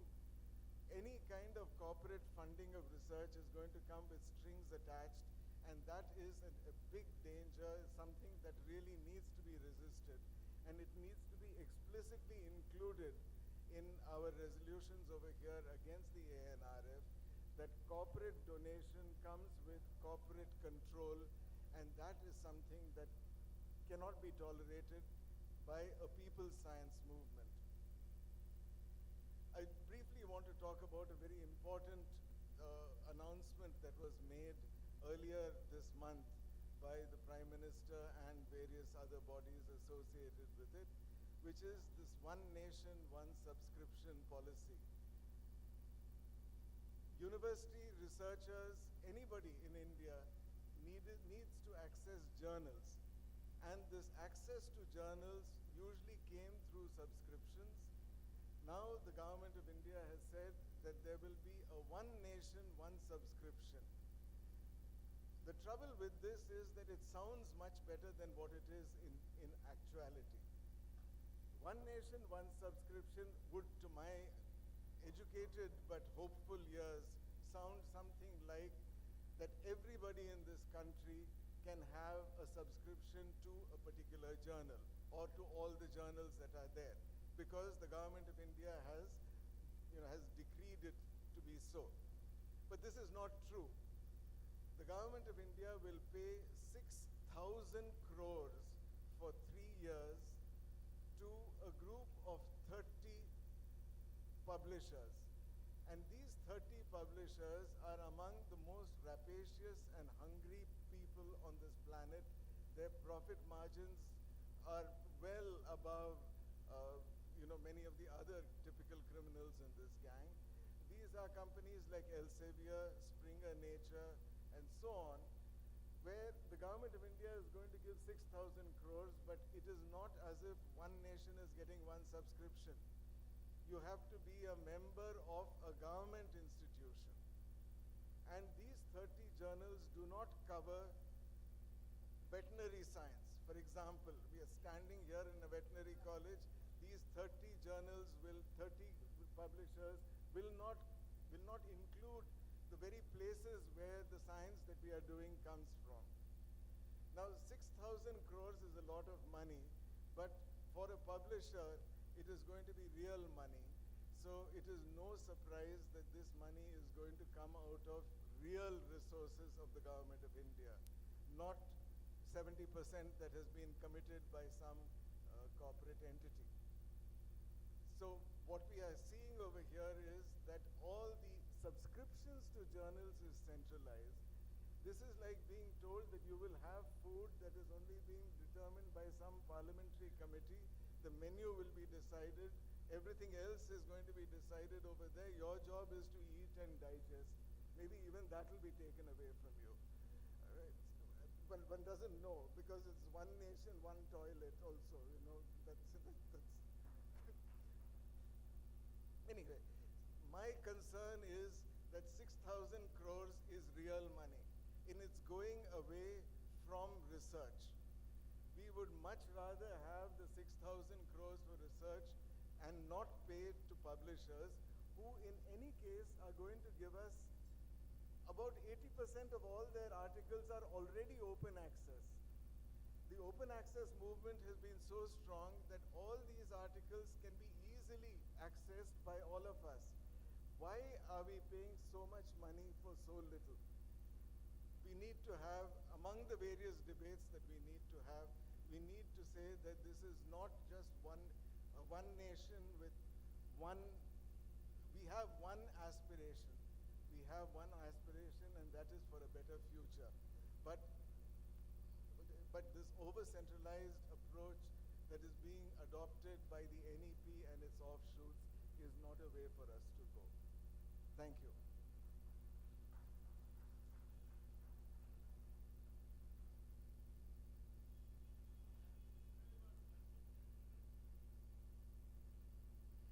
I now invite Malini Bhattacharya, a former MP of the Lok Sabha.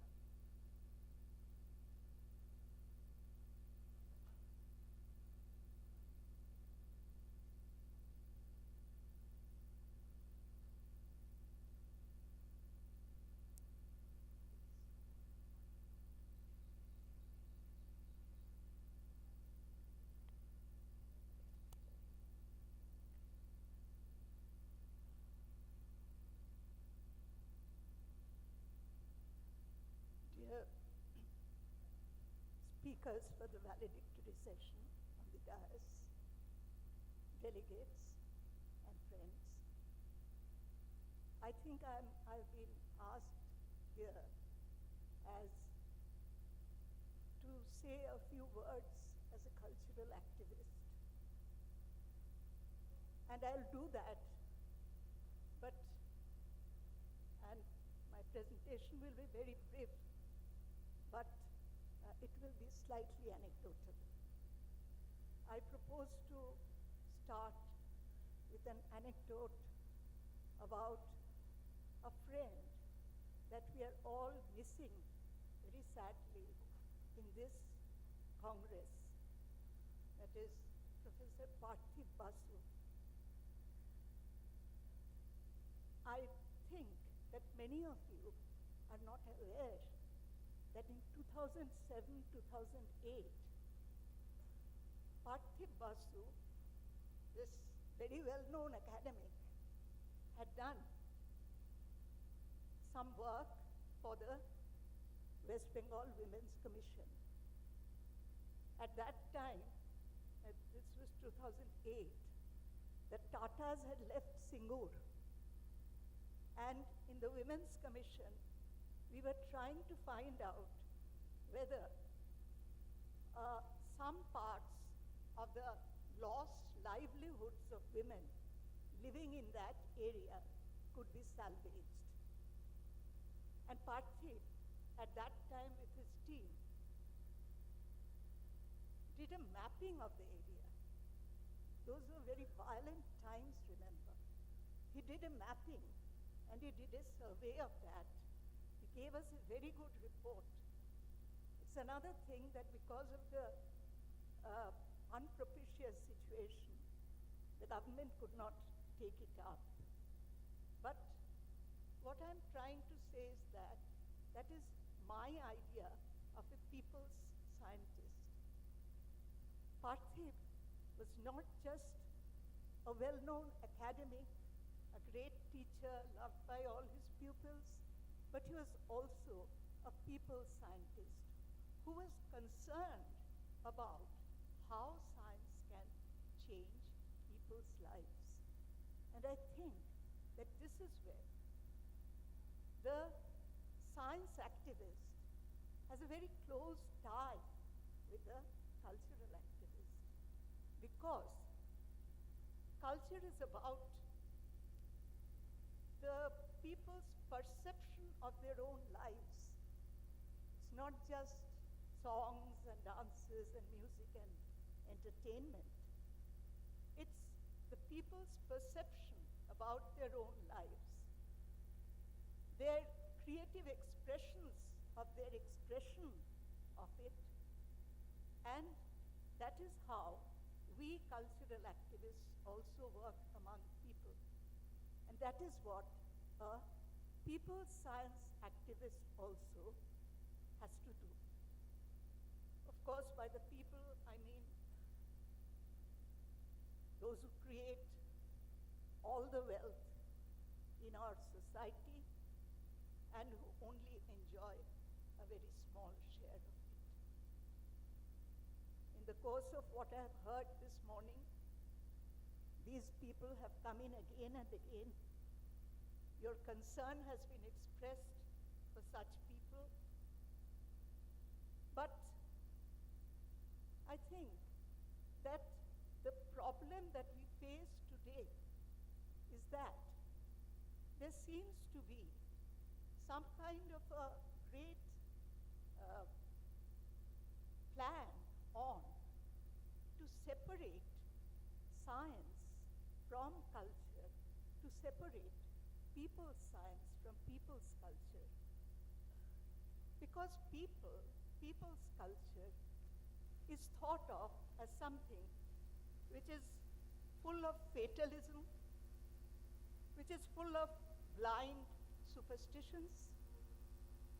The world of the people is seen as a world of unreason, which can give them very little control over their own lives. And it is said that yes, it is the people who believed that there was a Rama temple underneath a 400-year-old mosque, and therefore the people went and tore it down. It's all very well to say this. It's all very well to say that the people, during the time of the pandemic, they helped to spread the coronavirus because they were ignorant, because they were uneducated, and because they were undisciplined.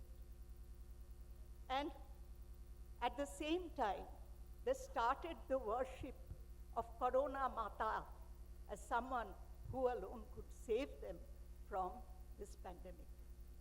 This is what is said about the people. But I want to ask you, is this people's culture? Are the people really deaf to reason? Is it natural for people to be irrational and vicious to one another? Or are they taught in that way? Is it the dominant culture imposed upon them which makes them regard their own lives in this way, see their own lives as something for which there is no redemption from hunger, there is no redemption from lack of work, and therefore they have to eat things that are not at all nutritious for them. That is why, you know, when there's in the hospital, in the village hospital, there's no snake venom, then we are told that these people are superstitious and therefore they go to the medicine man when someone is bitten by a snake. However many digital systems you may put up, you cannot do anything to remove what you call the ignorance of the people. I mean, what the people who are in the dispensation of things. You know, however many digital systems you may set up, you cannot prevent people from dying from snake bites if you don't have the necessary medicine at the rural hospitals. Now, it is my experience as a cultural activist that it is the continued deprivation of the people from their rights that has also alienated them from science. There are no schools. Whatever schools we had are closing down. And so now you say that because of superstitious families, the girls are being given away in early marriage. If there are schools in the villages, would this happen? It has been shown that it can be lessened by having a public system of education. And just once again, I told you I'm going to be anecdotal. My second anecdote is about another very dear friend and teacher, whom also we have lost recently, Professor Omyobatsi. I have been in many ways associated with him for a very long time, over a very long period. But I'm just recalling one episode from our long association. You see, in 1991, when globalization and Dunkelkraft were being discussed, at that time, the left parties were trying to take this campaign against neoliberalism, against what they saw as a new ploy of imperialism. They're trying to take this campaign to the rural outreaches, to expose its negative impact on agriculture.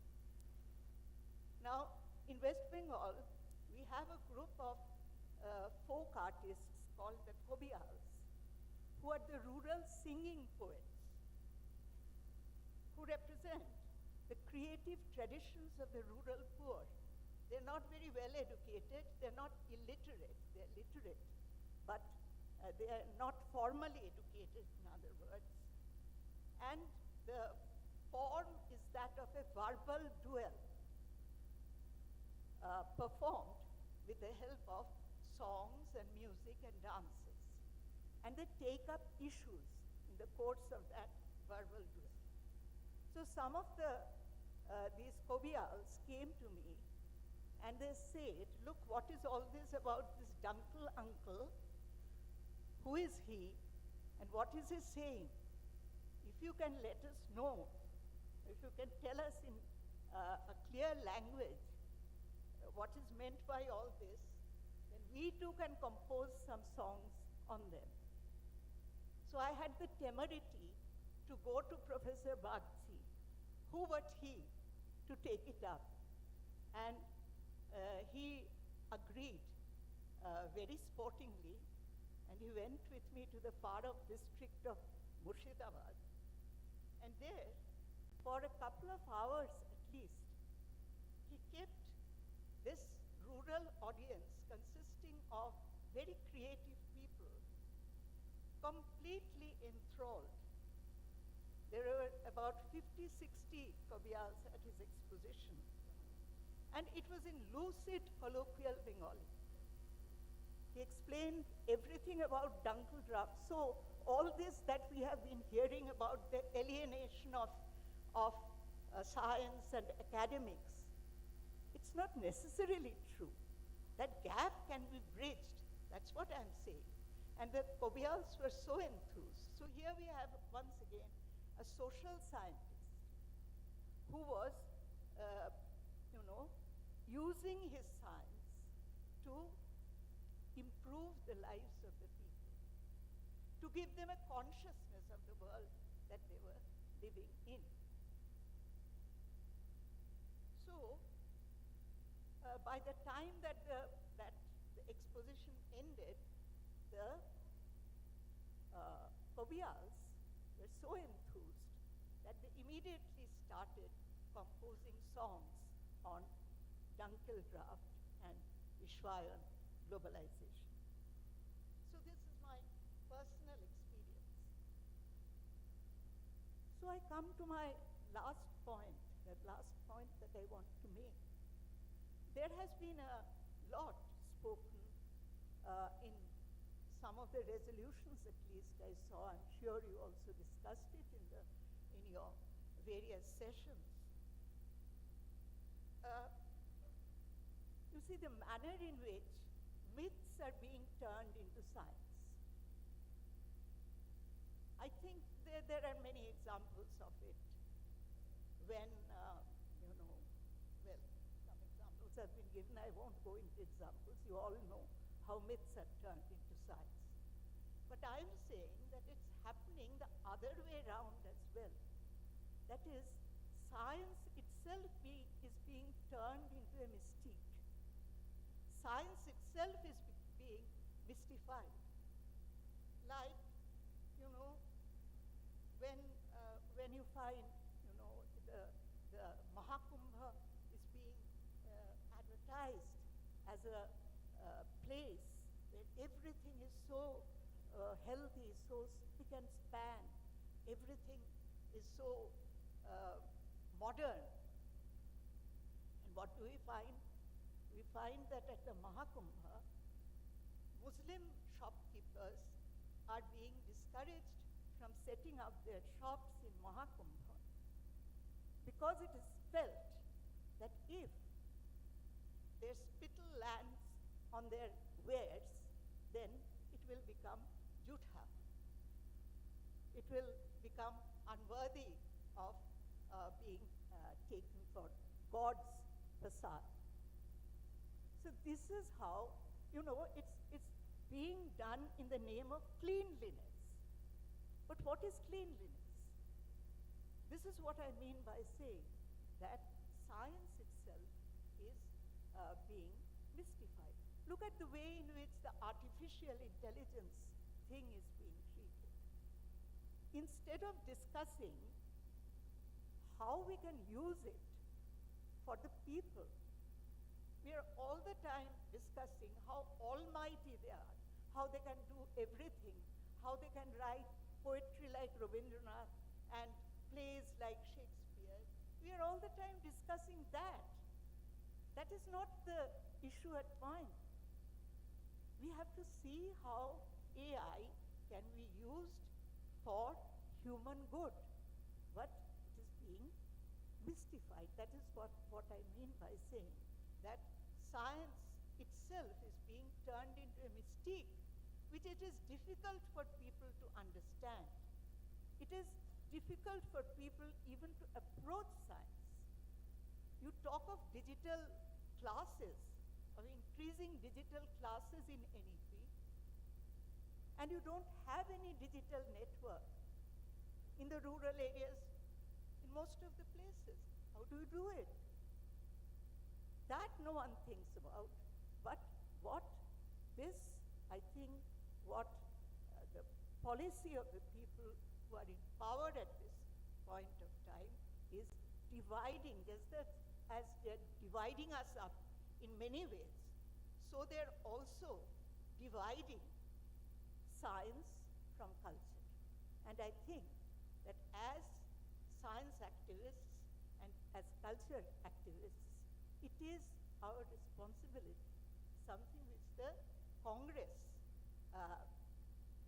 brings out, that we have to make a bridge over this division, however we can, and cultural activists and science activists have to get together in order to liberate ourselves from this illusion that we are above the people and we are taking something down to the people. No, it's the kind of bridges that we can build between science and culture that will show how far we can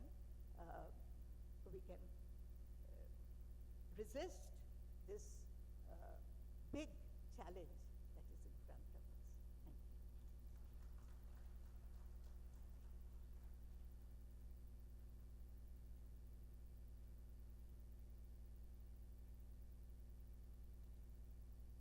Thank you very much, Malini ji. I now invite R. Ramanujam to share his thoughts with us. Ramanujam is a computer scientist who is with the Institute of Mathematical Sciences, Chennai, and Azim Premji University, and he's also our Sathi from Tamil Nadu Science Forum. Thank you. Friends, every People's Science Congress is an occasion when we get together, we reflect on the challenges that we have, and like the resolutions that we saw, give us some renewed initiative and commitment to various things that on the PSM agenda. Now, I want to use this few minutes to add to our agenda. I think something that People's Science Movement has to include in its agenda in a very serious way in the time to come, and that is what artificial intelligence and big data are doing to us. Now, the way big data is threatening democracy and the foundations of democratic institutions, and so I think a People's Science Movement perspective is called for. We have I think some of these things will be available in Hindi and English distributed, so people can look at that data. But briefly, if you look at it, our understanding of technology is rooted in the Industrial Revolution. We look at means of production and resources and how manufacturing is done, distributed, exchanged in society. Data digital products, when you move from physical products to digital products, they are of a very different kind. Data is produced continuously, 24/7, all over the world. We are consumers of data, but at the same time we are also producers of data, and in fact we are data, right? So this blurring the distinction between product and process and what is produced and what is consumed is one of the fundamental things about data. And data is also capital. So capitalism assumes a very different form when it comes through digital platforms, and how and it also gives a way by which global capital can enter the lives of society, individual citizens directly. I mean, if you look at your mobile phone, everybody has access to a mobile phone, and you use digital products, and it directly enters your lives. Television brought this in India. We saw in the 90s how television, while our activists would be trying to sell nutritious products door to door and can't even enter rooms, television would enter living rooms and give messages. Today, it doesn't even have to do that. Social media is there, and we all voluntarily participate. And there is this myth of informed consent, which is very much part of the methodology of digital platforms. And this gives a new wave by which capitalism can produce new products and affect people's lives. There are many dimensions to look at, but I just want to mention a few. First point is that data, the way we understand it, it is not about intrusion of data or privacy that is a major issue, right? There is data persistence, data that is collected for one purpose being used for something else, that is outliving its purpose, and it is there, and how people use it, how corporations use it. Our understanding of data originally comes from the citizens providing data to the state. The state needs data from its citizens for its planning, for everything. So our understanding of data is in its relationship between the citizen and the state. But now it is no longer the state that is in control of data, it is corporations which are in control of data. And national governments are at the mercy of corporations to provide data. When our Prime Minister goes and embraces the CEO of Microsoft or Apple or whatever, it's also data sharing agreements that are at stake out here, right? Governments are at the mercy of corporations. And with the advent of artificial intelligence, another dimension gets added when you look at these large language models and how these, once again, we are talking about something like language, right? Language, we were talking about how cultural activism relates with people's activism here, right? Now, when you talk about language and when you're using language and you're entering the lives of people through that, it comes through many further symbolic forms as well that we need to think about. I don't have time to go into all these, but if we think that this is all something which is very far from the lives of the people that we are working with, let me give one instance. This is from 2017 in Kadalur, in Tamil Nadu, where farmers were agitating. And this was a drought condition. South India was going through very serious drought conditions in 2017, and the farmers were staging an agitation in front of the collector's office.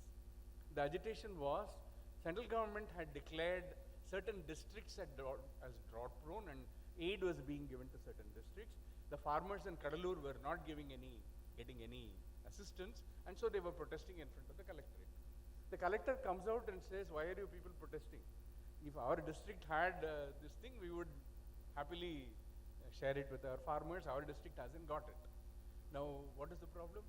Now, the collector says that according to the index that the government has developed, anybody who is above 2.2 gets benefit. We are only 1.8. Now, the adjacent district, Viluppuram district, has the facility, but not the Kadalur, the scheme. So farmers are asking, what should we do to get 2.2? Of course, you can't do anything. Farmers, there is nothing you can do to get 2.2. Then we actually went and found out, we talked to the people, it is all outsourced to some company which is sitting and doing data analysis. They use Google Earth, they use all these products. Earlier on, you could go to the block development office, sit with cadastral maps and discuss with the block officials. Now that this thing is not possible. Some completely abstract entity is doing that, and there is nobody there to explain, nobody is there to bother. There is no, I mean, to use the government's own term, there is no accountability for this at all, right? So this is already happening. That is the point I want to make, that how big data and artificial intelligence impinges on the lives of people. When you say AI, don't worry, don't think only about ChatGPT. This is, of course, GPT has, brought it to light, but it's only brought AI from the shadows to public, to the public gaze. That's all. Anytime when you are texting on your phone and it does an autocorrect, there is an AI program at work. When you go to Amazon and buy something and it immediately suggests 5 other products, AI is at work. AI is there in many places. If we are talking about disruption to many processes, perhaps artificial intelligence and this combination of data is going to be perhaps the biggest disruption. Already we see it happening in engineering, in science, in technology, in manufacturing, and service sectors. We see the impact of AI in many, many things already. It's going to get much worse. Now the question is, how does AI relate to labor? And these kind of digital platforms and digital technology, what does it mean? Invariably, I see discussion in terms of jobs. Of course, it will take away jobs, but then people will say it will bring new jobs. Question is, whose jobs are being taken? Who will get new jobs, right? But it's not only a matter of jobs. It is a matter of how you change the shape of labor and alienation of labor. We see this with doctors. Increasingly, doctors, you go, if they can prescribe certain tests easily, you prescribe a battery of tests and then only you look at it. You are alienated from diagnosis, right? When you have objective tools available to you, seemingly objective tools available to you, of course, it is but natural that you start. But the problem is that how the very conception of labor and how you look at the position of labor in the various sectors of the economy are looked at. This requires some fairly deep analysis and understanding. The only thing I'm talking about is the fact that people science movement has to engage with this and has to develop a PSM perspective on big data and artificial intelligence. Now, there is a lot to be said on these things, but I just want to mention a couple of things and then stop. This is that I think the artificial intelligence also has certain potential, but that potential, especially what it can do for the lives of the ordinary people, for the lives of the oppressed sections of society, for the farmers, for the people that we work with. Now, is it possible? Can technology actually be put in people's hands? So I would say for PSM, placing technology in people's hands is something that has got to be a slogan for us. People's data in people's hands has to be a slogan for us. What does it mean? How do we take that and raise awareness and develop forms of, demand forms of technology, develop technology that is appropriate for the people? This is, I think, that is the time has come. On data justice, in my opinion, we are somewhere around 40 years ago when the environmentalist movement was barely, the people's movements were starting all over the world 40, 50 years ago. And I think we are somewhere there. There are groups people's groups in many parts of the country who are working on data justice, who are articulating issues of these things.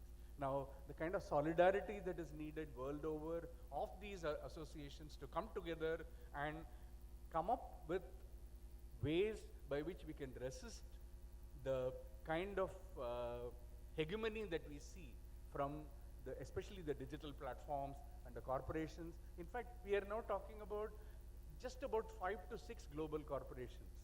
5 to 6 global corporations that own pretty much all the data in the world. And 20 years ago, if somebody had asked me whether I would voluntarily give my data to some corporation, I would have thought it was ridiculous. I would have thought it was impossible. But today, that's what we do. In fact, anytime you download, you're always ticking certain things, right? You say, you know, you just want to download something, you are in a hurry. At that point, anything it'll ask for, you will say, I agree to the terms and conditions. We never read the terms and conditions. The corporations are always banking on the fact that you're never going to read the terms and conditions that you are consenting to. So this informed consent model that is being propagated, right, and how that affects our, you know, we see that with social media. Social media has extensively entered people's lives, and it is, in fact, to a great extent, I would say it is dominating, getting over in people's thinking. Today, it's very normal for people to look for any information. First thing you do is to ask Google, right? Now, to that extent, it becomes part of your thinking and part of your way of life. So, I'll end with saying that this is something of an urgent imperative, something that People's Science Movement has to take a call on, and I hope and look forward to engagement in this in the People's Science Movement and an articulation of a perspective. There's nobody else who seems to be thinking of this. There are very few platforms in India that we see where the data and artificial intelligence are looked at from a people's point of view. It's high time that we took this up. Thank you.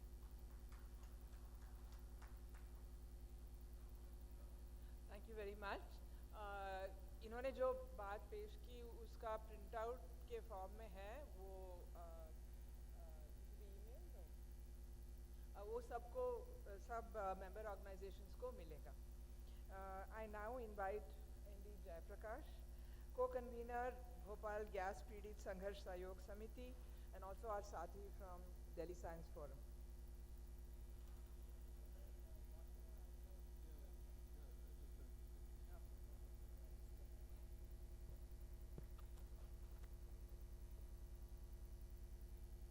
Thank you. I'm not going to any details. My detailed articles are available on NewsClick, both in English and Hindi. 7 parts I've already completed, and 5 more parts will be available. But I would like to highlight some key issues. See, immediately after the disaster, nobody knew, because it was a highly toxic substance, MIC, nobody knew what was the antidote to it. So a German doctor, Dr.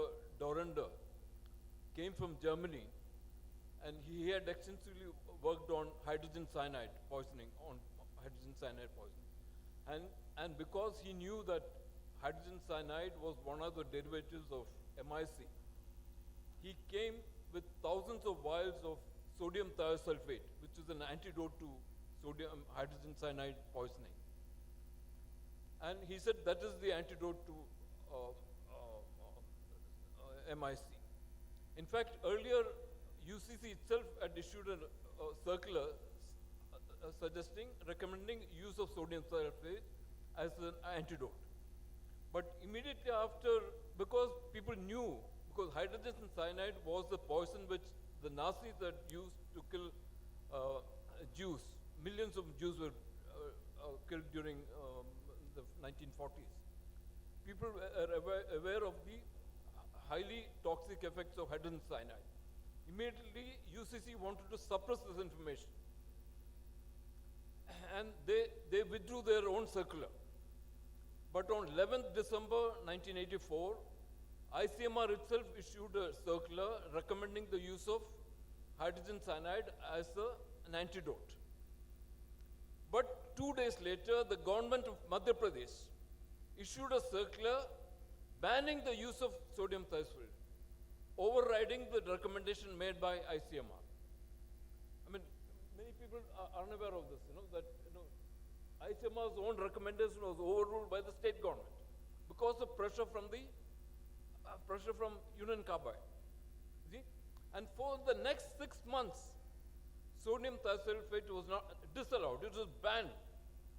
And ICMR, despite taking this decision on 11th December 1984, did not stand by, did not have the courage to oppose the decision of the government. And Dr. Dorender, he was deported within 7 days. a doctor who had come to serve the gas victims was deported by the government of India. You see, that's the extent to which the government was intent on defending Union Carbide. See, the other issues, you see, Delhi Science, a team from Delhi Science Forum was one of the first groups to visit Bhopal. And our findings were that the disaster took place because of adoption of double safety standards. Because Union Carbide has a similar factory in the United States where the safety systems were far better. But because of substandard safety systems, and even those safety systems were not operational on the day of the disaster. And because of our contention, in fact, CBI also supported our stand, and CBI raised it before the district court, and district court issued a letter regulatory to the US government, you know. And a team from CBI visited the US in November 1988. And at that time, the US government said that they need permission from the state of Virginia because of the federal system. And the CBI returned to India without inspecting the West Virginia plant of Union Carbide. But on 14th February 89, the US government informed the Indian embassy in Washington that permission has been granted to the CBI to do a comparative study of the safety systems of Bhopal and West Virginia. And what is the result? On the same day, a settlement takes place in the Supreme Court of India in order to prevent comparative study. That is what actually happened. The settlement took place the day permission was granted to the CBI to do a comparative study. The fact that it would have revealed that double standards had been used. And what was the net result of the settlement? Settlement was based on the assumption that only 3,000 people had died and 1,02,000 were injured.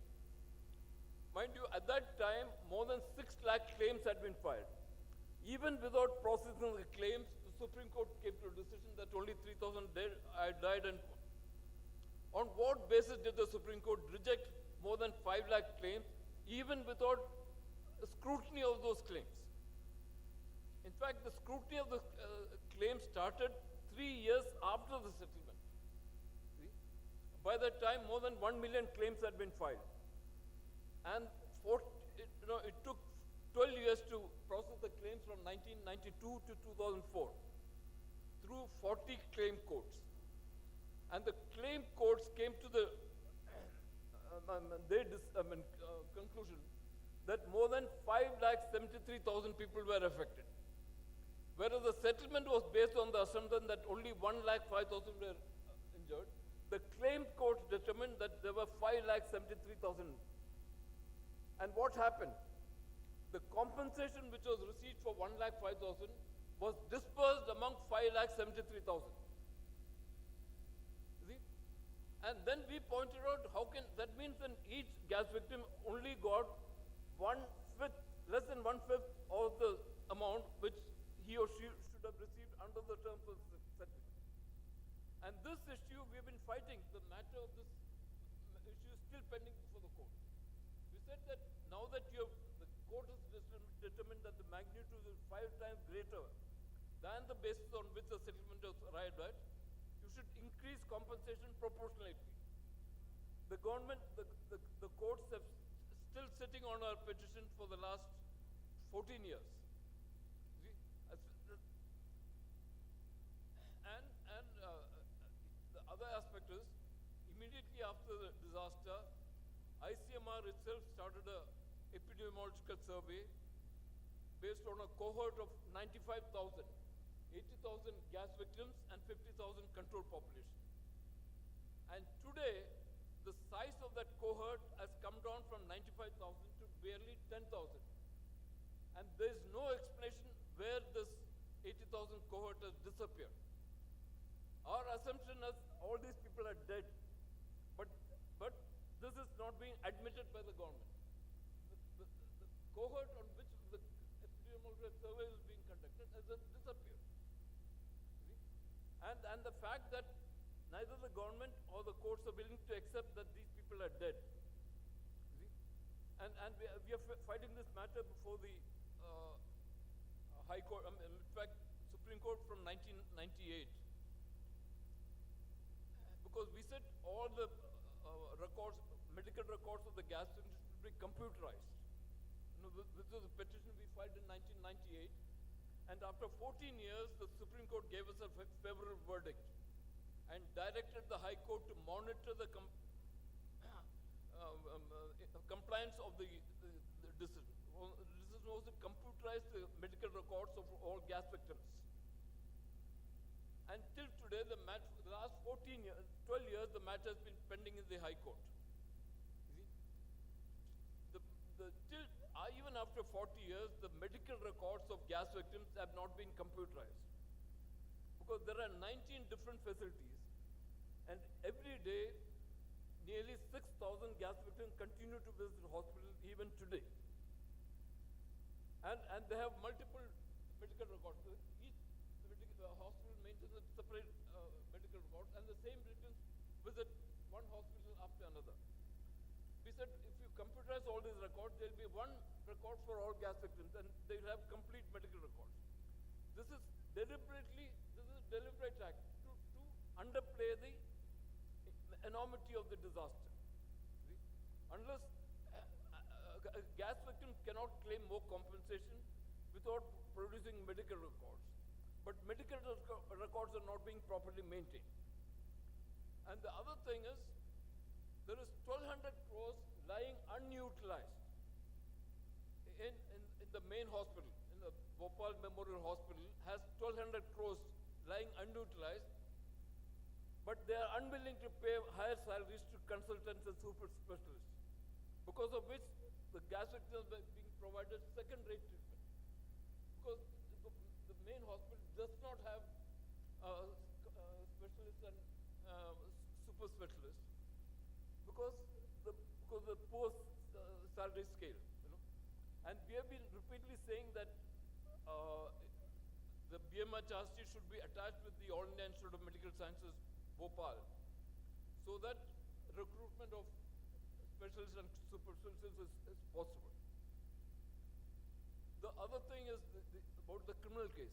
It is a complete farce. Even after 40 years, not a single accused, a single guilty person has been prosecuted. In fact, in 2010, 7 officials of the Indian officials of Union Carbide were prosecuted by the CJM Bhopal, Chief Judicial Magistrate. But on that very day, they were all let off on bail. And they filed appeals, and which is pending in the Sessions Court. For 14 years, the appeal is pending. What has happened is, before the hearing is over, the judges transfer elsewhere. And the hearing starts all over again. And this tamasa has been going on for the last 14 years. You see? And we have no say in the matter, because only the prosecution is only from the CBI. So it has become a total farce. And 5 of the accused, the prosecutor are dead, and none of them have gone today. Only positive thing has happened is, because of our efforts of the victims groups, we've been able to bring Dow. Dow is appearing in the criminal case today, because of our appeal and because of the directions issued by the lower courts, Dow has been compelled to appear on behalf of Union Carbide. Union Carbide has been bought up by Dow Chemicals today. Then I will conclude with the last. Even today, the remediation has not taken place in Bhopal, because even before the disaster, Union Carbide used to dump toxic waste into what is called a solar evaporation pond, which is just situated outside the factory. And that has contaminated more than 1 million tons of soil. 1 million tons. And no remediation is taking place till today. And now what is happening is about 336 tons of toxic waste which is lying within the factory. They're trying to incinerate it at Pitampur, you know. And something is happening. So we've been demanding that all victim groups and Union Carbide plus government officials should sit together, work out plans to, because there is technology or on-site remediation is possible today. There is that technology is available. We said on-site remediation is possible and that should be undertaken. And Dow should pay because by using the polluter pays principle. So these are aspects which you should highlight because justice for gas victims, even you know that thousands of victims are going to hospital today, people are unaware of, and that their records are not being maintained. It's a serious crime, you know. And in the main hospital alone, 10,000 people have died during the last 24 years. We have got records on that. But they are saying that the death is not related to injury. We said if it is not, then where is the record to show that death is not related to injury? That is the importance of medical records. So this campaign for medical records should be supported, and the struggles of the gas is supported by AIPSN. Thank you.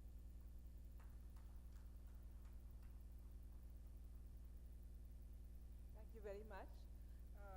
अब थोड़ा सा इंतज़ार कार्यक्रम की आखिरी हिस्सा है.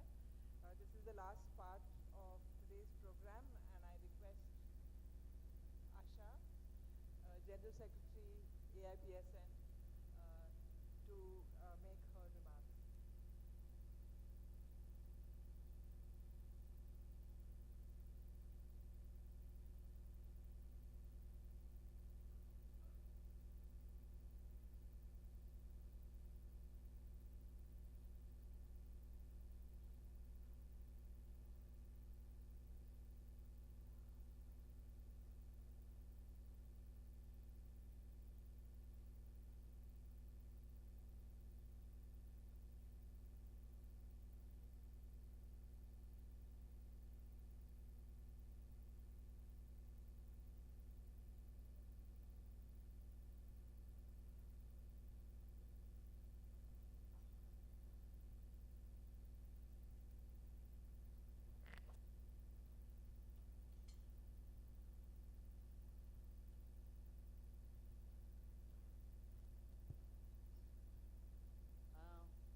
Friends,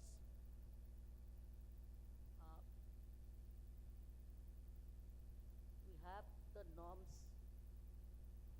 to announce the new executive committee in the Congress, and we will take the responsibility to do the program in coming 2 years. So, what is the norm of our All India People's Society? One committee is always continued for 2 terms.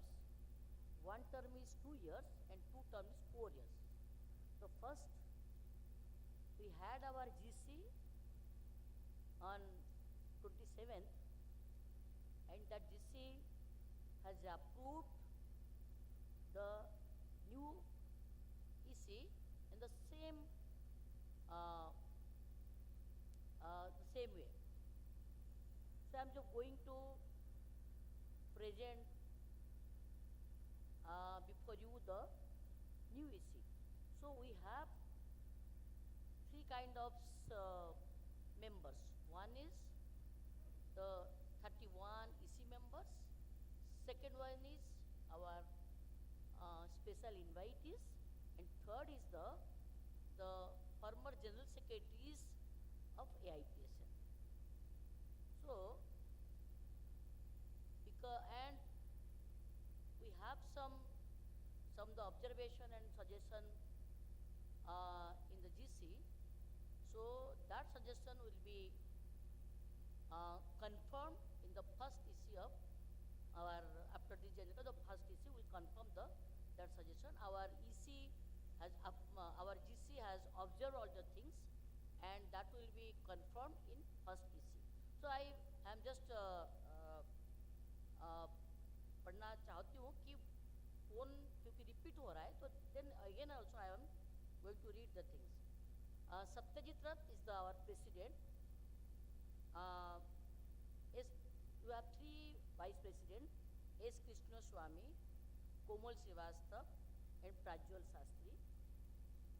We have 5 joint secretaries: Biplab Ghosh for Northeast, Pramod Gori for Northern states, Rahul for the Western and Central region, and Satyajit Chakrabarti for Eastern region, and B. Gopinathan is the joint secretary of the Southern region.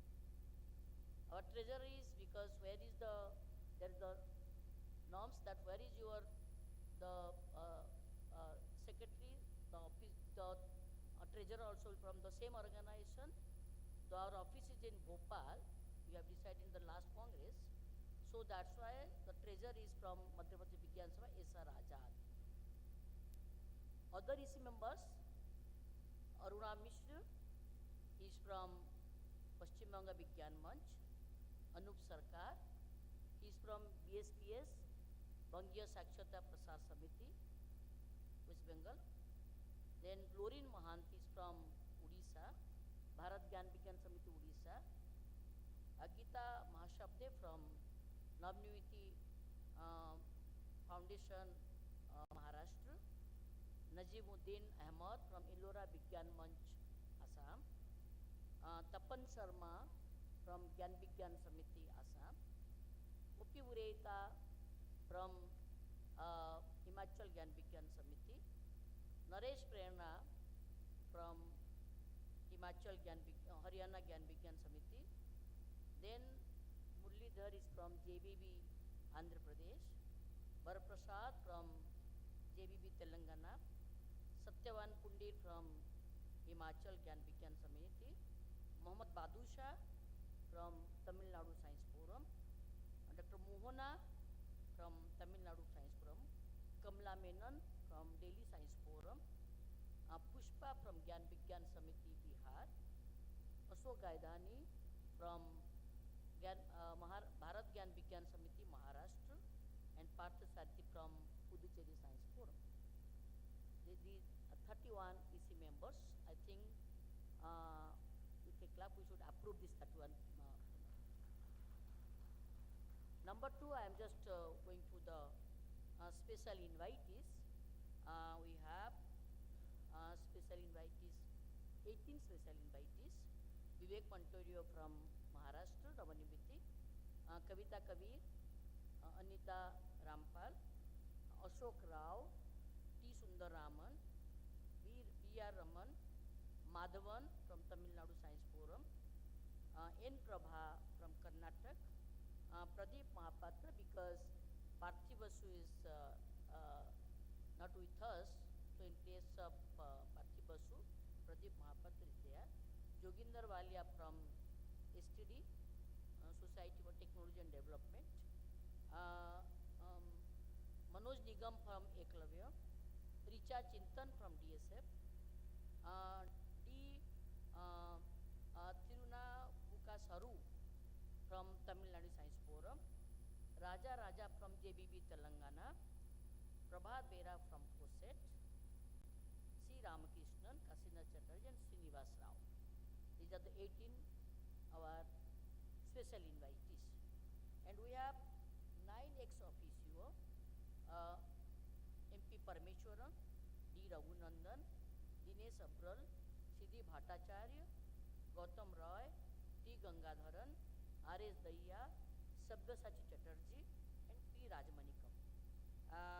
All the 9 members are our former General Secretary of AIPSN. So we have decided in one of the GC that all the General Secretaries, former General Secretary will be the permanent invitee as an ex officio in our EC. So I think this is the whole EC, special invitees and ex officio. तो दोस्तों आपके सामने है, ताली बजाना तो बजाइए, नहीं तो क्या करें बताइए. Thank you. Huh?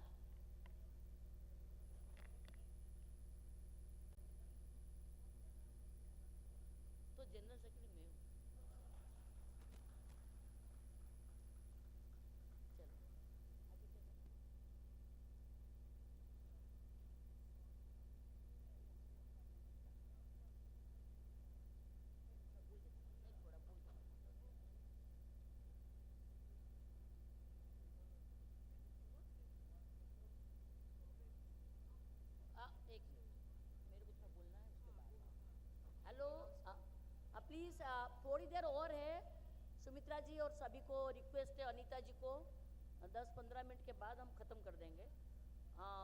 थोड़ा प्लीज़ बैठिए।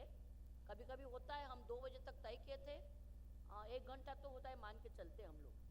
तो then one announcement that we have just released one souvenir. All the delegates will take souvenir from outside. Shyamal Chakraborty is the, उन्होंने इसको पूरा souvenir को किया है। अच्छा, not for all delegates, one for member organization, right? So secretaries of the each of the organization can take from Shyamal Chakraborty ji. Thank you. And friends, तो कुछ तो थोड़ा हमने इतना 4 दिन का we did our 4 days general council and in the general council you know that we have started the general council and we presented the report in our GC with everyone and reviewed the 2 days program जो हमने किया था, 2 years का हमने उसको review किया है और आगे क्या हो सकता है हमने बातचीत किया। During this 4 days our Congress, many 9 themes we have discussed through subplenary and workshop on different 9 themes. I don't want to repeat the things, but what we have planned? We have planned that we will do the campaigns on different issues on the next trip. Number 1 is we are doing the campaign from February to afterwards on the heat waves and the other impact on climate change. This is one of the main campaigns. Second campaign, we have decided during this Congress that the agroecology. Through our agriculture days, we will do one campaign on agroecology. Third one is on scientific temper, because we know that in the first phase of the campaign, we made this declaration and a resolution. That resolution passed by the convention here in Kolkata, that we are calling this Kolkata Convention. I think you all have the copies. We printed that.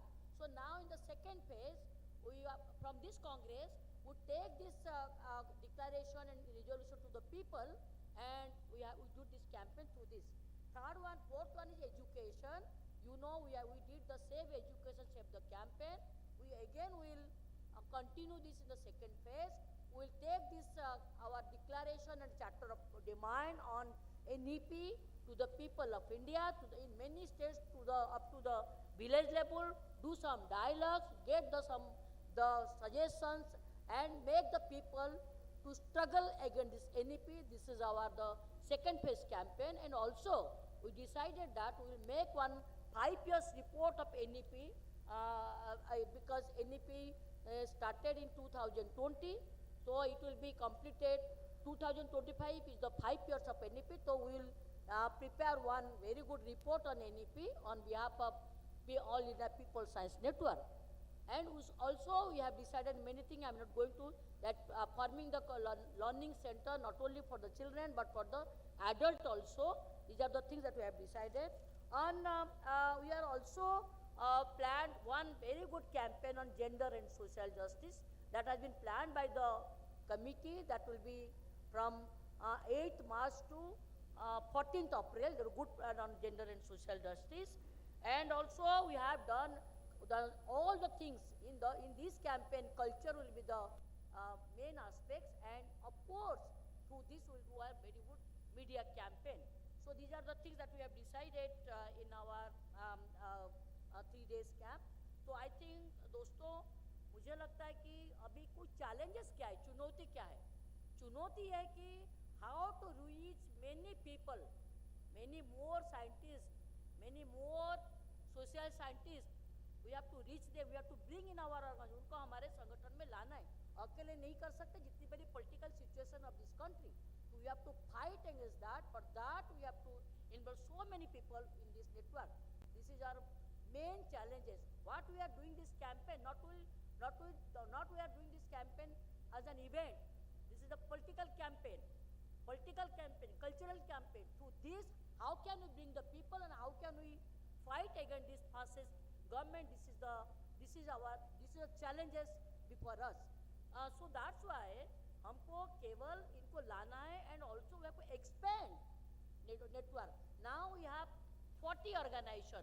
How to do is 45 or 50. That is also the challenge before us, and I hope we'll do in the coming 2 years. So I think with this the way forward, the future plan, I will stop my things and I will request our chairperson to make the next announcement. Thank you. Thank you very much.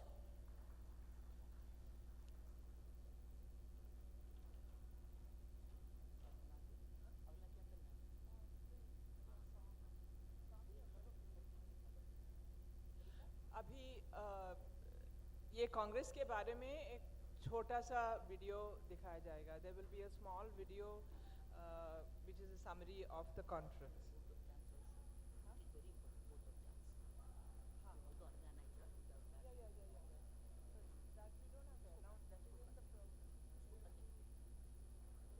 Light up.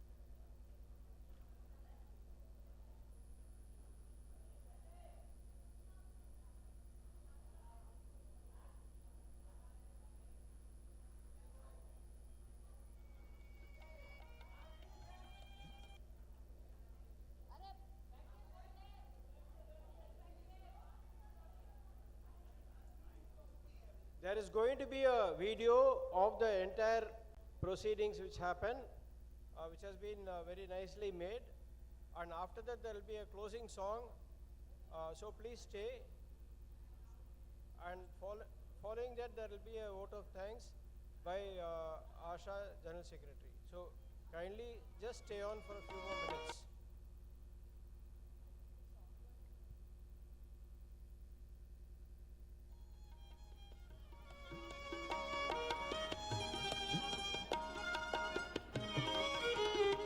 हम देखेंगे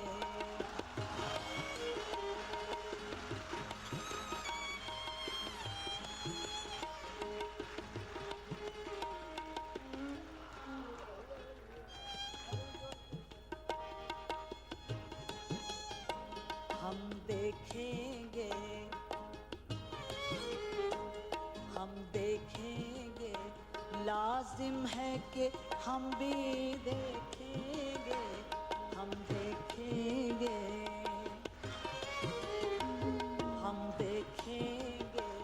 लाजिम है कि हम भी देखेंगे हम देखेंगे वो दिन के जिसका वादा है हम देखेंगे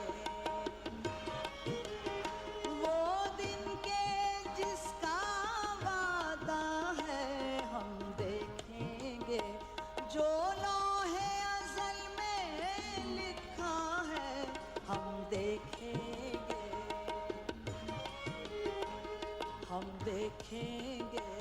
लाजिम है कि हम भी देखेंगे हम देखेंगे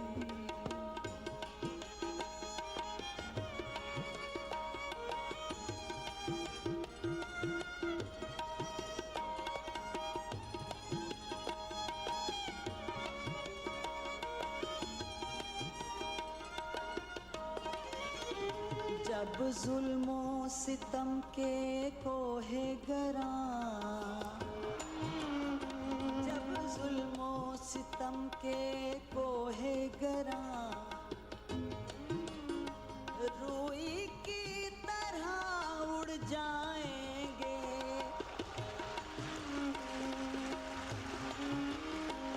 जब जुल्मो सितम के कोहे गरा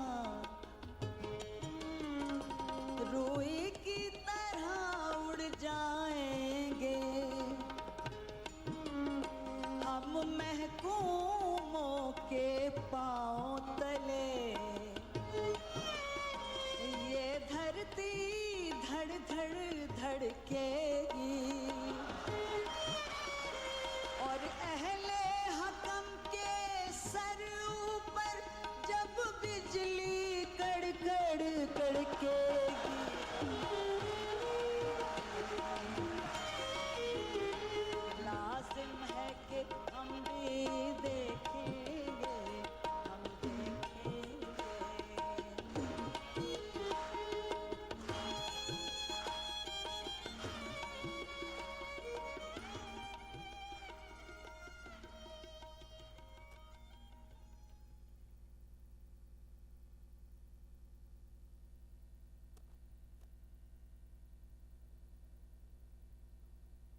कह रही हूँ जिनके साथ आप 4 दिन रहे उनको थोड़ा धन्यवाद नहीं देना है? ये क्या बात है? इतना बच्चा खाया खाली प्रचार। अच्छा, तो एक काम रुक गया है। हमने पूरा 2 साल में कुछ हमारे पोजीशन पेपर्स हमने तय किया था। सत्यवान आइए, सत्य चक्रवर्ती जी आइए, सत्यवजीत जी आइए।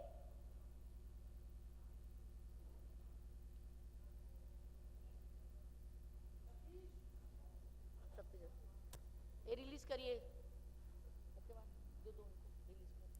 अब आओ आओ, रिलीज करिए, प्रदीप जी आइए, प्रदीप जी आइए, प्लीज कम, यू कम। ये जितना हमने 2 साल में जितना पोजीशन तय किया उसको हमने कंपाइल किया। This is our position papers.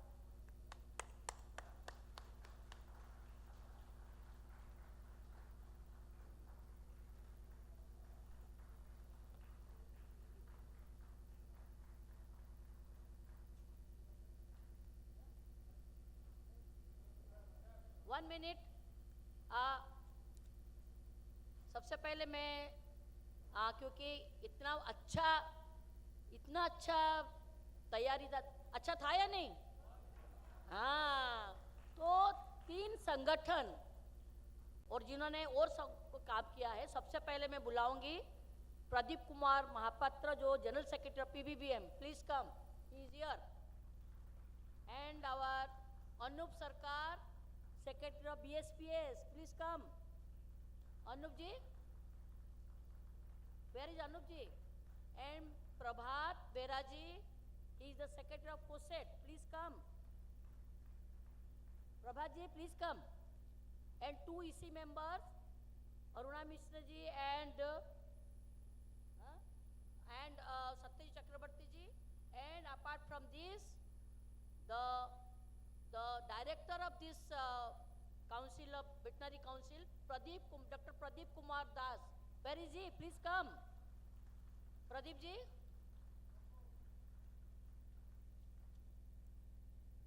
So दोस्तों थोड़ा पता होना चाहिए। और नेक्स्ट कांग्रेस भी तेलंगाना कहाँ गए? Where is Telangana?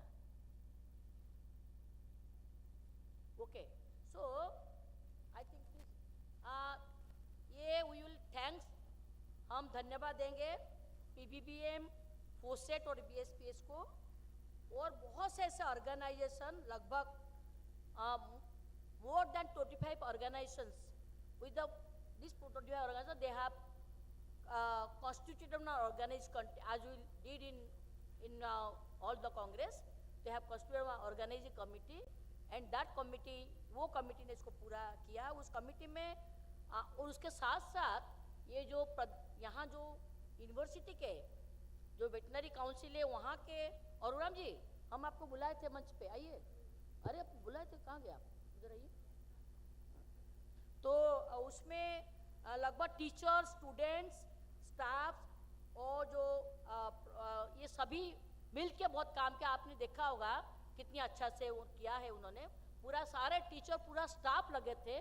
उसके अलावा हमारे पूरा इसका सब ऑर्गेनाइज कमिटी ने 15 सब कमिटीज बनाया था।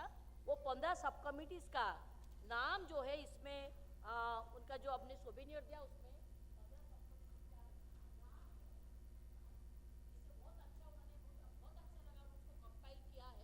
15 सब कमिटीज को भी हम धन्यवाद देंगे जिन्होंने इसको पूरा किया। जोरदार ताली आज बजाइए। ये ऐसा नहीं है जितना हमने अच्छा खाया तो ताली तो नहीं बजा पाएंगे, ये क्या बात हुई? तो बहुत अच्छा उन्होंने किया है। Some people have told me they have brought some nasta, some dry food, dry nasta with them. They wanted to take here, but उन्होंने मुझे कहा उसको तो हमको खाने को मौका नहीं मिल रहा, इन्होंने इतना खिला रहे। थोड़ा लंच हजम नहीं हुआ, देन ब्रेकफास्ट वो टिफिन आ गया, फिर खाना आ गया। वो खाना में वेराइटीज तो जो लेके आए थे घर से, कई नए डेलीगेट्स तो लेके आए थे, उनको खाने को मौका नहीं दिया उन्होंने। वो वापस आई ऑल्सो, तो वापस कुछ बिस्कुट लाए तो वो खाने को मौका नहीं मिला, इतना खाना खिलाया। और कुछ लोगों ने कहा कि इतना खाना खिलाया तो थोड़ा दिक्कत भी हो गई, उनको भी थोड़ा दिक्कत हो गई, इतना खाना मत खिलाओ। तो इसीलिए बहुत अच्छा और इतना व्यवस्थित किया, एक्चुअली रियली इन्होंने इतना मेहनत किया। जुलाई से दे हैव स्टार्टेड, जुलाई से। और आपको पता है ये PBVM पश्चिम बंगाल विज्ञान मंच और जो हमारा 3 संगठन है और सभी साथी, इन्होंने बहुत कुछ कलेक्शन किया। कलेक्शन कई जिलों से उनका मछली आया, जो हम मछली खा रहे थे, मिठाई आ रहा था, और जो चावल कल आप जो अपने खाया पुलाव जो भी खाया, वो जो मीठा वाला, वो भी PBVM ने कई जिले में उन्हें राइस का काम करते, वहीं से वो राइस आया था। ताली बजाइए थोड़ा सा। अब मेरे को ताली बजाना पड़ता है, ये तो बहुत गलत बात है। कितना वॉलेंटियर, कितने संभव होगा? 350 volunteers, they were work day and night. और आपको पता है, मैं जो फर्स्ट डे आई थी, हमने मीटिंग किया, मीटिंग हो रही थी वहाँ पर, हमारे फॉर्मर जनरल सेक्रेटरी सीधी भट्टाचार्य थे, तो उनके सामने तो आई वॉज सरप्राइज्ड। एक एक जिलों ने मेहनत करके इनको पैसा दिया। I think around 29 lakhs they have collected from the district. मे भी थोड़ा आगे पीछे होगा, लेकिन इतना दिया। उसके अलावा भी काइंड में दिया, मिठाई आ रहा था, मछली आ रहे थे, चावल आ रहे थे, वेजिटेबल आते थे, सब अलग अलग जिलों से ही आ रहे थे। 350 वॉलेंटियर ने काम किया। PBVM ने 22 डिस्ट्रिक्ट में भी इसको अलग से उन्होंने अपनी कमेटी बनाई, district organising committee with us उन्होंने बनाया है। तो ये बहुत अलग अलग तरीके से उनको आपको सपोर्ट हुआ है। तो मुझे लगता है कि ये भी एक इंजस्टिस होगा if I not spell the at least convener name of the different सब कमिटीज। ये थोड़ा इंजस्टिस होगा। थोड़ा पढ़ लो, 1 मिनट, मैं 1 मिनट पढ़ कर खड़ा हूँ, 1 मिनट मुझे लगेगा, ज़्यादा नहीं लगेगा, मैं पटपट पढ़ लूँगी। आपने दिया तो पढ़ लेते हैं थोड़ा सा। देखिए इनके एकोमोडेशन सब कमिटी में, अच्छा, ये पूरा जो हमारा ऑफिस जो चल रहा था रात दिन, आपने देखा होगा कुछ लोग पूरा बैठे हुए थे वो बाहर, तो उसके चेयरमैन थे Tapan Mishra. Where is he? Tapan Mishra ji and Tapan Giri और तनुश्री चक्रवर्ती, वो कहाँ गए सब? ये लोगों ने, आप देखा होगा पूरा समय हमको कोई प्रॉब्लम हो तो बताते थे, तुरंत 1 मिनट पे सामान आता। तो ऑफिस को बहुत अच्छा मैनेज कर रहे थे। एक एकोमोडेशन सब कमेटी के चेयरमैन शिवानी सिन्हा, हम जानते हैं शिवानी दीदी को, शिवानी दीदी कहाँ है। और कन्वीनर आपने देखा होगा झोला, मैंने कहा आप सोते नहीं सोते हो? हम ये किसान आश्रम में रहते हैं, सुबह उठा तो देखते हैं और रात को देर तक भी जगह रहते हैं। तो कलोल घोष, पुष्पेंदु बनर्जी एंड देवाशीष कुंडू, ये तीनों अपने अकोमोडेशन के। ताली बजाइए। Souvenir sub committee chairman Siddhartha Datta and convener Shyamal ji, please come, आ जाओ आप। Shyamal ji is the convener and Anup Sarkar also, वही है, आप नहीं हो? अच्छा, मेंबर्स है 8-10 लोग, मेंबर्स का नाम थोड़ा नहीं पढ़ रही हूँ, इसमें है, आप लोग देख लेना। And your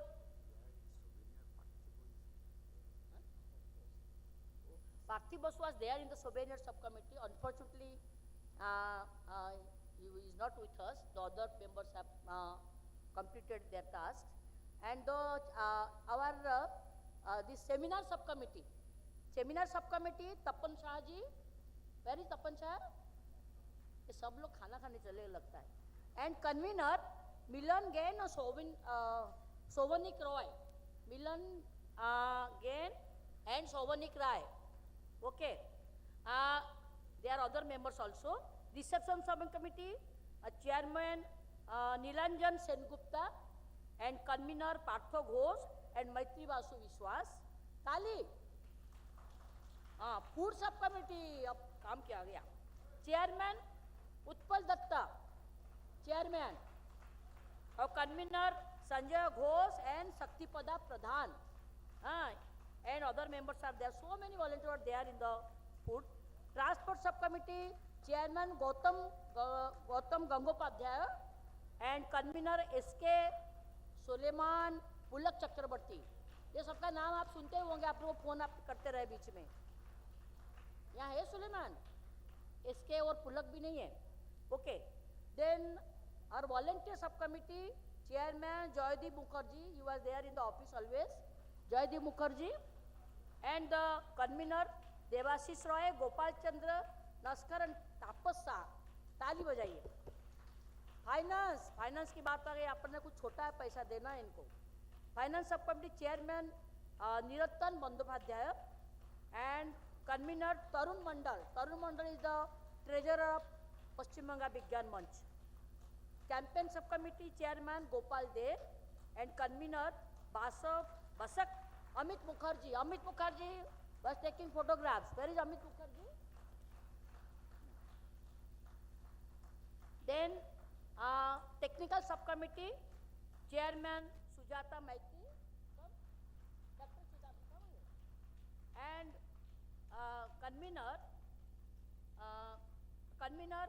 Aruna Mishra and Joydeep Chandra. ये अरुणा मिश्र देखिए, आपने देखा होगा बैग ले लेके दौड़ रहे थे इधर उधर पूरा, जैसे बैग देना वो करना है, आपने देखा होगा। Then we have our medical subcommittee chairman Anup Roy and convener Dr. Fuad Halim and Dr. Momita Chatterjee. Decoration subcommittee, very good decoration was there this year. Chairman Kamal H and convener Saurabh Chakrabarti. कहाँ गया सौरभ? ये बैठा था। सौरभ चक्रवर्ती, सुनील दास and Maneklal कर। Cultural सब committee Shyamal चक्रवर्ती जी, थोड़ा दे सकते, and convener Ratna Roy, इतना अच्छा प्रोग्राम करते रहे, और Suchismita Mishra. And science fair and exhibition sub committee chairman Pradeep Kumar Das, convener Aninda Chowdhury and Shivaji Ghosh. ये पूरा 15 मेंबर्स का मैंने पढ़ा, और इतना अच्छा जो पूरा डेकोरेशन होता है। और सबसे एक बात हम भूल गए, जो कल्चरल चीज़ें बहुत अच्छा, आपको मालूम होगा सुबह हमको लग रहा था कि थोड़ा और लंबा हो जाए, ज़्यादा अच्छा लगा। बहुत बढ़िया ताली, जितने भी कल्चरल प्रोग्राम यहाँ पर हुआ है उसको ऑर्गेनाइज करने में श्यामल चक्रवर्ती और also convener Naresh from convener of culture of all India AIPSN। तो मुझे लगता है कि इन सबको हम बहुत ताली, हमने बहुत सीखा भी है। We have learned a lot from this things.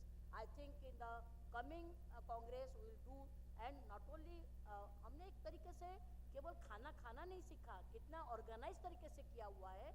तो वी आर द ऑर्गेनाइज सोचने वाले संगठन है, तो वी आर नॉट NGO।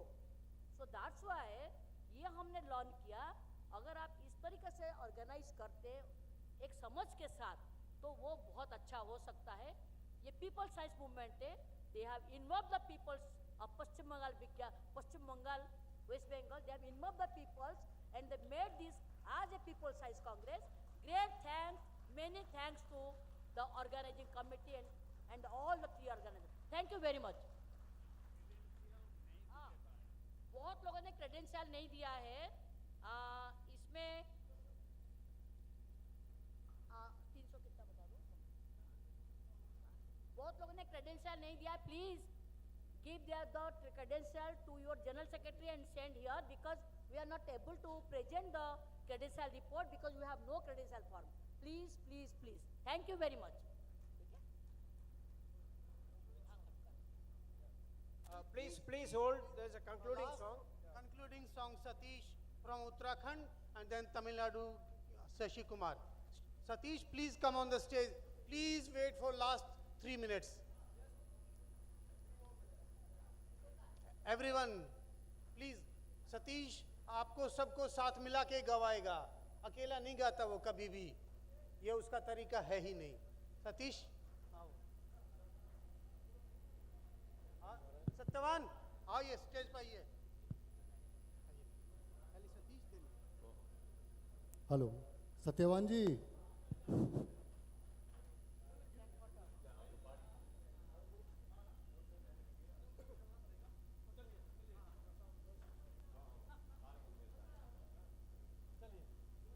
साथियों ये ओम प्रकाश नदीम जी का गीत है और हम सब लोग गाएंगे। इस गीत की आज बहुत आवश्यकता है।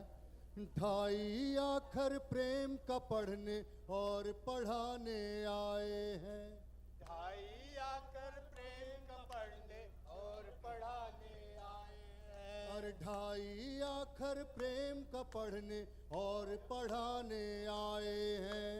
ढाई आखर प्रेम का पढ़ने और पढ़ाने आए हैं। हम भारत से नफरत का हर दाग मिटाने आए हैं। हम भारत से नफरत का हर दाग मिटाने आए हैं। भगत सिंह के इनकलाब से, गांधी के आवाहन से, भगत सिंह के इनकलाब से, गांधी के आवाहन से, और जो हमने सीखा है अशफाकुल्ला के जीवन से, और जो हमने सीखा है अशफाकुल्ला के जीवन से, उसी सीख का दीप जलाकर हो, उसी सीख का दीप जलाकर जोत जगाने आए हैं। हम भारत से नफरत का हर दाग मिटाने आए हैं। हम भारत से नफरत का हर दाग मिटाने आए हैं। जिस आजादी की खातिर लाखों लोगों ने जुल्म सहे, जिस आजादी की खातिर लाखों लोगों ने जुल्म सहे, कितनों ने गोली खाई, कितने जेलों में बंद रहे, कितनों ने गोली खाई, कितने जेलों में बंद रहे। उस आजादी की रक्षा की हो, उस आजादी की रक्षा की कसम उठाने आए हैं। हम भारत से नफरत का हर दाग मिटाने आए हैं। हम भारत से नफरत का हर दाग मिटाने आए हैं। जिसमें बाबा साहिब ने सबको समान अधिकार दिए, जिसमें बाबा साहिब ने सबको समान अधिकार दिए, शोषित पीड़ित दलित वर्ग को कानूनी उपचार दिए, शोषित पीड़ित दलित वर्ग को कानूनी उपचार दिए। हम अपने उस संविधान का हो, हम अपने उस संविधान का मान बढ़ाने आए हैं। हम भारत से नफरत का हर दाग मिटाने आए हैं। हम भारत से नफरत का हर दाग मिटाने आए हैं। बहुरंगी फुलवारी का ये हुस्न बनाए रखना है, बहुरंगी फुलवारी का ये हुस्न बनाए रखना है। तरह तरह की खुशबुओं से इसे सजाए रखना है, तरह तरह की खुशबू से इसे सजाए रखना है। हम अपने पुरखों का ये हो, हम अपने पुरखों का ये संदेश जगाने आए हैं। हम भारत से नफरत का हर दाग मिटाने आए हैं। हम भारत से नफरत का हर दाग मिटाने आए हैं। ढाई आखर प्रेम का पढ़ने और पढ़ाने आए हैं। ढाई आखर प्रेम का पढ़ने और पढ़ाने आए हैं। हम भारत से नफरत का हर दाग मिटाने आए हैं। हम भारत से नफरत का हर दाग मिटाने आए हैं। हर दाग मिटाने आए हैं। हर दाग मिटाने आए हैं।